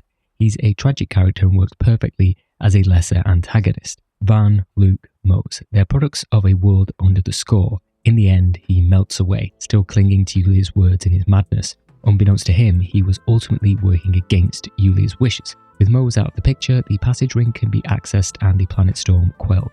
This will finally allow the party to access Hod Reborn, Eldrant, in Grand Kokma. Along with informing all of the officials that will totally be helping the party in the upcoming fight, you can catch up with Ash. It's one of the few times that Ash will vocalize his thoughts on Luke. Why does he say he's inferior? Why doesn't he fight to be an equal? But Luke is who he is. In a way, Ash accepts that. Treating him as an equal means fighting to figure out who should be the one to take Van down. The jump-off point towards Eldrant is from Macedonia. Just like the military, everyone has 24 hours of leave before the final assault. Natalia is still thinking of both Ash and Luke, Guy's being a bro. Anis asserts that she plans to become the first female phone master. Jade will go back to work, if they make it out alive. Luke and Tyr share some quiet time overlooking Eldrant. The next morning, whoever's driving Eldrant does a terrible job of parking the giant floating island because it practically beaches itself. Noelle manages to pilot the craft and run it aground into Hod, somewhat reminiscent of Final Fantasy VIII's final act. Genji's crash landed, which means Ash is already inside. If you take the elevator up Lunatic Pandora, Eldrant, you'll find the Greta. Out of the supporting god generals, I find her the weakest character-wise. It's partly due to the emotionless clinical facade that she's erected. Clearly, being Tyr's mentor, it's something that rubbed off on her. If you take part in the hyper-resonance training cutscenes by staying at the various inns in the world, you can get a little more insight into Tyr's training.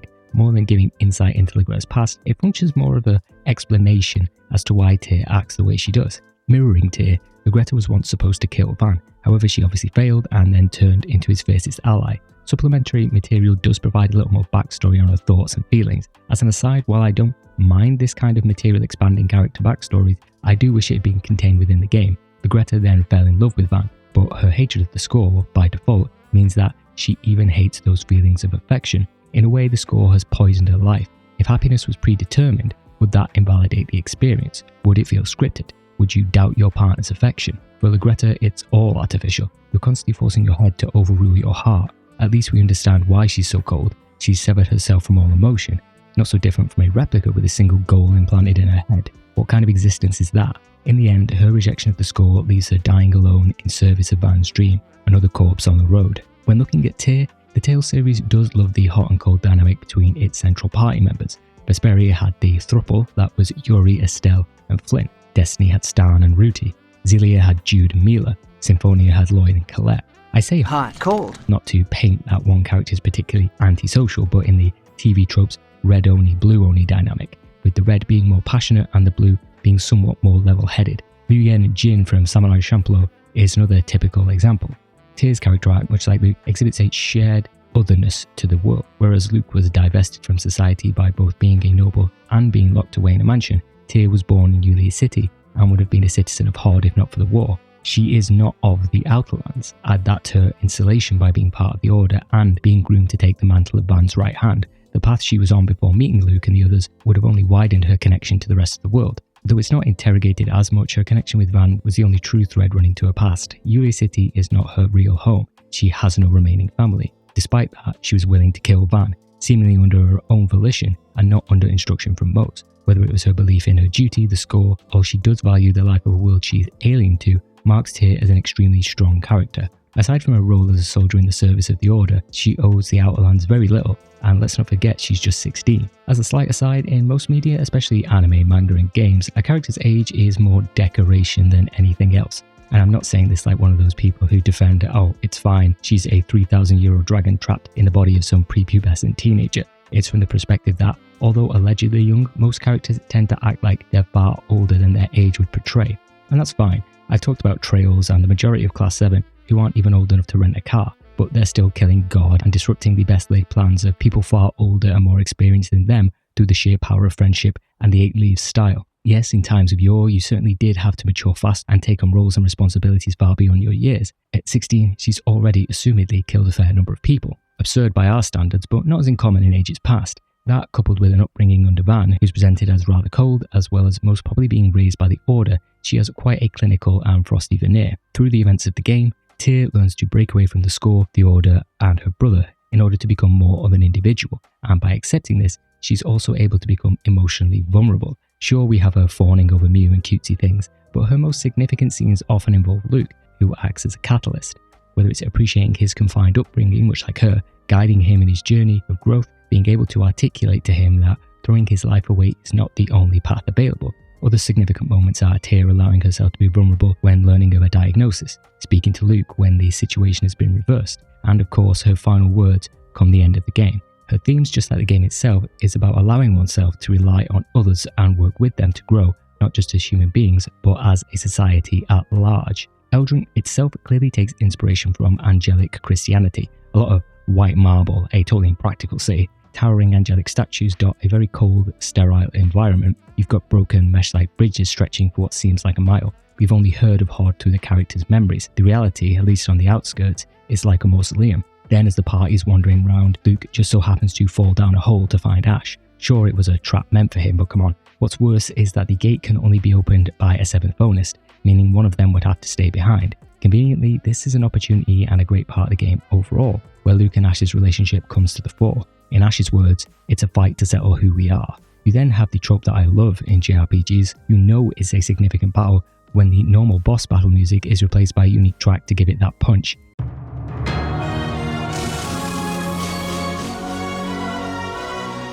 The FF7 battle with Genova Life is an example that always comes to the forefront of my mind.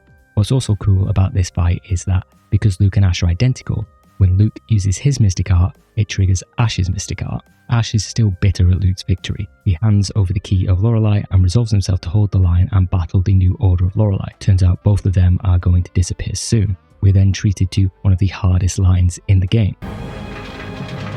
Out of the way! No! Your fight is with me, Ash! No! Luke von Fabre! Prepare to die!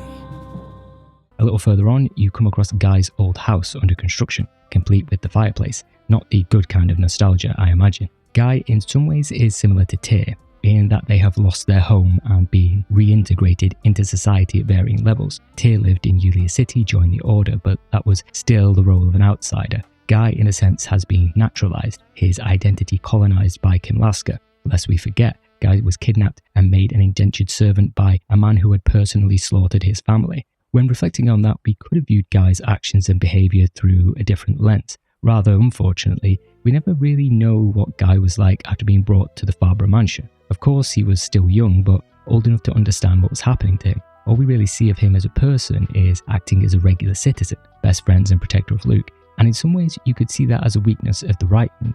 However, I do think there are a number of elements at play. We could say that Guy was simply wearing this mask of pleasantries, waiting for his time to strike. The curse slot tells us as much, but it also confirms that it's not the Guy we've been with in our time. While he still holds that animosity buried deep down, he's chosen Luke and his friendship over that of burning down House Barbara. A lot of his development has concluded. Sure, we see spurts of his anger in the meeting to sign a new peace treaty or buy the curse slot, but above all, Guy's just a really solid guy, and that's kind of nice. While he did have a hand in turning Luke into a spoiled brat, he was also right there to correct it, to call Luke out and to help him grow. In Abyss, Guy symbolizes that change is possible and it can bring peace, even happiness. There's a side quest for Guy where you can learn more about his past and eventually claim the Guardio's sword, which was hanging in the Barbara mansion. Further evidence that Luke's father is a dick. Pear, part gardener and part accomplished swordsman, also has a relationship with Guy. Years ago, Guy made a promise to himself. If the son of his father's killer was someone Guy could pledge his loyalty to, he wouldn't take his revenge.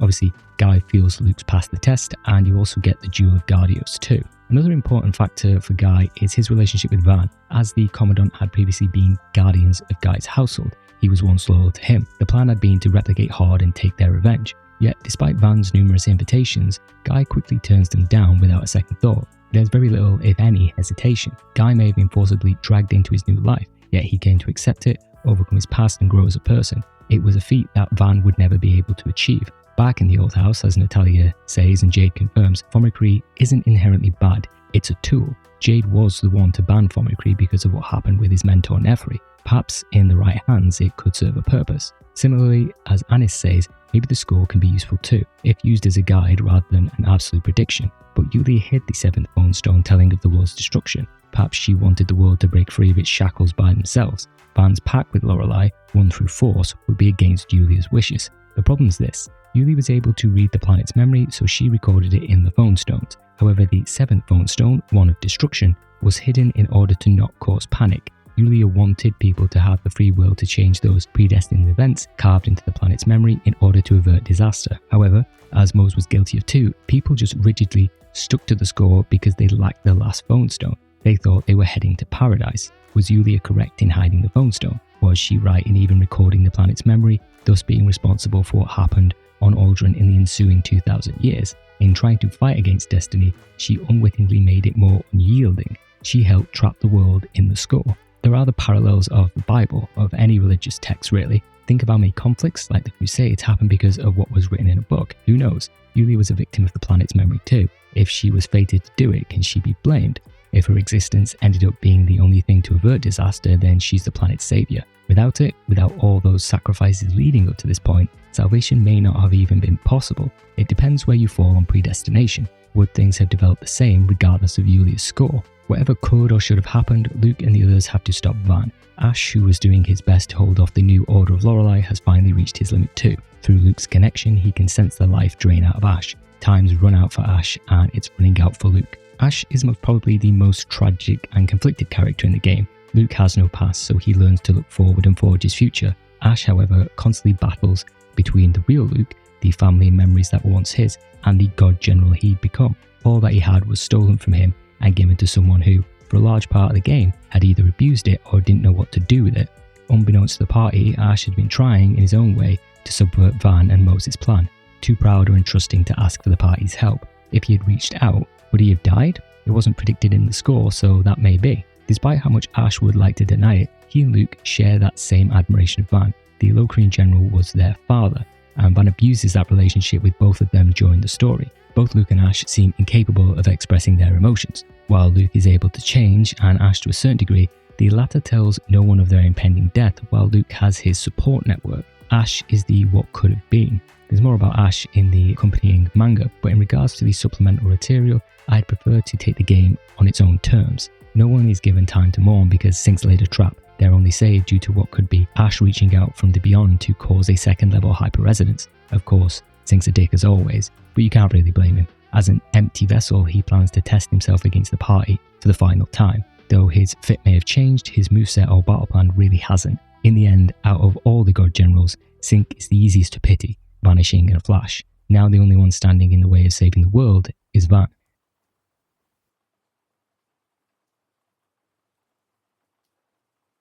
Typically, before the point of no return in any JRPG, a number of side quests open up, or it signals the time to clear up any remaining tasks. While technically not mandatory, I've always enjoyed the sense of running around doing everything you can to make your party that much stronger, or simply clearing a few checkboxes. It serves as one last intake of air before going under. and Abyss has a number of important, if not mandatory, activities available. First is the Nebulum Arms. Since their debut in Symphonia, the Devil's Arms, or the various names they've taken depending on the game, are your endgame weapons, with a catch. Like Vincent's death penalty from FF7, the Devil Arms increase in power the more enemies you've defeated. For your frontline fighters, let's say Luke and Guy from Abyss, these weapons can become seriously powerful. One of the negatives I've found with the weapons throughout the series is that your casters or healers can never really take advantage of these weapons through regular gameplay. Take Estelle from Vesperia.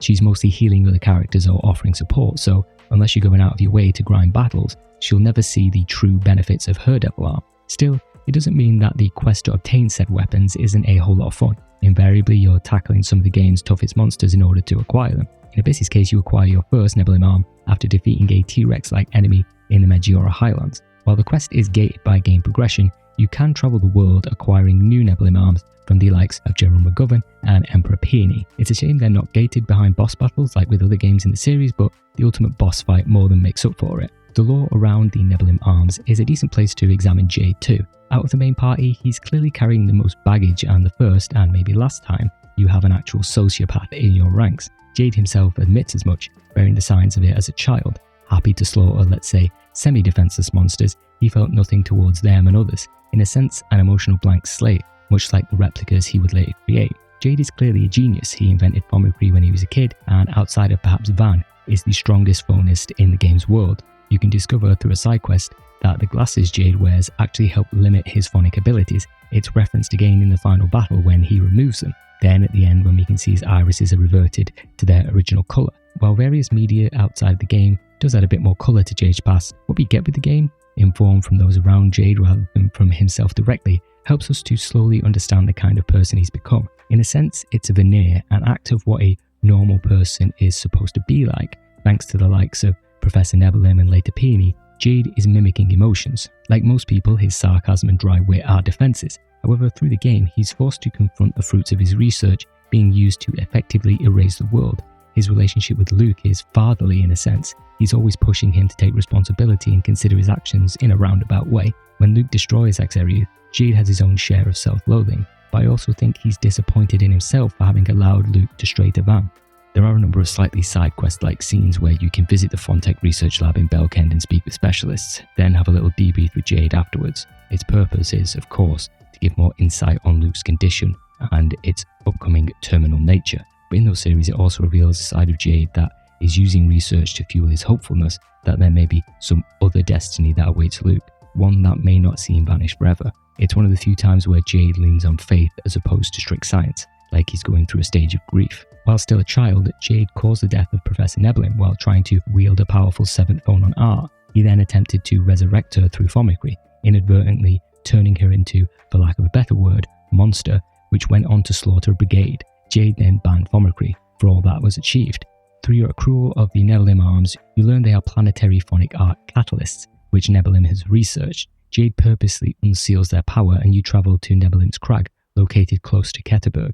Allegedly, all part of this plan to resurrect Nebulum, the party places the weapons along a glyph. Surprise, surprise, Nebulum's back and you have to defeat her. Probably the toughest fight in the game due to her sheer damage output, insanely powerful arts, and a ton of mystic arts taken from the party and god generals. Not only that, she possesses the frustrating ability to stop time, so you're just chilling there getting the spit knocked out of you. Of course, this is the time you're draining all your most powerful items. You may even want to use the All Divide, though the battle will really drag its ass. Your main focus is really being bait, while the rest of your team spams art. Nebulum has the ability to cast quickly and doesn't require a field of phonons to activate some skills, so she can just zero Luke in record time. Like the Cameo Arena battle, it's one of the most hectic and enjoyable fights in the game. In defeating Nebulum, she tries to heal herself, but Jade is able to put an end to her and take care of Dist in the process. He's the only god general left alive at the end of all of this. Putting this side quest to bed not only nets you the ability to unlock each weapon's true potential, it also allows Jade a chance to put his past to bed by confessing his history with Nebulum to the party and one of his only friends. Out of the party, it was most probably Jade who needed them most in terms of confronting his past and, similar to a replica, learning how to be part of a society. Cat's Island or its equivalent deserves a mention and is practically a staple of the series. While not always cats, there's some sort of mascot character present in a semi-hidden location within the game world. debuting in Tales of Eternia, they've probably gotten more screen time than turtles or cows or ant-men. I have a soft spot for the one from Vesperia because of the shade he throws on Rita. You can reach Abyss's version of the Cat's Village, which is technically the Darkwing's pirate hideout. At one point defended by fireworks, they can be disabled, eventually allowing you inside. It's a place filled with Easter eggs from various Namco Bandai titles. Even the name is Namco Bandai, in the English at least. It's different from Symphonia or Vesperia's interpretation, but you can access the skip viewer and various other playback features. Like Cat's Island, the arena is also a series staple. Abyss's version isn't as wacky as, say, Tales of Destiny 2, but it does have a number of decent fights available. Typically, it's divided into solo and group battles, with certain caveats like no items or predetermined item sets. I still find it a pain trying to grind through solo battles with a character I'm not familiar with, so typically leave all high-level arena activities until the end. I remember Tales of Arise being a particular pain in the ass. In doing these solo battles, you can gain each character's best weapons, Nebulum arms notwithstanding. Honestly, for around a +5 or +10 in damage output, it's not really needed. It serves more of a test of a player's individual battle prowess. However, the group battle with the secret boss is particularly fun. You face off against heroes from other Tales games, specifically Reed from Tales of Eternia, Mint from Tales of Fantasia, Nanali from Tales of Destiny 2, and Philia from Tales of Destiny. This and the Nebulum battle are the toughest in the game at any difficulty. The Nebulum fight on Unknown probably edges it out, but your mileage may vary on that. It's a battle that will test your team coordination, item management, and knowing how to best focus your individual efforts on zoning in on a particular character. Obviously, Mint has to go first because of her ability to resurrect a character, for instance. Philia has a bunch of strong magical attacks that can cover a large AoE. I'm sure we've all experienced that thrill of bringing a party back from the brink of defeat, spamming our own revives and spells, just trying to keep your head above water and gain a sliver of respite, lowering yourself back to an even keel. Along with that aforementioned Nebulum battle, the 3 God Generals fight, and the final confrontation, these special cameo fights in the Tales series offer the best test of your fighting chops.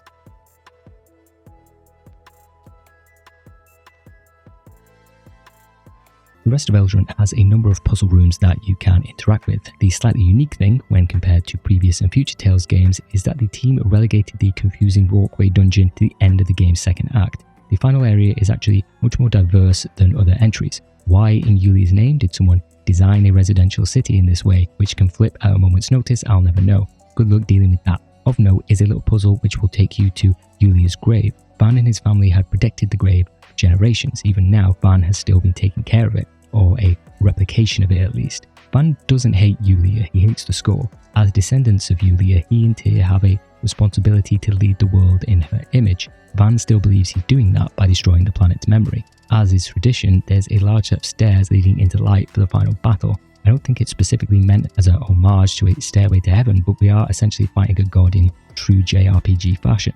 Van waits in a meditative pose for Luke and the others. Depending on how much side activity you've decided to engage with, he could have been chilling there for quite some time. Oh yeah, and I don't know why no one else in the game decided to use a phone slot seal on Van or anyone else to just seal their power and weaken them. But I assume the phone slot seal was simply a contrivance to power down Jade and we were all just supposed to forget about it. Maybe they would have said, but Lorelei, Van is too powerful for that. Luke and Van's relationship is a complex one. Van judges Luke's worthiness as a person or human based on how useful he is to his own goals, whether Luke can be manipulated to create hyper-resonance. Even now, it's only after causing a second-order hyper-resonance that Van's willing to view Luke as human. For the rest of the party or the characters we've interacted with, and even Luke himself, him being human is built on his ability to grow and change. Tyr, Guy and the others don't need to tell Luke he's more than a replica, they simply treat him as an equal. For Van, Luke's reward for becoming a real boy is another opportunity to join him. Obviously, he's not up for taking it. In Luke's eyes, he simply wants to live, and that's purpose enough. I don't think I'd be wrong in saying that of people who've played a lot of Tales games, Luke's one of their favourite protagonists. It's definitely a bold decision to head down a route of deconstructing the typical JRPG protagonist and having enough faith that the audience will come along for the ride. Going on a journey with Luke is somewhat biblical. His birth, like all replicants, is artificial, like an immaculate conception. His relationship with Ash is very Cain and Abel. His presence in the score is like that of a messianic saviour, light of the sacred flame, like the light of the Holy Spirit. He is the light! In the end, he's basically dying for humanity's sins so that the world can start anew. Following Luke's path to redemption through his hardships for it to ultimately end in sacrifice gave me similar MGS4 Guns of the Patriots vibes. Spoiler I guess, but Snake, after saving the world from nuclear Armageddon, several times already, is in a position where he has to forfeit his life. If Kojima had his way, Snake would have died. I mean, he does die soon enough, but not in the game at least. Luke's engaging because he occupies the space between JRPG protagonists of the kiddie kid and the veteran. Despite Tyr's pleas, Van is unwilling to change his stance. The planet's memory has to die, and it all comes down to the fatalistic nature of the score. With the planet's memory supposedly fixed, how can anyone truly know if they have free will, or if every action, even skirting the score, is being guided by an invisible hand of fate? Van refuses to live in a world where that is possible, even though he deliberately averted the score. However, Yulia's score is just vague enough in regards to Van and bringing about conflict that even actions outside what is explicitly written is suspect. His views are incompatible with Luke, Tyr and the others. While Guy argues that Van is choosing to destroy the planet, which can be viewed as mankind's destruction, it says nothing about erasing the planet's memory. For someone whose whole plan is focused on creating a world in which people are free to choose, Van is essentially taking that choice away from people by wiping them out. In doing so, he's no different from the likes of Mose or the supposed planet's memory, erasing choice, but in a more explicit manner. I touched on it before, but Van's ideology of starting from scratch and Luke and the gang's ideology of finding redemption within the current system are so diametrically opposed that there's no peaceful resolution. Someone's gonna get stabbed. As is customary for final battles in Tales games, hell a ton of JRPGs, it unfolds in a number of stages, 2 to be exact. There was always the normal version and then the ascended God King version that is the final boss. On normal difficulty, it's a fun fight, if over quite quickly. After a certain amount of damage, Tyr will belt out the grand phonic hymn in order to draw Lorelei out of Van. One of the issues with this battle, you could say, is that aside from his mystic art, Van's moveset is mostly focused on one character. With an enemy that switches to arts, you can often dictate the point of impact and scoot out of the way. You'll beat Van down enough for him to enter his one-winged angel phase and trigger the final boss music. It's a banger of a track that uses the melody from the 7th phonic hymn, with Sakurabi going ham on the keyboard. The force of Lorelei is essentially tearing Van apart from the inside as a price for his hubris. Even though you wail on Van for a while, he still won't relent, even going so far as to draw the very phonons from the party. Luckily, Luke's able to use his second order hyperresonance to neutralize it. However, the next phase in the battle is merely for show. You've already won. The UI disappears while Tyr will sing the grand phonic hymn, and you're free to wail on Van until Luke triggers his mystic art. Kinda similar, at least thematically, to Squall defeating Ultimecia. Luke and Tyr bid Van farewell shortly before Eldrant begins to crumble. In order to free Lorelei, Luke must stay behind. Everyone says their goodbyes. They knew this is how it would end.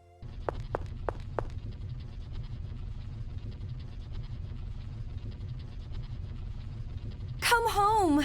Tyr. You have to come home. You have to. I'll be waiting. Always. I will. I promise. I'll come home.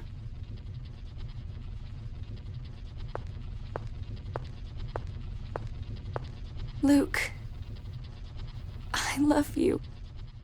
Luke descends into the planet's core, catching a falling ash along the way, pretty fortunate. Lorelei manifests in some quasi-human form, congratulating Luke before they're all absorbed. At least that's how it seems. It's certainly ambiguous. It's a satisfying ending in terms of saving the world, but as far as putting a bow on the character we've spent dozens of hours with, most of us would have had some unanswered questions. Tales of the Abyss's final scene, slightly spoiled by the forced lip-syncing, is the crew waiting in that same valley Tyr and Luke arrived in. While everyone is heading back, a stranger appears. He's got red hair and sounds an awful lot like Luke, or Ash, or an amalgamation of the two. It's purposely ambiguous. The interpretation for what it all means is down to the individual, and there's certainly a lot of speculation. I'd always just assumed that Lash, Luke and Ash was an amalgamation of the two consciousness to become one, kind of like when you had to tune a channel because of a double image and they eventually coalesce into one clear picture. At any rate, I'd always viewed it as putting a button on our journey through Abyss.